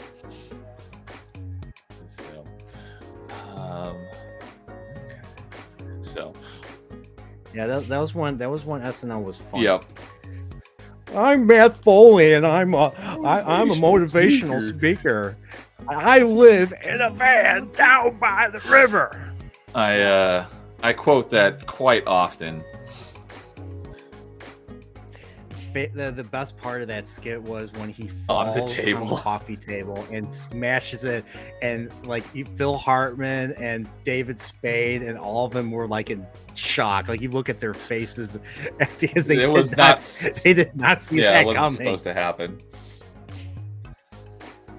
Or it was supposed to happen. They just didn't know, because sometimes that's what happens with Hollywood. Sometimes with some directors. Like they want to get a genuine reaction, so they don't tell, so yeah. Like for instance, Die Hard, Hans Gruber, holding on to something, and the director's like, okay, we're gonna let you go 1, 2, 3. He's like 1, and he just drops it. So that shot of genuine Rickman, reaction, like, not acting. That was a genuine reaction. Yeah, that stuff is great. Man, yeah, I'll have to use his music more often. I like it. So, have you been playing anything lately? I keep telling myself to, because I took today off, and I was like, I should play something. And I ended up cooking today. I spent a good chunk of the day cooking, and I was reading Wheel of Time. So no, I didn't play anything today. Last thing I played was I played a little bit of Dread. Like I said, I'm playing the hard mode. I'm lost. Okay, it was Dread where that to you go. Lost in. I beat the first robot guy. I forget what they're called again. The Emmy? The Emmy, yeah, the Emmy. We're probably about the same point in our hard playthrough, but I haven't played it in months. So I'm like, I've been finding like switches that that redirect all the magma flow and all that. And I forgot where to go next and all that. So I've been trying to navigate through that. But the last game I beat was, believe it or not, I took a trip down memory lane. Thanks to the Game Boy Switch Online, I played Super Mario Land 2, 6 golden coins. Oh. That's the game that Wario debuts in. Oh, okay. And Wario basically steals your castle. So Mario has a castle in the center of the land, and then Wario steals it and corrupts it. It goes from being a nice, clean, upstanding castle to a dark, black, evil castle that he locks. And in order to unlock the castle, you have to go to the 6 different areas around Mario's castle, and you have to obtain a golden coin from each area and fight the boss. And so, yeah, and like one of the bosses is the final boss of Super Mario Land, the first one, Katanga. So Wario was introduced in Super Mario Land 2. Do you know what game Waluigi was introduced in? Probably Mario Party. I have no idea. I was just curious. Or Mario Golf. It's one of those games. He wasn't introduced in a mainline game. My guess was going to be like Mario Tennis. It was Mario. It's like Mario Party 3 or Mario Tennis. Maybe it was Mario Tennis. Canadian probably knows. I know he's a fan of this. I don't think he wasn't in Mario Golf. I don't think. Mario Tennis for N64. That's probably what it was. Okay. Mario Tennis. Because I remember everyone making a big deal about Waluigi. I'm like, it's just Wario, but taller and skinnier.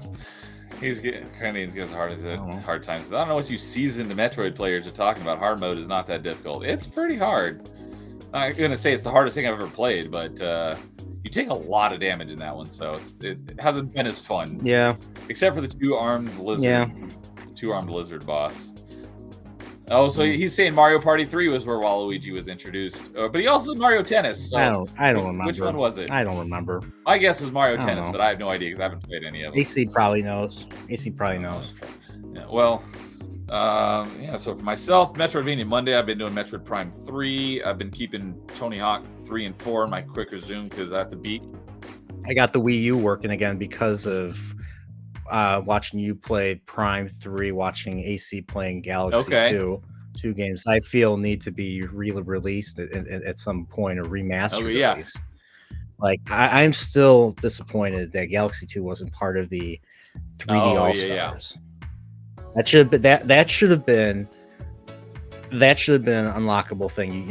You play the first one, or you play 64, you beat Sunshine.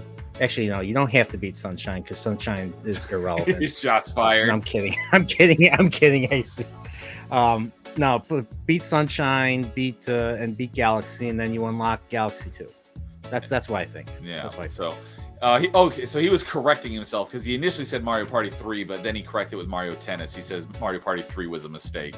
So I just randomly guessed a game, and I was correct because I was like, I think if I had to guess, it would be like Mario Tennis, and it was, according to Angry Canadian.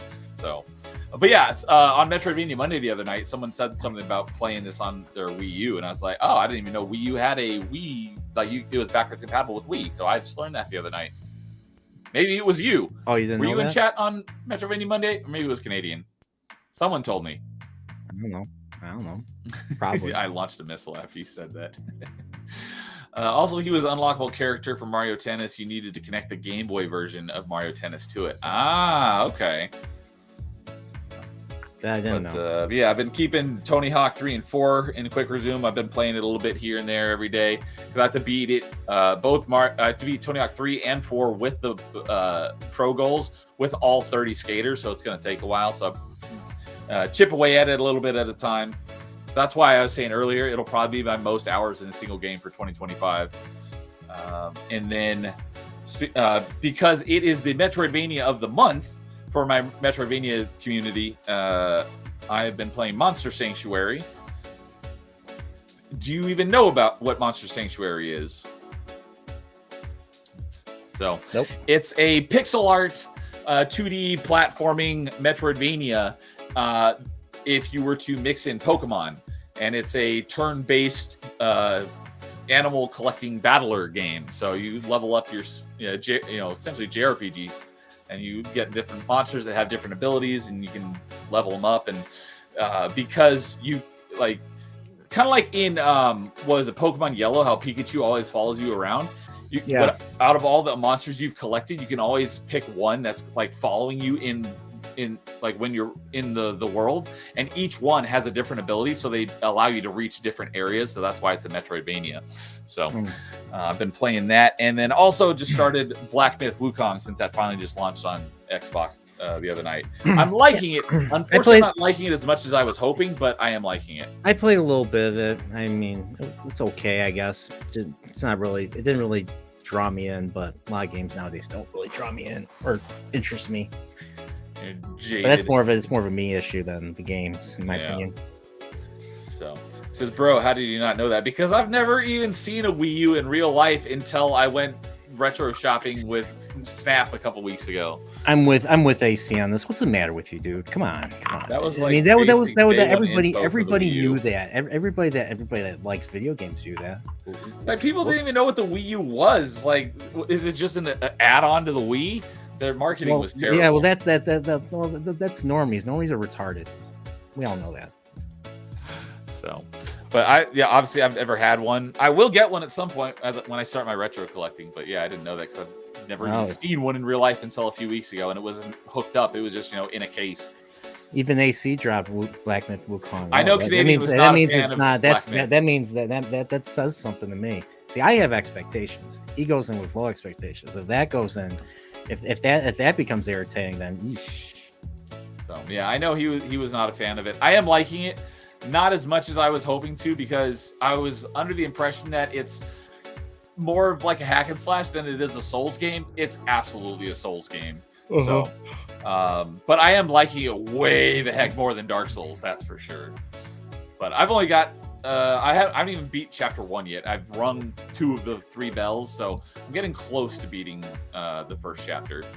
Okay. I have no idea how many chapters there are, but I'm liking it. So we got someone on Rumble saying Team of 10 YNS. I think it's a bot. How many is strapped? 11? I have no idea what that means. I think that's a bot.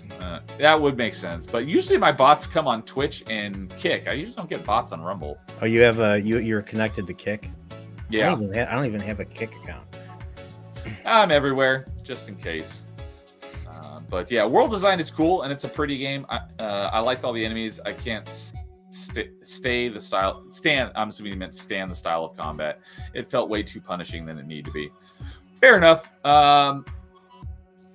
It hasn't been too bad, but there have been a couple of enemies where I'm like, I don't think I can possibly beat this guy. I probably need to come back later once I have better equipment. So, yeah. All right, man. Well, anything else you want to talk about? Yeah, let's talk about life. Are you happy, NerdyNeo? Are you very happy? I am. Things are pretty good. I'm, as mentioning earlier, with what I got going on in the pipeline, the product that I'm working on getting out to the public. I'm very, very excited about it. So product.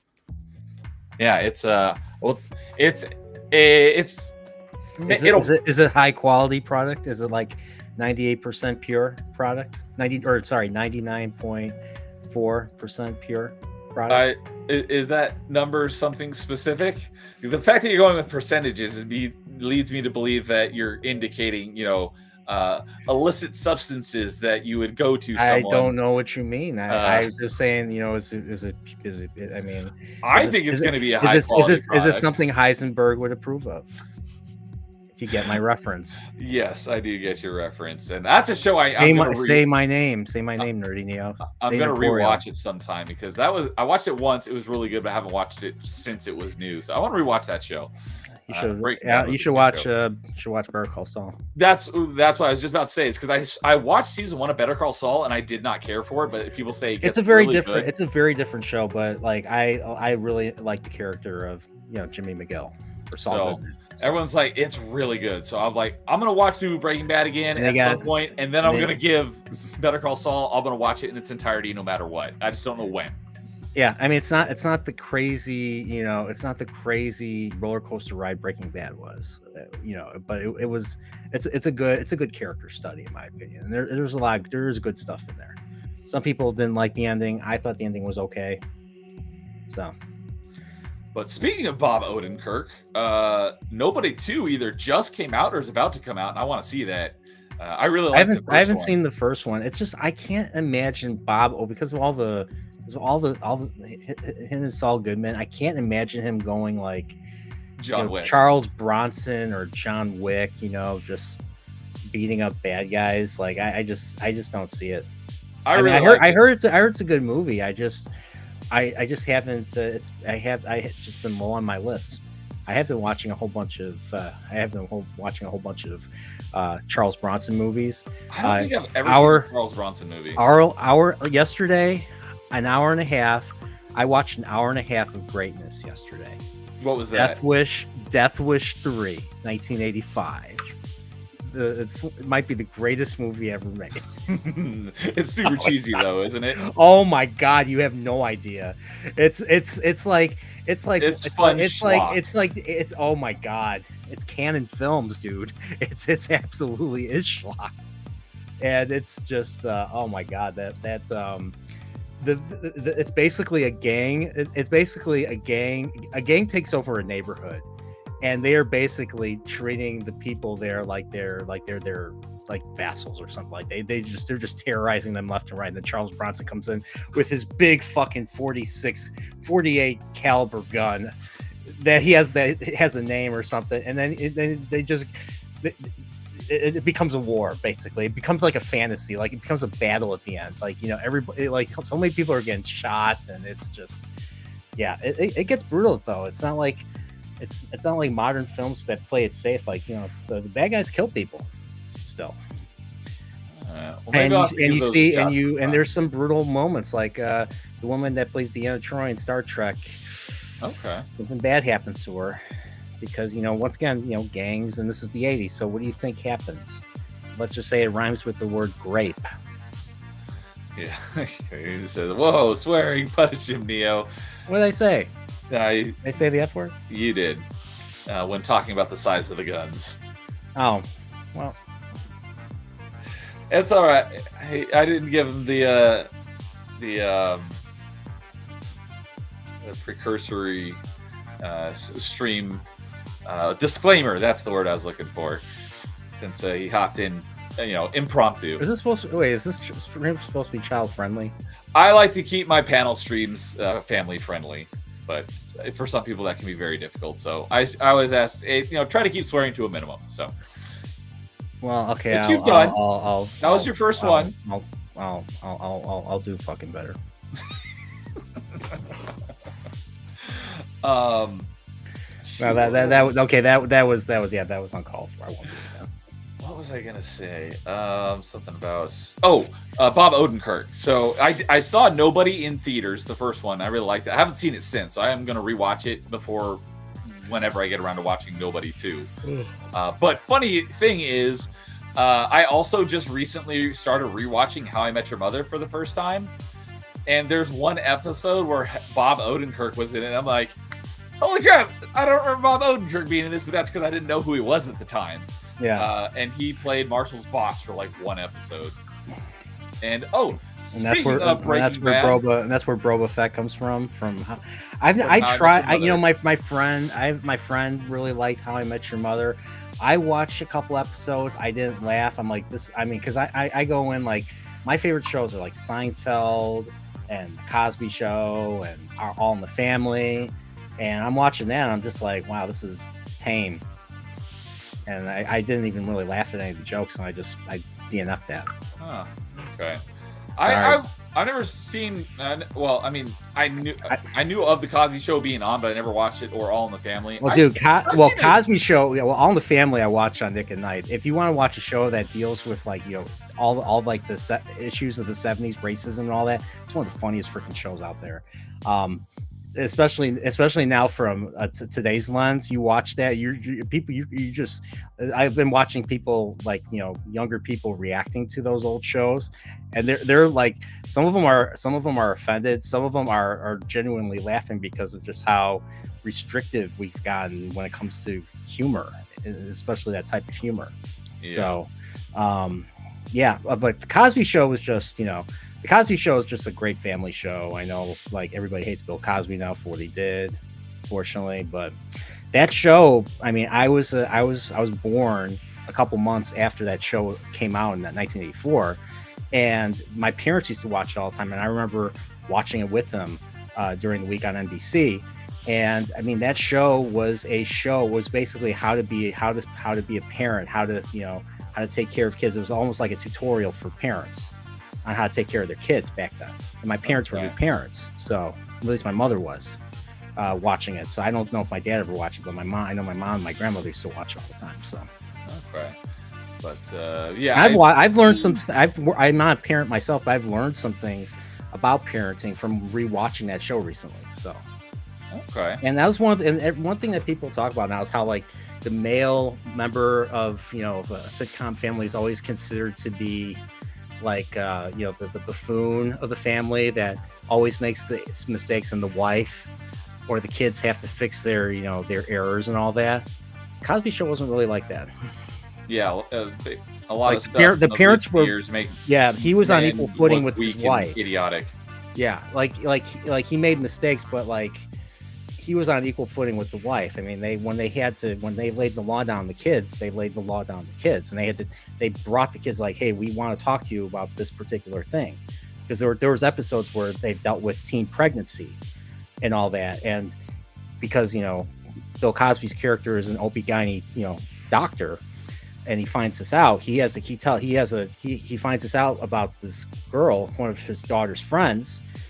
And she's like, she's like, where are your parents? And she's like, I didn't tell them yet.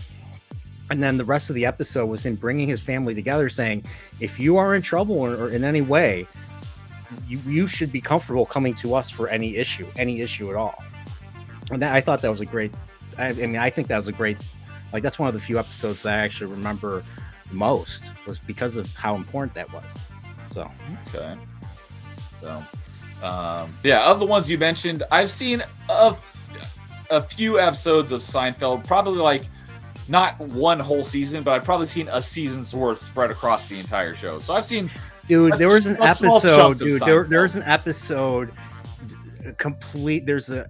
completely devoted to masturbation.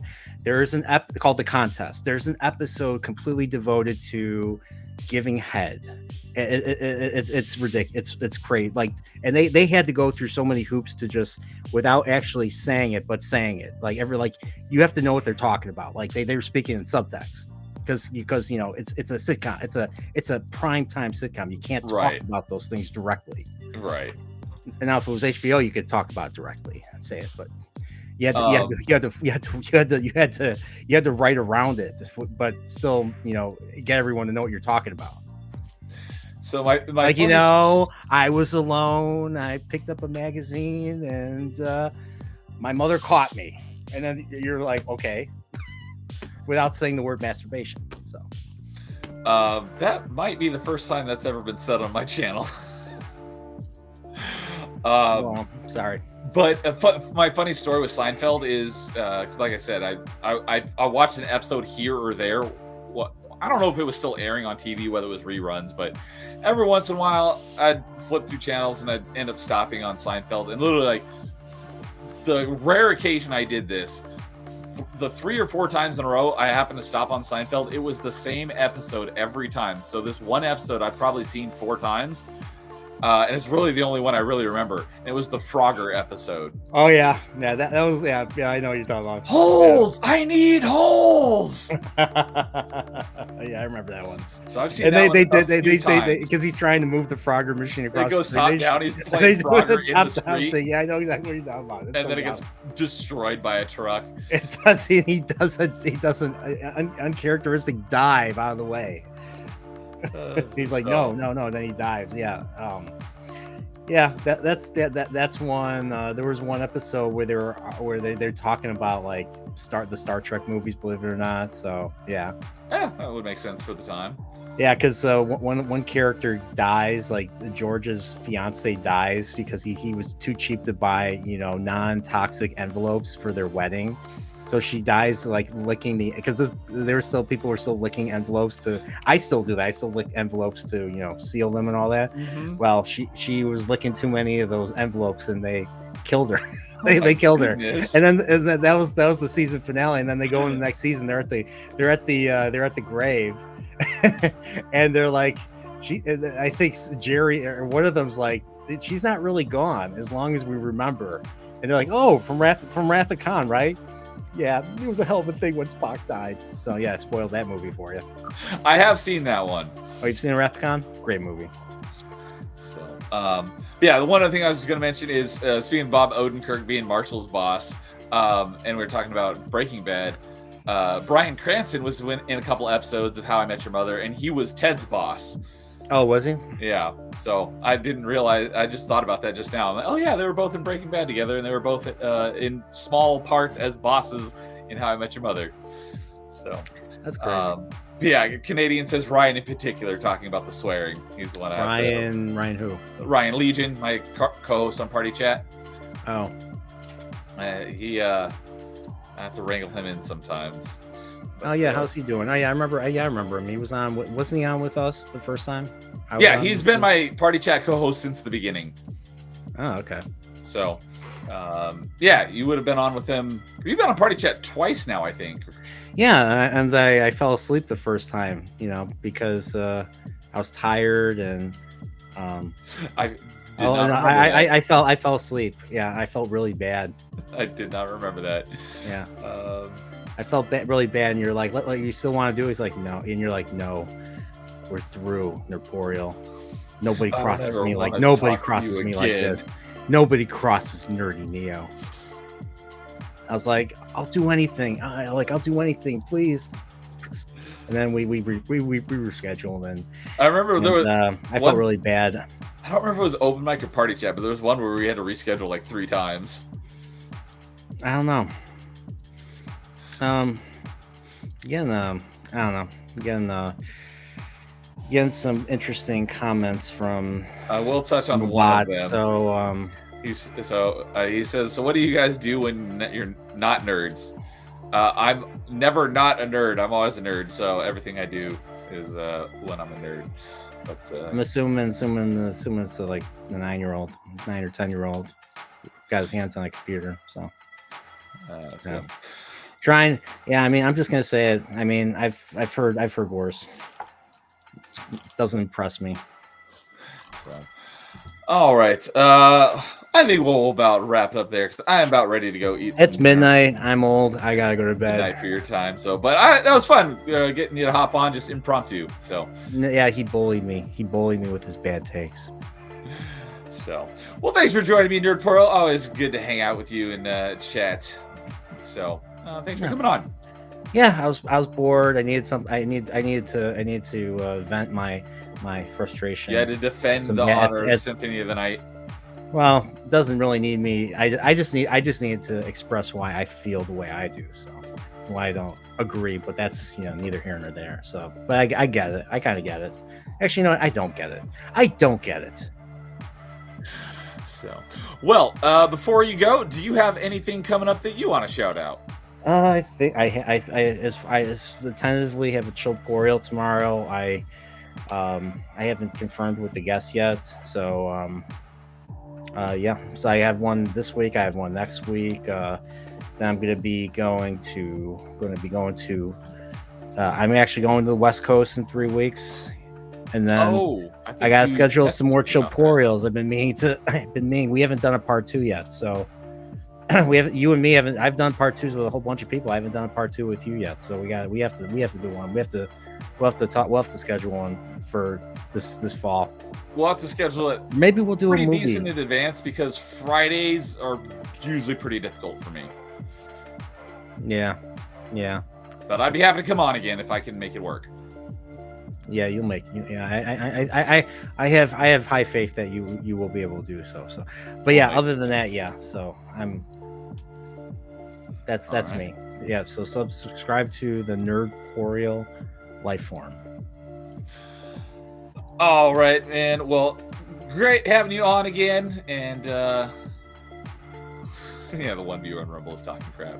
So, but thanks for coming on and surprising me. Wasn't planning on it, but that was fun. So, well, you have a good night, and thank you everyone for hanging out, whether you were here the whole time or just for little bits and pieces. Thanks for hanging out for another open mic. We will be back again for another open mic next week. I don't have a guest lined up for next week's open mic, but the next thing here on my channel will be Metroidvania Monday on Monday. I will be continuing Metroid Prime 3, and then I might do a Mass Effect Monday as well after that. We shall see. And then Tuesday, you got the next episode of Top 5. We're doing Top 5 favorite N64 games. So that's going to be a lot of fun. And weren't there only 5 N64 games, though? I'm just kidding. Oh, I was going to ask you one quick thing while we were talking about Castlevania. Did you play Castlevania 64? I've heard that one is terrible. I have not. I've heard the same. All right. And then Wednesday, I will be on Tomby's channel for the Hump Day Chinwag. And then, yeah, next Thursday, we'll be here for another open mic. And then I'll be on Beelzebub next Friday late night. So that's what I got coming up. So thank you, everyone, for hanging out. You all have a good night, and you as well, Nerdporeal. We will see you all next time, everyone. And as always, in the meantime, game on. Game on.